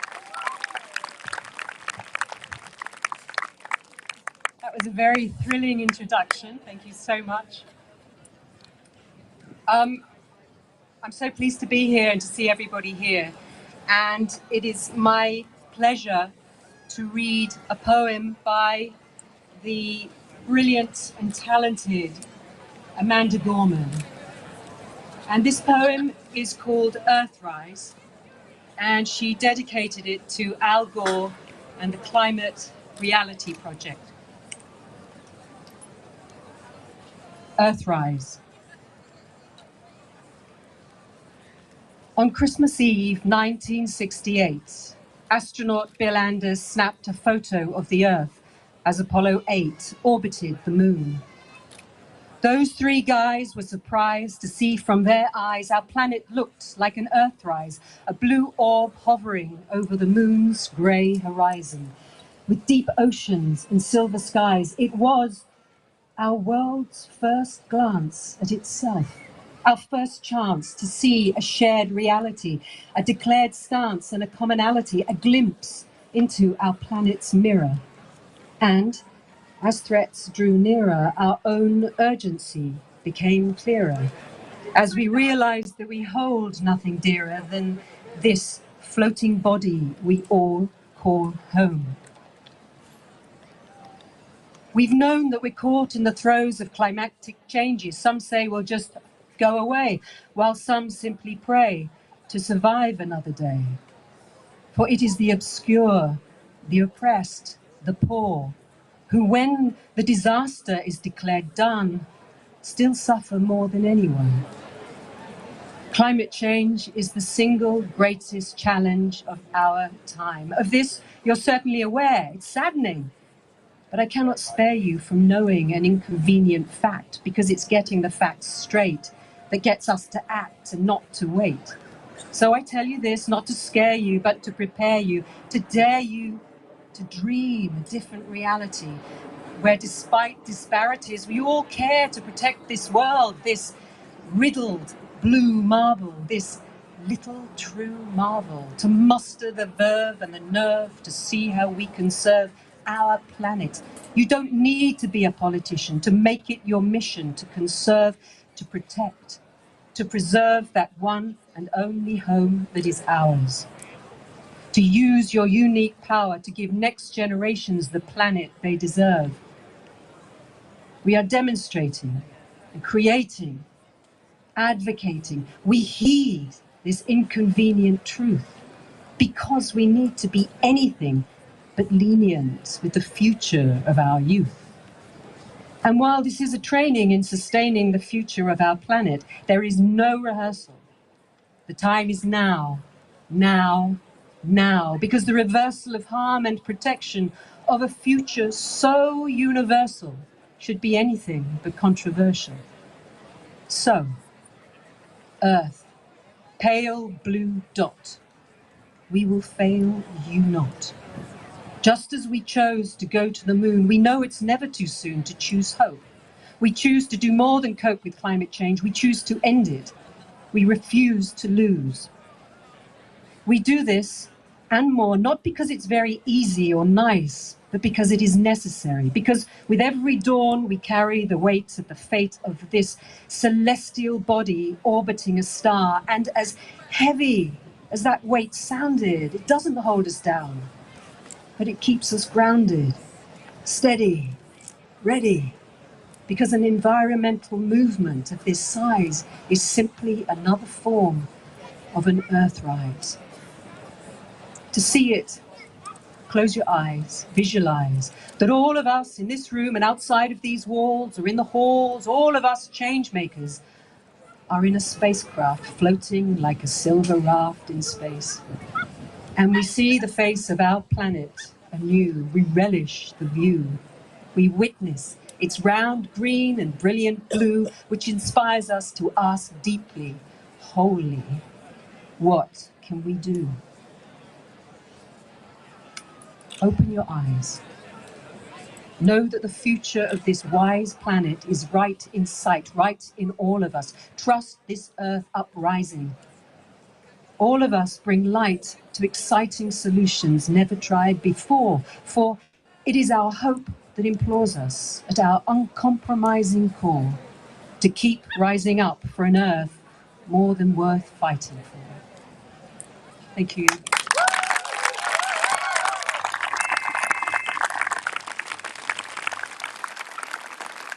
Sarah Women, I'm trying to be a little bit less sort of overly excitable. For the novelists, that's a bit much for them. Just for the poets, I'll bring that overexcitement. So I'm going to bring lots of excitement now, because it is my shiny co-host who's going to come on and do a poem for you. His name is Chris Lemn. He is a writer and musician. He is the director of Tung Fu. Anyone know Tung Fu? Which is a spoken word and live improvised music night, which happens all over the place. And it's also, incidentally, happening next Friday at the South Bank Centre, when we'll be bringing hot poets to the South Bank Centre. So please come to that. That's going to be awesome. He is my fellow co-director of Hot Poets and a marvellous human being. Let's hear it for Chris Lemn!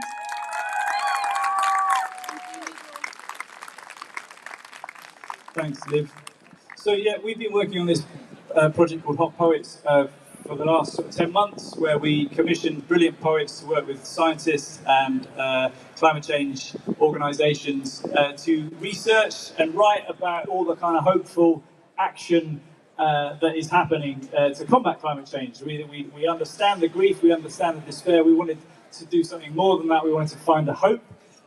Because I don't actually know what to do with that much despair. I want to know how I can feel hopeful, how I can feel some agency. So I worked with an organisation called the Weathermakers, who are Dutch engineers, and they've got a project to re-green a huge area of the Sinai Peninsula. It's based on something that's already been done in China. The technology exists, it's possible.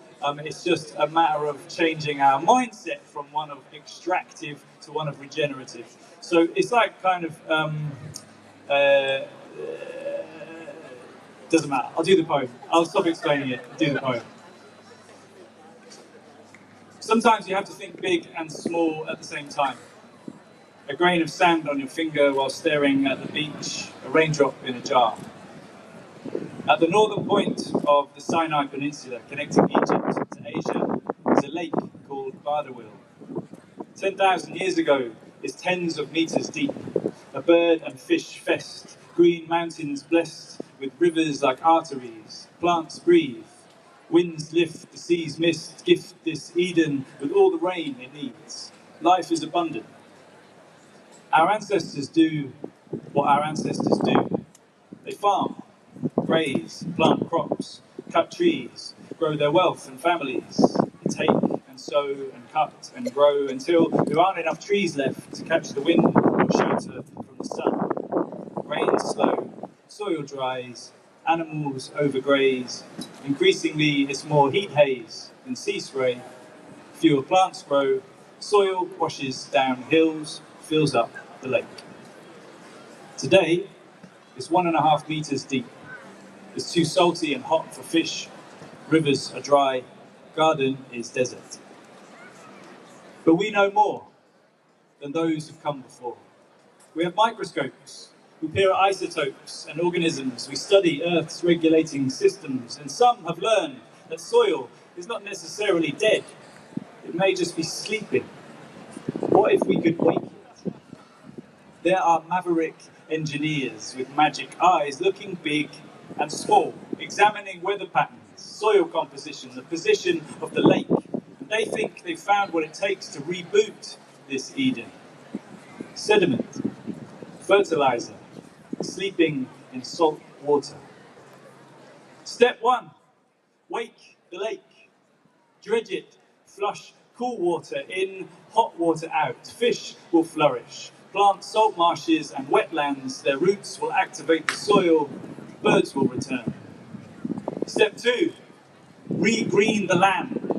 In rows of greenhouses, desalinate the sediment in sun-powered water tanks. Flush with algae, plants, bacteria, insects, tiny fish, each a giant petri dish of everything life needs. Each greenhouse seeds the steamy scene for a self-sustaining system. When that system's on its feet, move each house, repeat. Reboot the soil, sow a patchwork of green. Step 3, change the weather. Fog nets, they're a thing. I learned fog nets. Capture moisture from the air, hold it there, make it rain. Dikes and dams are dug to send it where it needs to go. Streams begin to flow, the water cycle knows exactly what to do again. We dig fields, plant crops, graze animals. Within decades, they say. From desert to garden, extracting gigatons of carbon, catch the winds, make them blow a different tune, let flowers bloom again. Earth is abundant if we let it be. Perhaps we just need to look differently. All the keys are here. Imagine a future you love rather than one you fear. Thank you. Please do go online, look for hotpoets.org, and there are 12 amazing films about really inspiring, exciting things that are happening on the earth right now to combat this. So I'm going to introduce our next guest. Greg Norminson is a novelist and senior lecturer at Manchester's Met Writing School in the north of England. His most recent novel, The Devil's Highway, examines the delusion that Earth is a finite resource which belongs to us. He edits Beacons, stories for our not-so-distant future, and writes for the Dark Mountain Project. Please put your hands together and welcome Greg Norminson.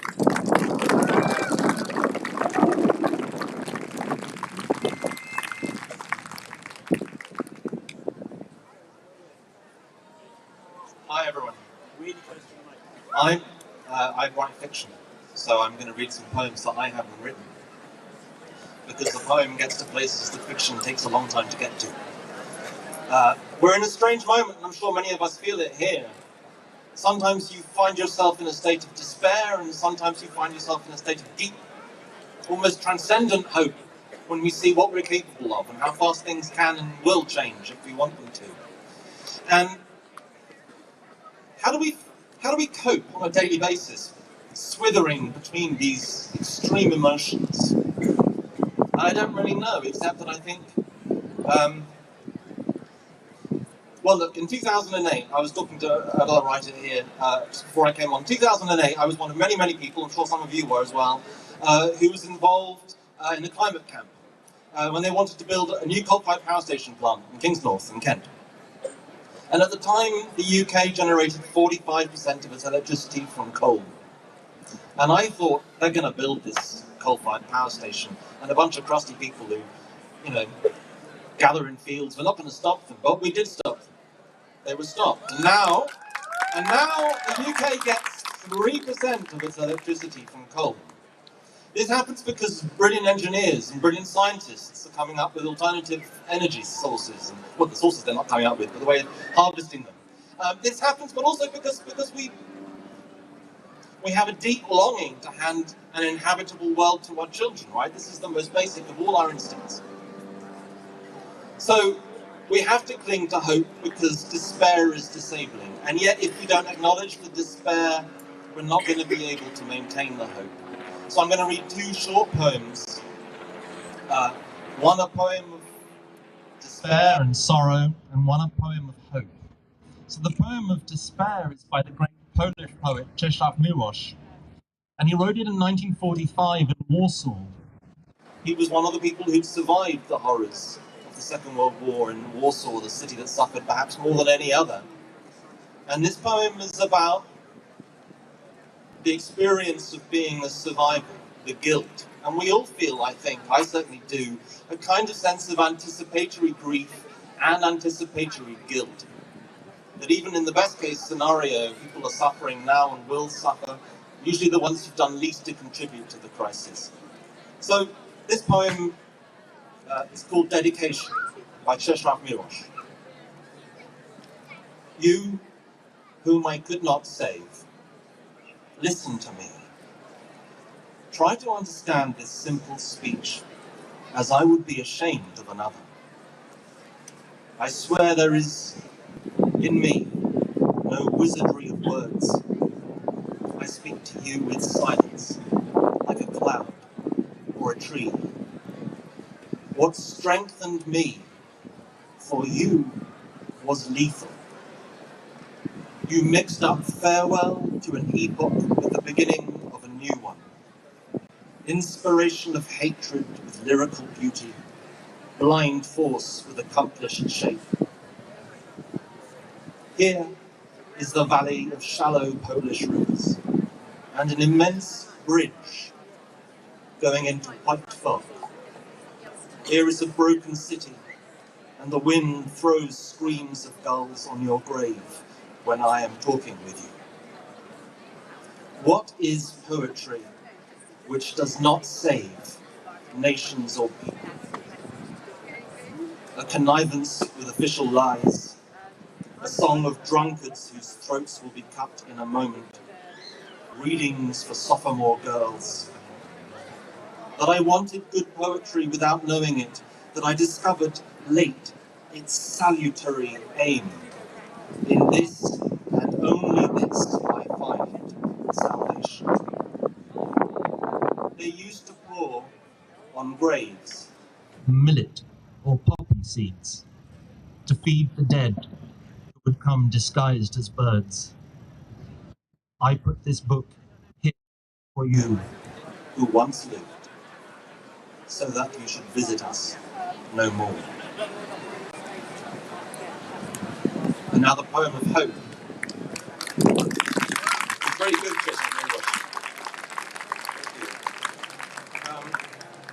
this poet died 161 years ago. Much anthologized poem, and I should know it by heart, but I don't. This is Arthur Hugh Clough. When we feel that nothing is changing, things are changing. A plant puts down its feeder roots before we see anything above the surface of the earth. I read just the other day that solar power is going to increase in its installation rate by 33% this year alone, about 250 gigawatts. That's several times the UK's entire electricity generation. It's going to be installed this year. So we're on the cusp of amazing changes, but it doesn't always feel like it. So this is a poem for that moment. Say not the struggle naught availeth, the labour and wounds are vain. The enemy faints not, nor faileth, and as things have been, things remain. If hopes were dupes, fears may be lies. It may be in yon smoke concealed, your comrades chase e'en now the flies, and but for you possess the field. While the tired waves, vainly breaking, seem here no painful inch to gain. Far back, through creeks and inlets making, comes silent, flooding in the main. And not by eastern windows only, when daylight comes in the light. In front the sun climbs slow, how slowly, but westward, look, the land is bright. Thank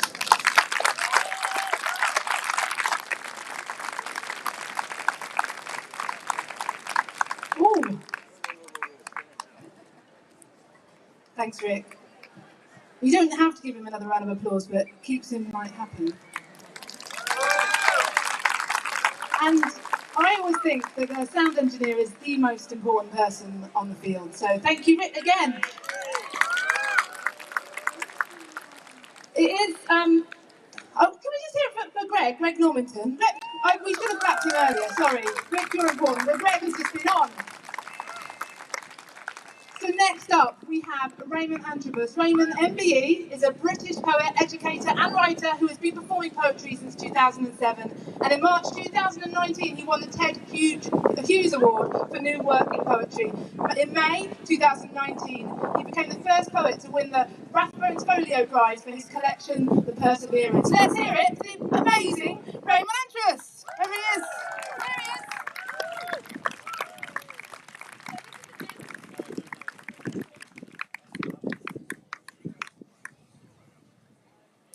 Hello. I think I just want to say that feeling less alone in your concern is a really powerful and important feeling. So it's great to see so many people here. I'm just going to read two poems. And this first poem I wrote while I was in the States. And I was thinking about the kind of dangers that we are all in if we fail to understand each other. So I was educated in a deaf school, and I learned some sign, some BSL. I mean, when I started traveling and started seeing how the sign is different in different countries. So even when I was in the States, even though we both have this Anglo-Germanic language, the sign is completely different. And so I started learning words, just little words in ASL. And on this particular day, I learned this sign in ASL. It means alive. Alive. In BSL, you say it like this, live, alive, or live. But in ASL, it's alive. And I wrote this poem thinking about a man called Daniel Harris who lost his life needlessly. And I felt like if we lived in a more connected world, things like this wouldn't happen. There was a study I was looking at recently that said violence against people with neurodivergence and disabilities has actually gone up, in particular state violence. So again, thinking about the danger we're all in, and I extend that to the environment. If you will hurt people around you, you will hurt the environment. It's just how it works. Two guns in the sky for Daniel Harris. When Daniel Harris steps out of his car, the police officer was waiting, gun raised. I use the past tense, so this is irrelevant in Daniel's language, which is sign. Sign has no future or past tense, it is a present language. You are never more present than when a gun is pointed at you. What language says this if not sign? But the police officer saw hands waving in the air, fired, and Daniel dropped his hands, his chest bleeding out into the concrete, meters from his home. And I'm in New York coffee house reading this news on my phone when a black policewoman walks in, 2 guns on her hips, my friend next to me reading the comment section, Black Lives Matter. Now what could we sign or say out loud when the last words I learned in American Sign Language was alive, alive. Both thumbs pointing at your lower abdominal, index fingers pointing up like 2 guns in the sky.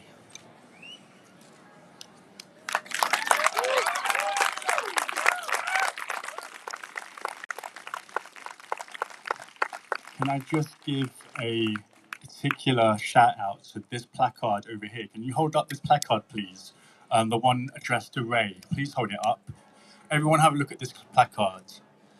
Hold up that placard. Retired here, teacher for my grandson Ray, and children everywhere. Retired here, teacher for my grandson Ray and children everywhere. I've just, yeah, so big up. I felt that. I, like many people here, I'm a parent, I have a son. He's 7 months old, and everything is true. I know it's cliche, but it's true. It takes on a whole different intensity, these things, once you can see your own family and your own future and the people you love that you're trying to go forward with. I lived in Oklahoma City for a year, bizarrely. People who know Oklahoma will know it's a land which its main money is oil. It's a land of oil. The people who distribute and manage oil there are disgustingly rich, despicably rich. And I lived between these tornado sirens and had all kinds of like eco disasters happen. I had to get out. We almost died. It was a bit too much. But I wrote these poems while my wife was pregnant with my son. And so I'm going to read one poem that I wrote addressing him. And I guess what I realized is that when you have a love language and you're writing, addressing directly to someone that you love, your love language doesn't stop at that person. It is extended to their environment. It is extended to their living conditions. So yeah, I'm just going to read this poem. It's called Power Grid. Thank you so much for listening. Still shivering, I stumble through the dark, looking for the switch that won't work. I creak open the bathroom door to see the water in the toilet bowl frozen over. So I wake your pregnant mother, pack a bag of clothes and drive slowly across the 4 a.m. ice roads. When I drove up to the hotel car park, no one is in the street except a woman in a doorway in a nightgown, waving, shouting, "Call the police, he's going to kill me." A man marches up behind her and a police car pulls out of nowhere. "I'll kill you," shouts the man as his wrist is slapped with handcuffs. "We can't stay here. We have to drive to another hotel. We have to brave the icy roads that say, 'I could kill you,' to the car as the wheels slide over it. Now we have taken the shape of something that loses what it knows in the cold. I could kill you," say the frozen trees, breaking apart and collapsing beside you. Thank you.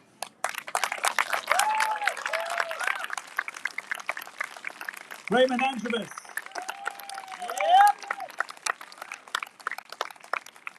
How you all doing? You all right? Yeah. Yes? Warm enough? Too warm.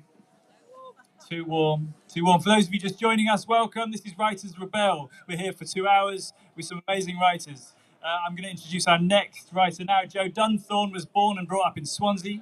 His debut novel, Submarine, was translated into 20 languages and made into an award-winning film. His second novel, Wild Abandon, won the Society of Authors Encore Award. His latest is The Adulterants. His first collection of poems, O Positive, was published by Faber in Faber in 2019, and he's here for us. Now, please put your hands together and welcome Joe Dunthorne.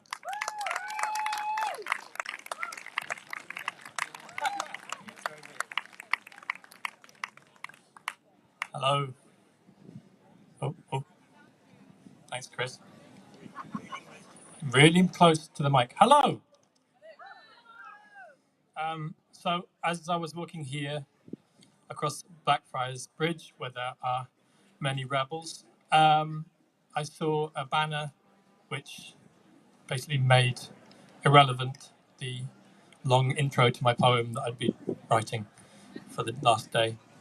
The banner was, "Youth will not be complicit," and it was being held up by some beautiful young people.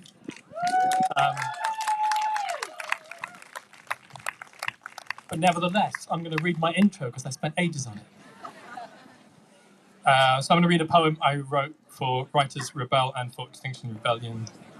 And it started because I was thinking about the problem of the human brain and of my own brain, which prefers not to believe in things that make it uncomfortable. I'm sure you know about the theory of cognitive dissonance, which is where our brains tend to believe in whatever causes us the least discomfort, even when that belief has been proven false again and again by scientists. This is clearly a problem for the climate emergency because the most comforting belief is that there is no crisis and we can carry on as usual, which we can't. So I wanted to explore that problem through the medium of a poem about a family holiday. So this one's called Shoulder Season. The creature lies still in the villa's pool, waiting for the day the caretaker rolls back the tarpaulin and the first wasps of the year thrash themselves to stillness. Then they come, writhing on their inflatables, the holiday makers.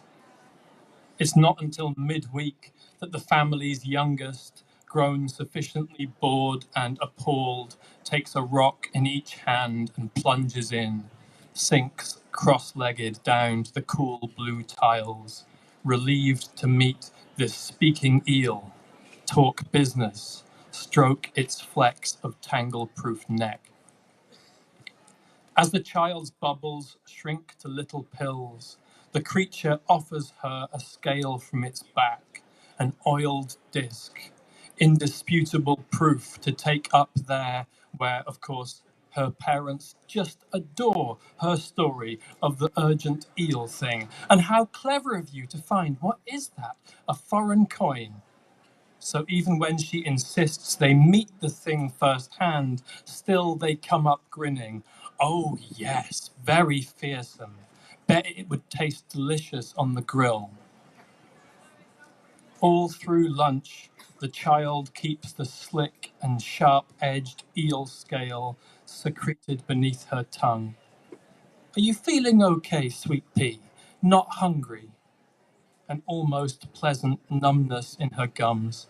The certainty that behind this yellow sun, a blue one is waiting, and while her parents won't listen, she sees it in their afternoon headaches, in how they loll, woozy-necked in deck chairs, mouths slack, bobbing for air. Another world they refuse to believe in, but soon it will slide, dripping from the water, and slip down their throats like wine.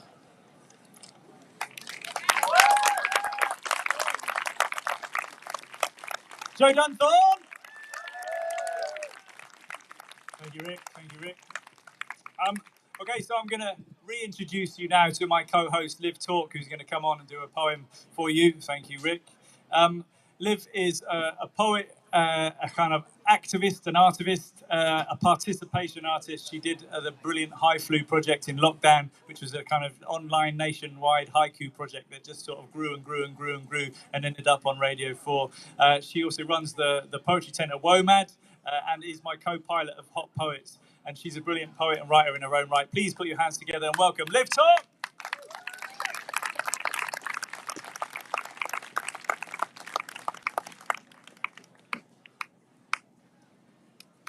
Below, otherwise I have to do the tiptoe thing. How are you all? Who's really hot and doesn't want to take that for granted, but also is maybe getting a bit of a red nose? Yeah, if anyone's got sun cream and they want to pass it around, obviously I know that's not maybe in this day and age the wise thing. But okay, so you're all good? Yeah, as you can be. So I am doing, as Chris said, we are part of a project called Hot Poets, where 12 poets from around the UK and South Africa were placed within climate change organisations, and we each wrote a poem about their work, and we took those poems to COP26 and we performed them in front of the United Nations, and it was a pretty amazing thing. And I had the privilege of working with Somerset Wildlife Trust and Somerset County Council on a project called Adapting the Levels. Anyone here from Somerset? Quite a few people from Somerset. Yes, put your hand up if you're from Somerset. Right, the thing about being in Somerset is quite a lot of Somerset is below sea level. And we are already experiencing climate change and what is going to happen due to climate change on the Somerset levels. So this project, Adapting the Levels, is all about preparing us to deal with river flooding, rising sea levels, which we're all going to be, and along the Thames, experiencing that too. So for climate change in the global north, because it is also a problem of the global north, not just the global south, this is called When You Know the Water's Coming. When I was a kid, I loved mucking about in rivers, balancing on rocks, holding my socks, playing poo sticks over rusty bridges, cheering on my soggy steed as it got tangled up in ragwort weed. In Somerset, where I live now, we know the water's coming.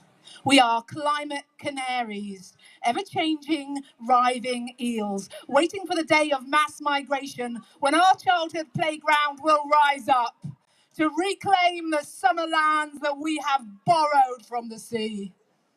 Every winter, to remind us, the sky falls down, to paint the fields with its reflection, a mirror for the moon to check her smile in before she blows a wobbly kiss up the Bristol Channel to the shore into the plastic playground at Atlanta's door. Yes, we are all waiting for Poseidon's knock. We are a world waiting, with our hearts and sandbags breaking. Centuries ago, my ancestors tried to shape this land, change the course of the Parrett and the Brew, built their banks and edges higher than the hedges, pumped water from the wetland to grow maize fields and milk yields, peel back the soil to reveal the decomposing teeth of bare peat, now belching out enough carbon to swallow the sky. In the high ground above Avalon, scientists gather like storm clouds, magicians of the Mendips with their sand trays and soil samples, leading by reason and example, raising their weather vane fingers to predict the coming floods. In their minds, they see the waters crest the Quantocks, charge down streets and over doorsteps, swamping sitting rooms and sofas in a tide of pesticides and other people's floaters.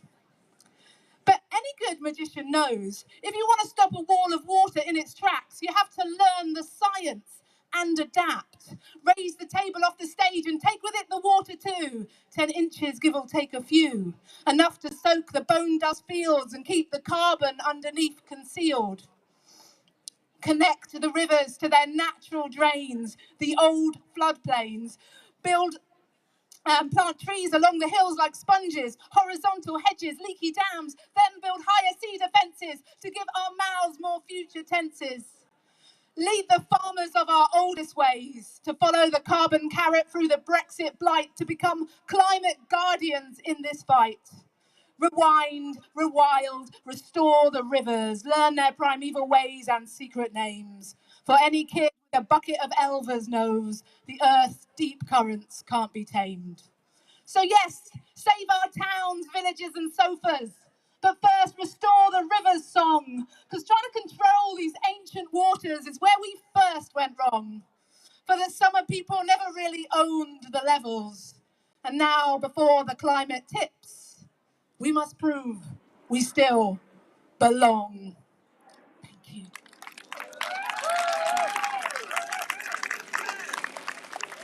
Thank you. Ooh. For the rivers and for Somerset. So next up, I would like to introduce Maggie G. Maggie OBE is the Maggie G contingent is an OBE, has an OBE, is an English writer of 14 novels.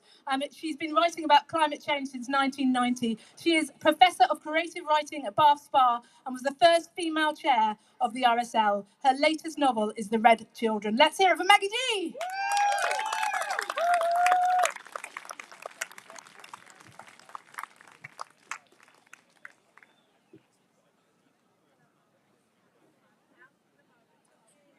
Okay, hi. Sure. Hello. Live Talk is quite a hard act to follow, and I'm just a novelist, right? But I have been writing about the dangers of climate change for 30 years.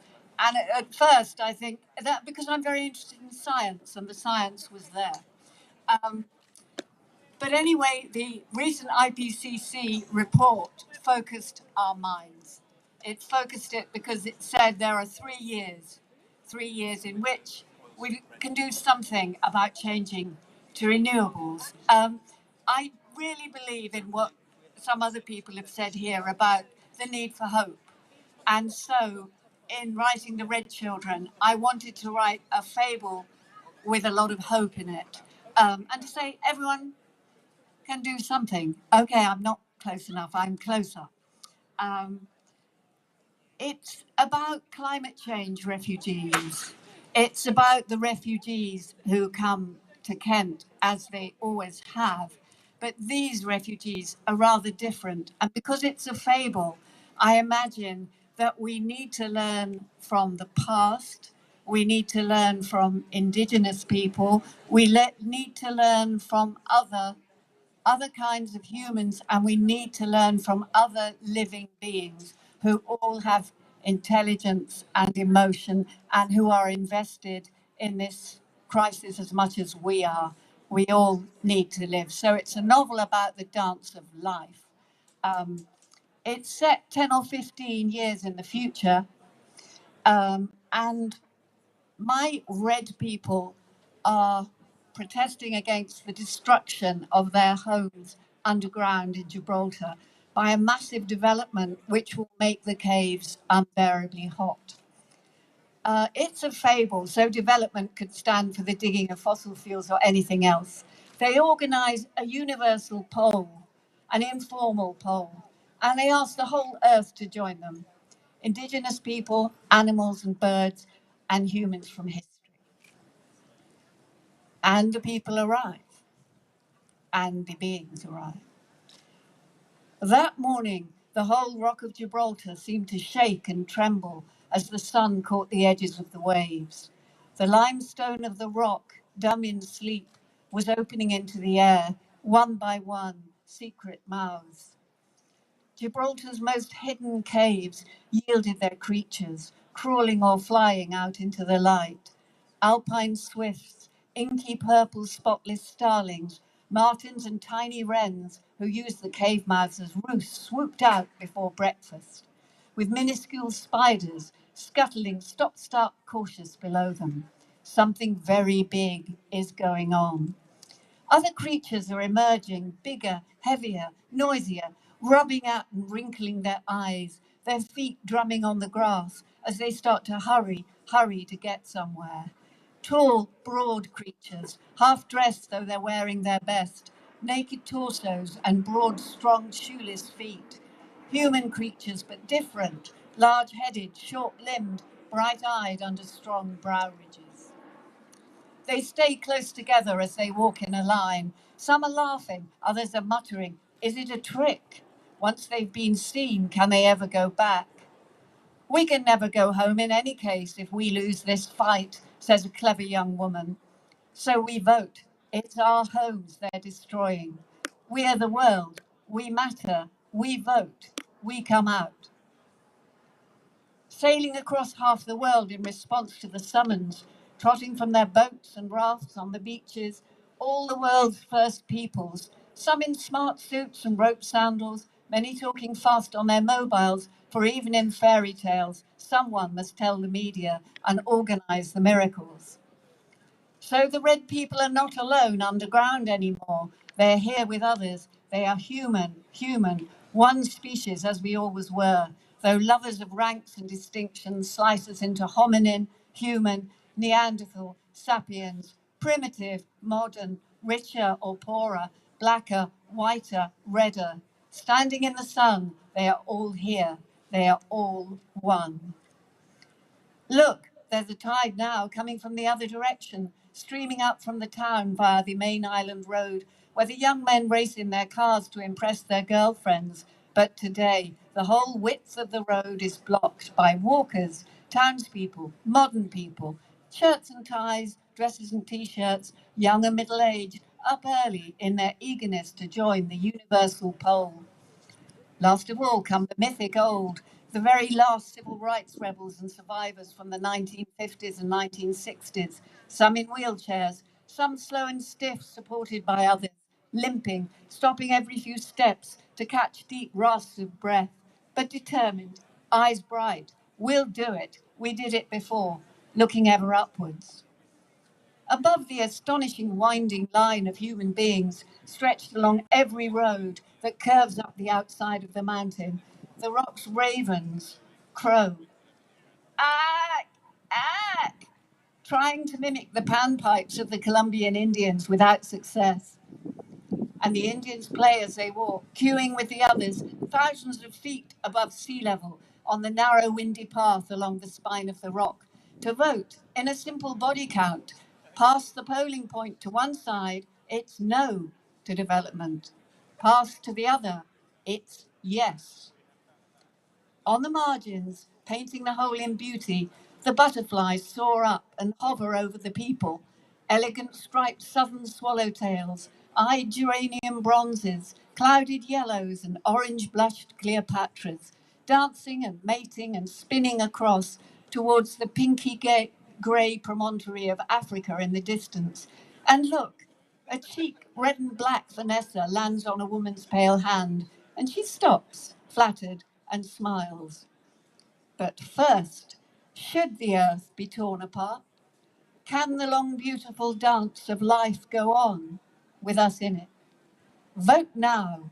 Everyone, please vote now. Vote with your feet. Vote with your hearts.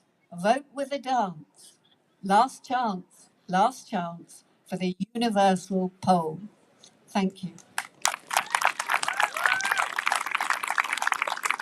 Maggie G. Yep. Yep. Yep. Ha. You okay? Yeah? Are you okay? We're still here. We're still breathing. We're still listening. We still have more. We still have more. We are Writers Rebel, and our next writer, our next reader is a founding member of Writers Rebel. Alex Lockwood is the author of The Chernobyl Privileges, a novel, and the climate memoir, The Pig in Thin Air. He is a member of Writers Rebel and lecturer in creative writing at the University of Sunderland, and he's here for us now. Please put your hands together and welcome Alex Lockwood.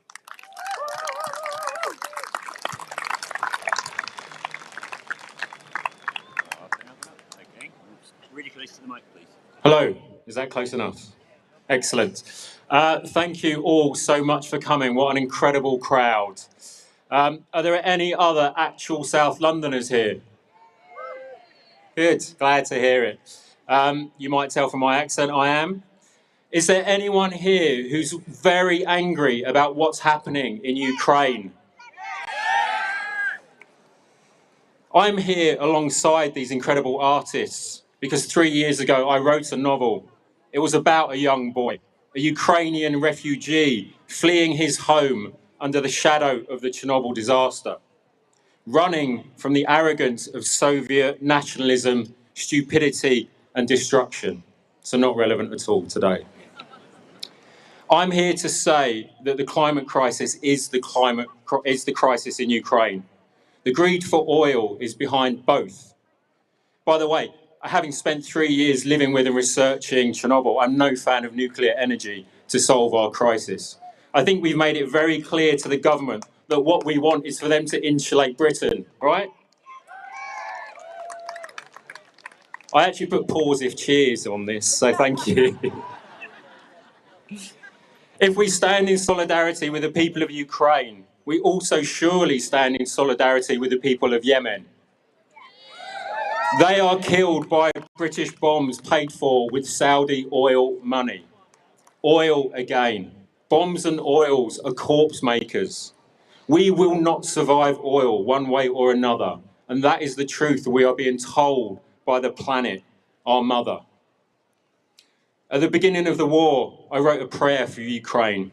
I'm going to read a little bit from it today, this Easter Friday, one of the most important festivals in Ukraine. I don't wake up at 5 a.m. and check the news to see if we're at nuclear war. I don't go back to sleep. I don't read an article about Putin warning us, yes, he would. I don't blame friends for dropping out of WhatsApp groups. I can't, they've left. I don't spend an hour leaving Google reviews for Moscow restaurants. And I don't link to stories showing children from cancer wards sheltering in hospital basements. I don't check my Kyiv-based friend's Twitter feed again. Still no update. I don't reread the early proofs of my friend's novel set in Ukraine, or then Google The Egg of Life, a sculpture that sits in a field in Ivankiv, now occupied by Russia. I don't doubt that it doubles as a time capsule to symbolise the rebirth of life after the Chernobyl disaster. I don't recall the amount of radiation that escaped from reactor number 4 on April the 26th, 1986, was less than 4%. 4% of what could have been released in the cloud that crossed Europe. I don't dwell upon knowing that if the wind had been blowing towards Kyiv in the direction of Putin's snaking military convoy, that 1 million more people would have died.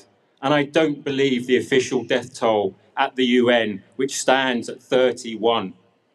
I don't look at the spikes in radiation from the exclusion zone since the Russians captured the power station.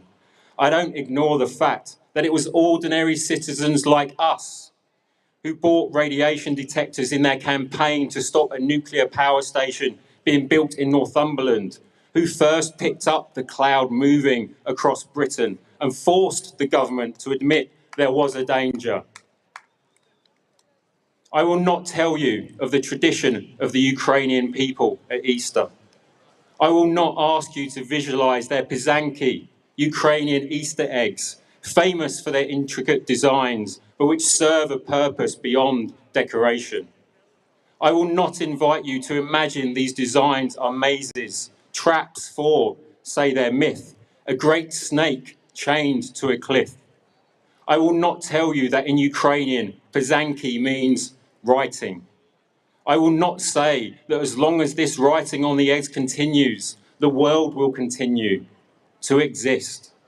I don't scare you that legend has it. If this writing is abandoned, then evil, the serpent, will escape, overrun and devour not only Ukraine, but the world, our mother.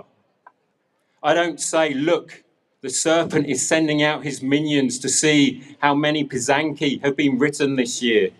I don't remind you of the Snake Island soldiers to Russia. Go fuck yourselves. I don't say that if the Pysanky have been written, the chains are tightened around the snake and good triumphs for one more year. I do not say that I put these words into the mouth of the young Ukrainian refugee in my novel. No one wrote on enough eggs the year of Chernobyl. I don't cry. I will not ask you to either, but to keep vigil and write those eggs fresh every year. I don't ask you today, who is writing, who paints the Pysanky today? Thank you.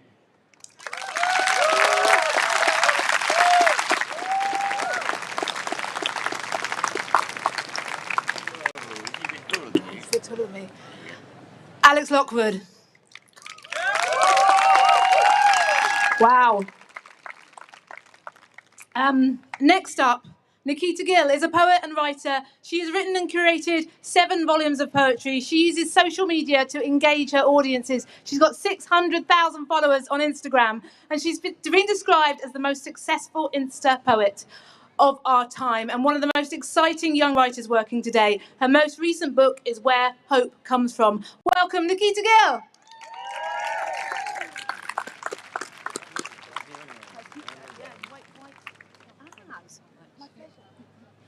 Really close to the mic, please. Hello. Really close. Really close. Okay. Hello. Hi. It's so wonderful to see all of these wonderful faces over here. When I was coming here, I was thinking about the words from my amazing, wonderful poet friend, Selena Gordon, who says, hope is a group project, And this really shows me that hope is a group project. Yeah. I'm going to read 2 short poems and then perhaps end on like just a little 4-line piece. But I wrote this for my niece, who kept telling me that she was really, really sad to see the climate emergency and whether there's going to be a planet left for her. So what we have named impossible. Yes, the ice caps are melting and temperatures are rising. Floods and storms are becoming too much of a norm. Things are bad. I won't lie to you. But still, every morning, the doe and her fawn arrive through the mist and the magpies dance carefree across the sky. The willow near the lake sways gently. And when I go to the seaside, the seagulls squawk and bully us all for food equally.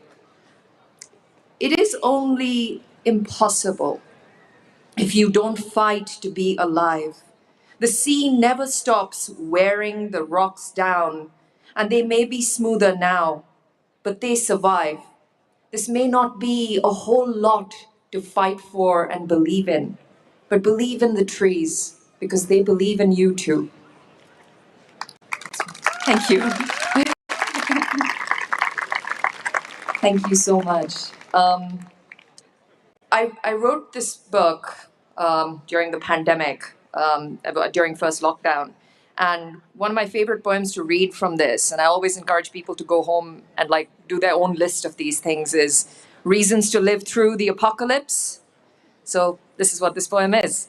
Reasons to Live Through the Apocalypse. Sunrises, people you have still to meet and laugh with. Songs about love, peace, anger, and revolution. Walks in the woods. The smile you exchange with a stranger when you experience beauty accidentally together. Butterflies. Seeing the people you love again. The moon in all of her forms, whether half or full. Dogs. Cats.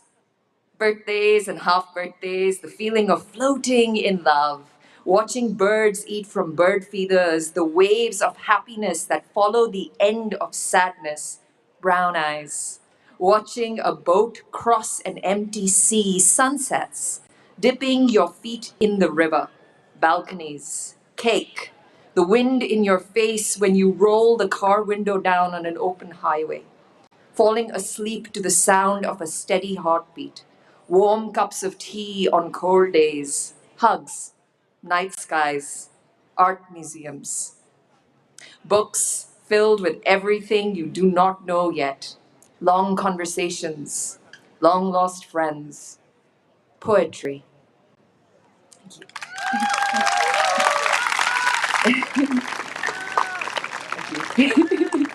And my last piece is like barely even like 20 seconds long. But it's a poem that I'd like to end on usually because it's a really hopeful poem.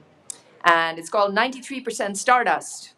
So we have calcium in our bones, iron in our veins, carbon in our souls, and nitrogen in our brains. 93% stardust with souls made of flame. We are all just stars that have people names. Thank you. Akita Gill! Yep! Yep! Yep! All right. The afternoon is moving on. Courtier Newland is the author of 9 books, including his debut, The Scholar. His latest novel, A River Called Time, was published in 2021, and a collection, Cosmogramma, in the same year.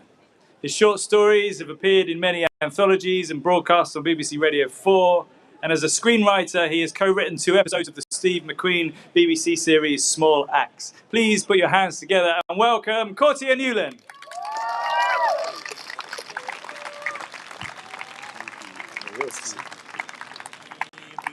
I love this treatment. I've never had someone to adjust my mic for me. So this is just like, I'm feeling very, very extravagant today. Hello everyone, how you doing? You all right? Yeah, good to see you. Good to see you. Good to see you guys up there as well. Hello, how you doing up there? Yeah, good to see you. Hey.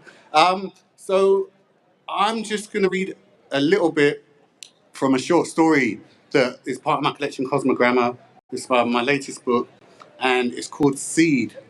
And basically, the premise of Seed, I have to give you the spoilers because I can't obviously read you the whole story. But I have to give you the spoiler, which is that there's been a storm in London. It's been quite bad. And then, the skies have opened up and it's a nice sunny day, just like this. And what people have found is that there are purple seeds on all of the trees. And these seeds kind of dropped off the trees and they've littered the ground.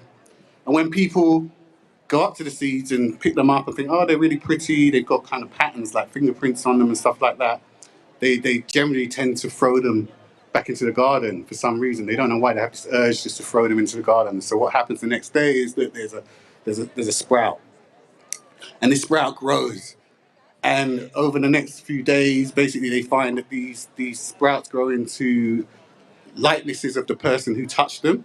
So they are plants, but they look like the person who picked them up. And I won't say anything more than that, but that's just kind of the premise of the whole story. And I'm just going to read a beginning part. I'm going to try not to be up here too long, but you needed to know that in order for this story to make any sense. It's called Seed. It had been a good long summer of hot days and balmy evenings, the sky morphing from blue into a haze of orange and red. But the autumn changed it all, bringing dark clouds, continual rain. For the first few weeks of September, a storm circled above London, drenching the city in relentless showers lasting whole days. Soon it grew difficult for Dapper to remember long hours in the park, hurling bursts of laughter while inhaling newly cut grass. The evenings spent with Charles, sipping pints outside the local pub, finding strange comfort in the tawny glow of sash windows. Temperate nights in the garden, a sweet glass of rosé for company, silently toasting his luck. In that fortnight of oyster-grey skies, it was common instead to find felled branches littering the streets each morning, and car windscreens covered with a mosaic of leaves. Wheelie bins lay on their sides or were found streets away. Occasionally, there was the open-mouthed corpse of a fox. After the rains, the sun returned, albeit with weaker rays, and those who observed the severe weather warnings began to venture outside. Dapo wandered into his back garden to survey the extent of the storm damage and was surprised to find seeds littering the grass, particularly beneath the pear tree he and his wife had planted 10 years ago. They were everywhere, glistening and round, tiny glinting eyes peeking upwards as if from a fringe of green hair. They were purple and bloated, a few split open to reveal a slightly pink, fleshy interior. He picked one up. It resembled a water chestnut, curved inward at the centre, except it was slightly rough to the touch. The shell was lined with strange, almost native patterns, on closer inspection, more like whorls. No two seeds were the same. He craned his neck, examining the tree. He guessed they'd grown from there, as the tree had sprouted butterfly wing petals and new, still tender branches. Lily pad green, bowed and heavy. He watched the clear sky, looking over the fences at his neighbours' gardens. The Dentons was treeless, but there was a rose bush. The Aggymans had a sizable apple tree. Both bore new green, supple branches, shimmering blue and violet petals. All were laden with the fruit. He assumed but couldn't see that their grass was full of fallen seeds too. Nothing should have grown that late in the season, let alone so quickly.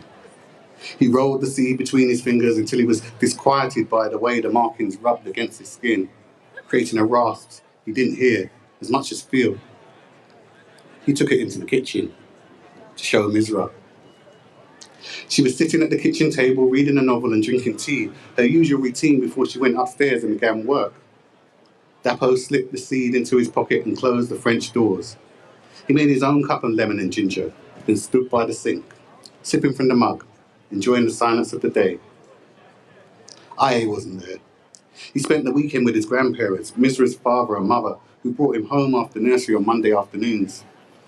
The house felt anticipatory without him, the air pregnant with the unknown moment that birthed his arrival, that welcome burst of sound and blurred action. He appreciated the time Misra's parents afforded them, time to work on individual projects, whatever they might be, time to make love or talk over steaming mugs, time to make time for themselves. Many of their fellow parents, their friends, family and neighbours didn't have the luxury of in-laws to take the strain of raising a child. In the old days, they would have all lived together in some dusty compound, surrounded by hordes of family, intimate or distant, at least in the same village, at worst in the same town, separated by scant miles. Now, there was only Mizra's parents nearby, as Dapos had returned to Nigeria many years ago. It was difficult to assess if they were better off in this otherwise in this new millennial age of globalization, of families located anywhere they could afford, of betterment. Thanks very much.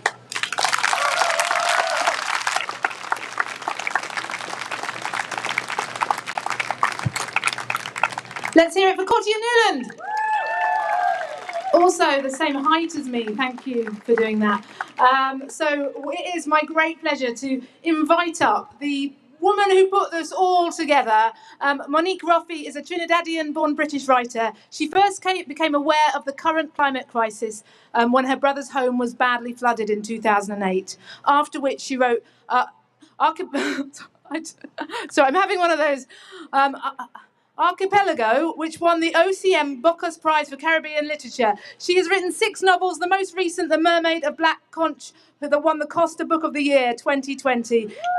Exactly, that deserves some... That's huge, right? She did that and she did this.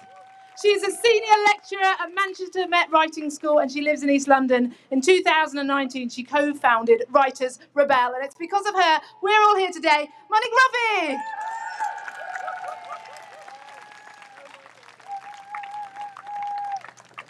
Hello, everybody. It's me again. Hi. Really close to the mic. Really close. Really close. Thank you for coming.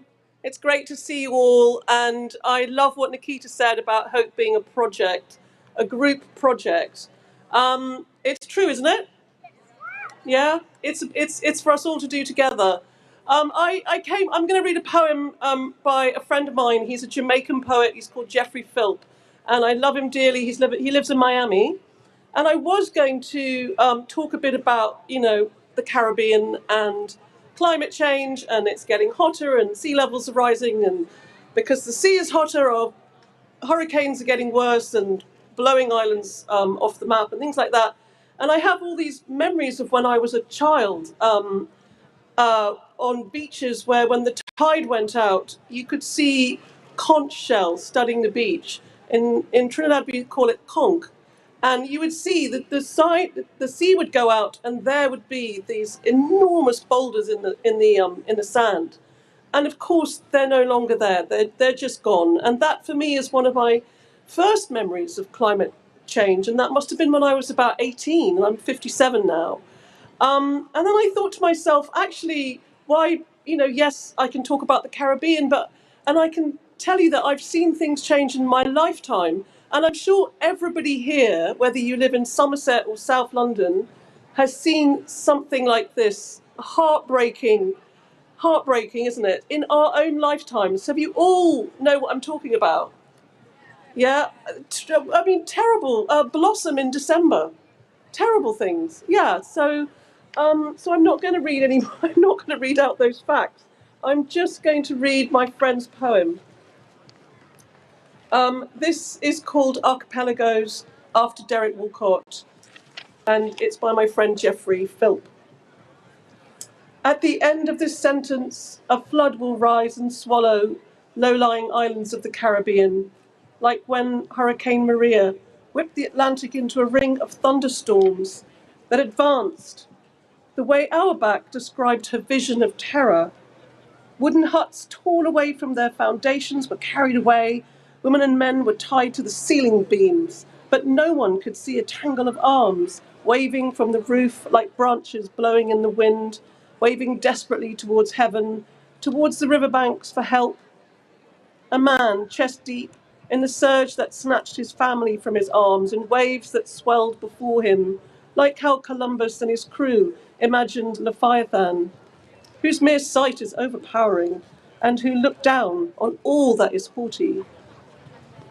But wasn't it pride, greed, those sins we've forgotten, for they remind us of who we could have become, instead of what we've settled for?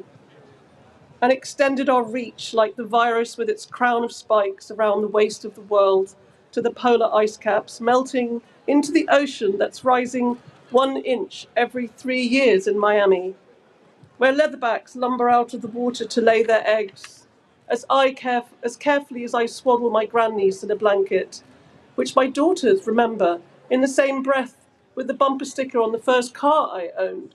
Save the whales! And the protests where we marched before she could walk, the war she inherited, along with my grandmother's hair, and that simple country girl from St. James, home to Sam Sharp and the Maroons, who fought redcoats, their bayonets stained with blood of Africans, kidnapped from huts under the growl of the Harmattan sweep over the Sahara, to the rim of the Cape Verde Islands, garlanded by trade winds that complete the circle and begin a new alphabet of catastrophe, hurricanes that stagger like a betrayed lover barreling through the islands until its rage is spent on the sands of our beaches, littered with masks and plastic bottles. Thank you. Monique Roffey. Thanks, Monique. We have a couple more speakers. Thank you, Rick. One more time for Rick. Give it up for Rick. He's working hard all afternoon. We've got a couple more speakers for you now. Claire Farrell is the co-founder of XR. Originally from the art department, now working with the UK media team. She was also the co-editor of This Is Not a Drill, the best-selling XR handbook. Rebels, please put your hands together and welcome Claire Farrell.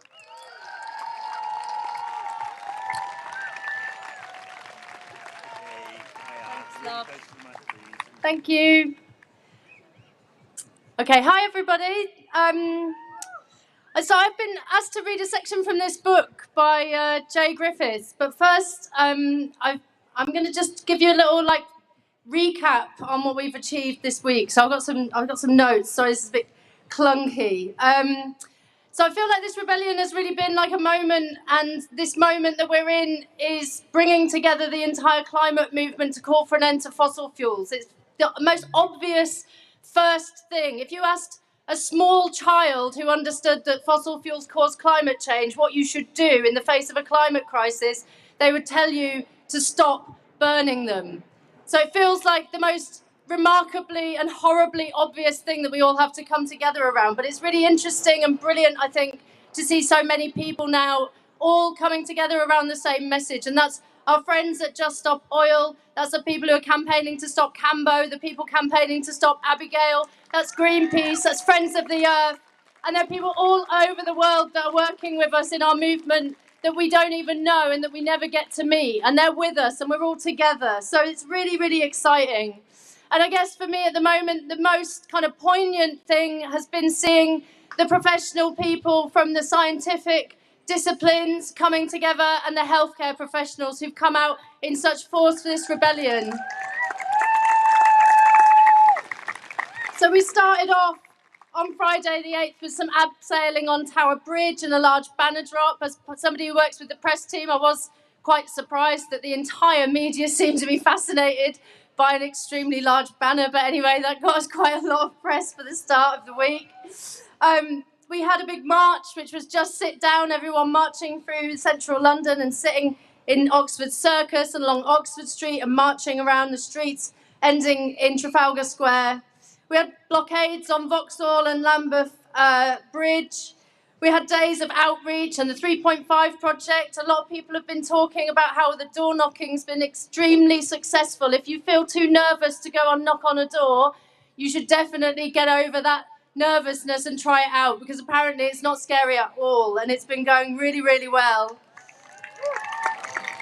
Extinction Rebellion managed to close down Lloyd's of London on Tuesday, which was the first time we've ever completely closed down a financial institution for a day. There were further protests and people climbing on oil tankers alongside Just Stop Oil. Infiltration of the Shell headquarters, people glued on inside. And an action outside calling on all the employees to jump ship, to say we have a campaign called Truth Teller, which is to whistle blow for the planet. And I guess it feels to me like XR was founded on the idea that nobody's beyond redemption, right? So anybody who's locked into those industries is so welcome to join us. Anyone who's wearing a high-vis uniform today, you're so welcome to take it off and join us if you feel ready to. And then on Wednesday, the scientists went to the Department for Business, Energy and Industrial Strategy, and some of them glued themselves to the building. I can see Charlie Gardner there, thank you, one of our scientists.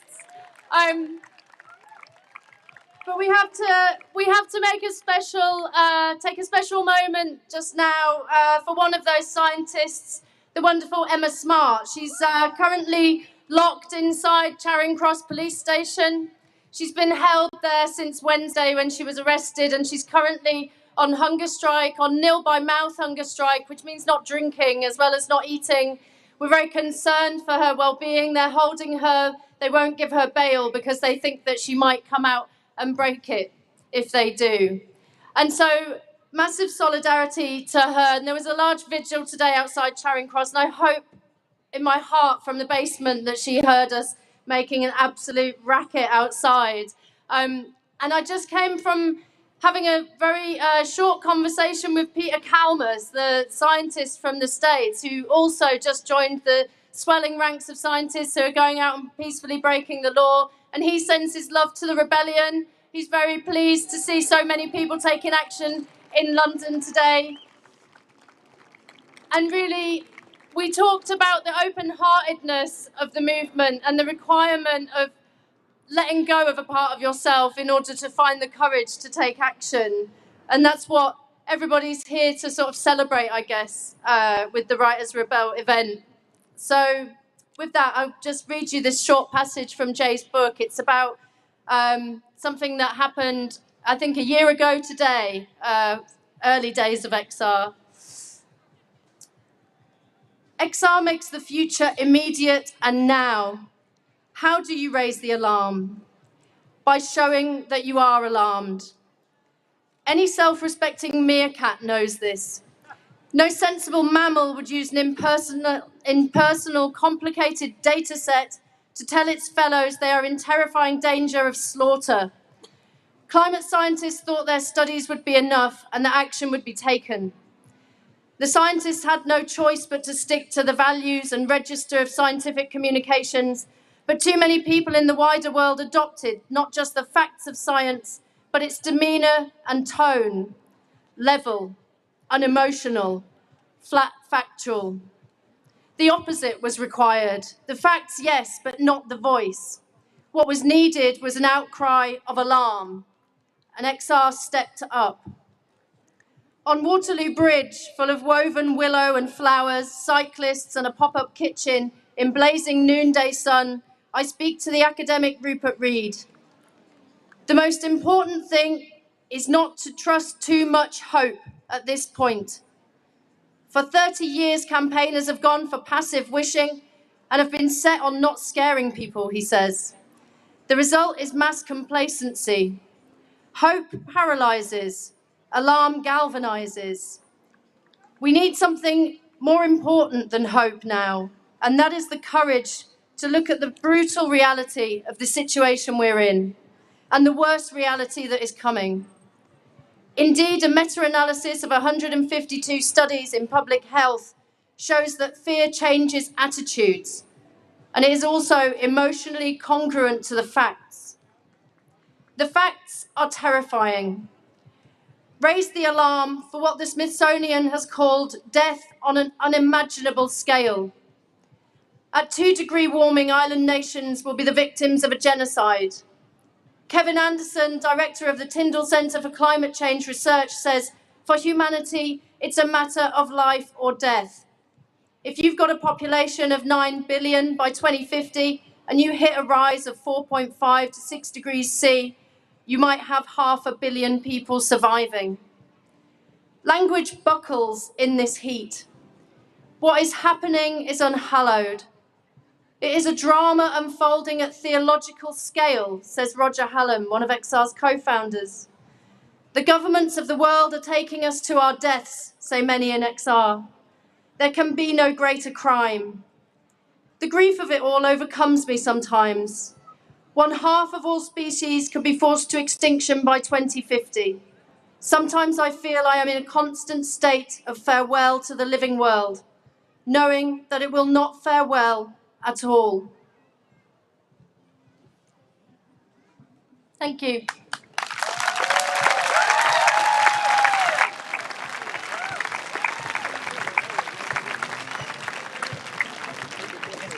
With the same height. Claire Farrell.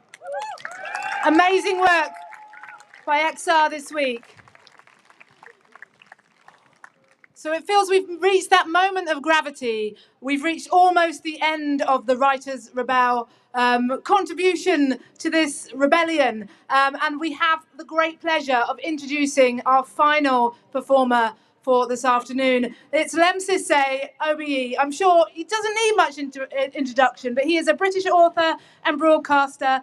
He was the official poet of the 2012 London Olympics, and he has been the Chancellor of the University of Manchester since 2015, and joined the Foundling Museum's Board of Trustees 2 years later, having previously been appointed one of the museum's fellows. He was awarded the 2019 Penn Pinter Prize, and he's written a number of amazing, incredible books and plays, and we're so, really, really overjoyed to have him with us. So let's have some... Take us home, Lemn Sissay!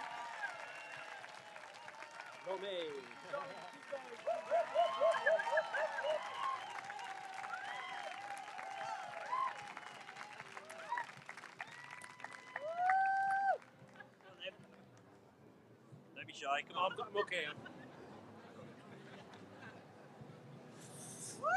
Thank you. Thanks, sound. Thanks, sound. Thanks, Tex. Thank you. Without you, you know what I mean? So you got the magic. My name is Lemn Sissay. I'm a writer. And John Burnside, the poet, said metaphor is as close a human being can get to the environment. Metaphor is as close a human being can get to the environment. That was said by John Burnside. I've been sat backstage. The great thing about an XR gig, from what I know, is that the backstage and the front stage, they blur to the point of being impossible to know which one is which, and I like that.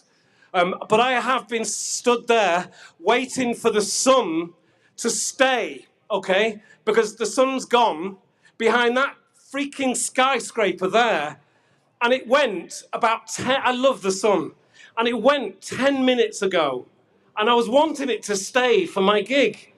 But then, honestly, the sun was out. You can't see now, but there was a shafts of light here and warmth, and I was looking to it thinking, this is good. Stay. Don't go behind the skyscraper, and it did. But at the same time, the clouds happened. If you reel back on the film, you'll see that this is true, what I'm saying now. The same time, the clouds happened. So it would have gone anyway, which is really interesting that timing happened as it did. Poets, writers, and all religions have been using the environment as the metaphor to talk of the inner journey of the human spirit, period. That is to say that our environment was talking about us long before we were talking explicitly about it. It's in all of the religions, all of the faiths. The place they go to is the environment to interpret their inner journey, their inner soul. I haven't got a speech. I just wanted to share that with you. There is no moment of high in this. And no, don't. I'm just going to read you a couple of poems, as poets always have done. And this poem is called Architecture. Each cloud wants to be a storm.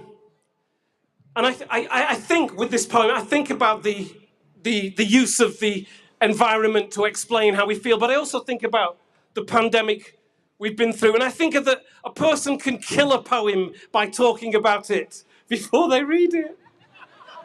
And that's what I'm doing. Each cloud wants to be a storm. My tap water wants to be a river. The match wants to be an explosive. Each reflection wants to be real. Each joker wants to be a comedian. Each breeze wants to be a hurricane. Each drizzled rain wants to be torrential. Each drizzled rain wants to be torrential. Each laugh from the throat wants to burst from the belly. Each yawn wants to hug the sky. Each kiss wants to penetrate. Each handshake wants to be a warm embrace. Don't you see how close we are to crashes and confusion, tempests and terror, mayhem and madness, and all things out of control? Each melting ice cube wants to be a glacier. Each goodbye wants to be the smooth stroke of a forehead. Each cry wants to be a scream. Each carefully pressed suit wants to be creased. Each midnight wants to be a midnight frost, wants to be a snowdrift. Each mother wants to be a friend. Each nighttime wants to strangle the day. Each wave wants to be tidal. Each subtext wants to be titled. Each winter wants to be the big freeze. Each summer wants to be a drought. Each polite disagreement wants to be a vicious denial.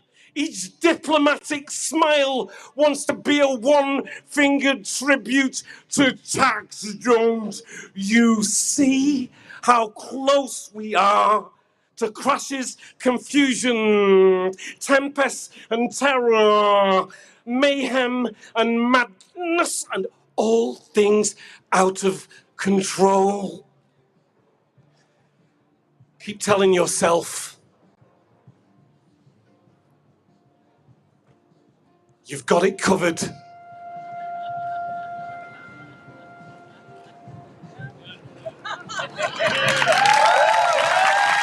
Thank you. It's an honor and a pleasure to read for you. I will read one more poem. Is that okay? For the sunlight. How do you do it, said night? How do you wake and shine? I keep it simple, said light. One day at a time.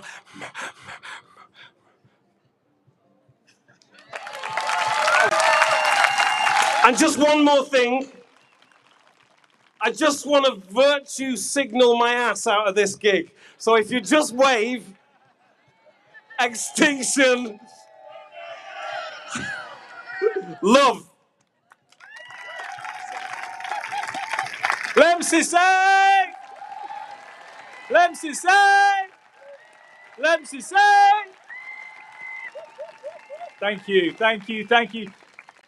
This sort of takes us really, really right up to the end of our little gathering, but just want to say a few thanks before we do that. First of all, thanks to you for being amazing and sitting here and giving us all the attention and all of yourselves and all of your heart and your brilliant brains and sitting here with us. Give yourselves a round of applause, please. Thank you, thank you, thank you. Can we say a massive thank you to everyone at Writers Rebel for putting this together. This is months of work pulling this all together. Can we have a big shout out for Monique Roffey, the Polly Gifford, the Kelly Hill.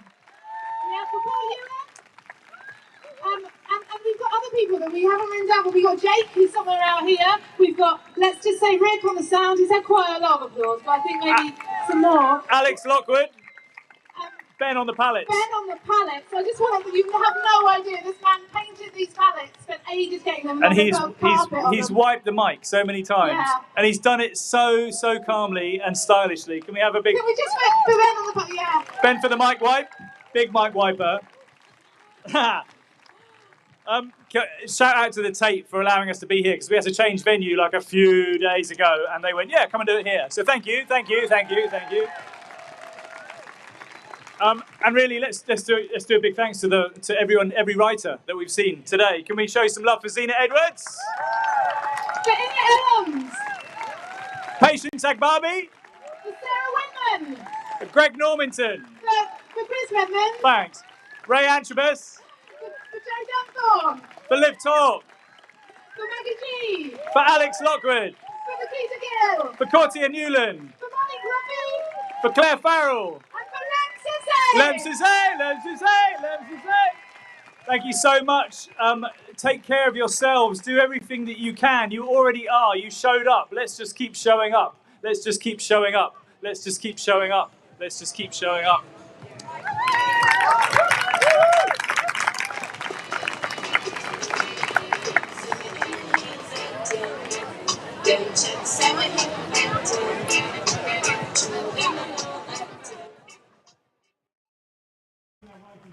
Hi, my name is Zena Edwards. I am known as a poet, but I am also an artist, activist, a human being who believes that we are going to be making an impact in this world for the good if we continue on the path of consciousness. I want to give thanks to all the ancestors and all of those of the indigenous groups who have fought long and hard on the front lines for hundreds of years around fighting issues around environmental issues for their lives, basically. I want to thank them first, but I also want to give thanks to the fact that I have a craft called poetry that I'm using as a tool, as a space, as a platform to process this difficult world. And this is why these protests are important, because it gives me an opportunity to share what I believe others need to hear. It also encourages people to step up and step out of their comfort zones, to step up out of their comfort zones and have a voice in this, because you do have a voice. Everybody has a voice. If you have a consciousness and imagination, you have a voice. So step up and step into it. Stand up for the right thing to do. It's understandable that you want to protect yourself, but right now it's about connection. We're post-pandemic. We're post-pandemic. This is a time for connecting with people. It's the collective mind now. We have to move as a hive and as a tribe. Big thanks. Can I just get... Hi, my name is Sarah Winman and I'm here outside Tate Modern with Writers Rebel. I'm here because I want to be part of the solution. I think we need to protest just how extreme this climate change emergency is, and that there is so much apathy and there's so much unwillingness in government. They seem to just continue with the status quo and earning so much money, and they're not listening to us, they're not listening to the science, they're not listening to the figures, they're not listening to the fact that we have 3 years now in which time climate emissions need to peak. So we're saying enough. We want people to get on board, we want people to protest with us, and we want the government to listen. Hi, my name is Nikita Gill and I'm a poet. I believe that our planet is currently in danger, and I think that you can take action to help it. Our continued existence is highly dependent on this planet. I think this planet is our home, and I think we need to look after it. So please write to your MPs, talk to them, and ask them to go against oil. So I'm Alex Lockwood, and I'm one of the founding members of Writers Rebel and one of the members of Animal Rebellion. And I'm here today with Extinction Rebellion as part of the Big Oil is the Poison, Action is the Antidote event outside the Tate Modern. We're here as a bunch of writers to share stories, inspire with poems and spoken word, and get people to act in the climate emergency to tackle climate collapse. It's really important that everyone can do their part, whether you're a writer, doctor, scientist, teacher, young person, older person, doesn't matter. You know, we need everyone to come out and act, because the time is very short now to taking action on the environment crisis. Nature is collapsing around us, and we really, really need to all come together in community, take to the streets, have our voices heard, and ask the government to end fossil fuels now.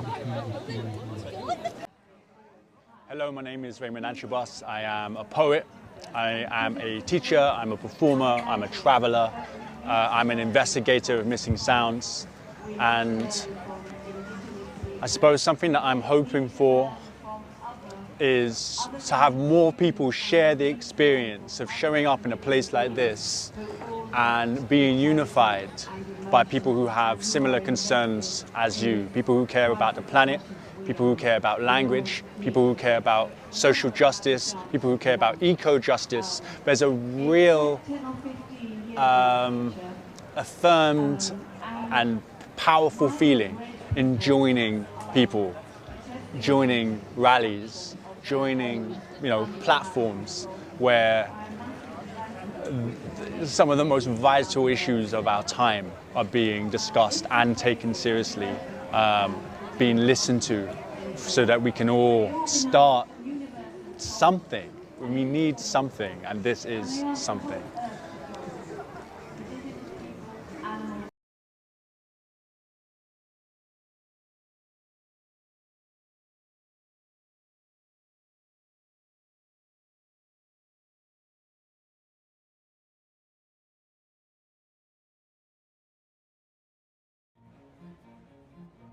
This report of the Intergovernmental Panel on Climate Change is a litany of broken climate promises.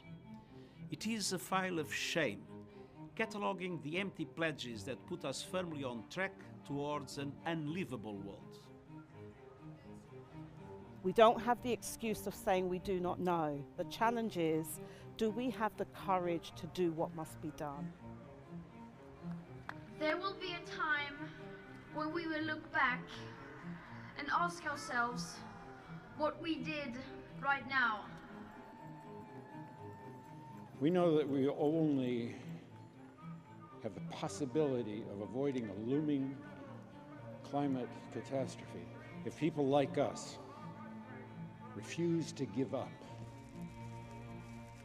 Climate activists are sometimes depicted as dangerous radicals. But the truly dangerous radicals are the countries that are increasing the production of fossil fuels.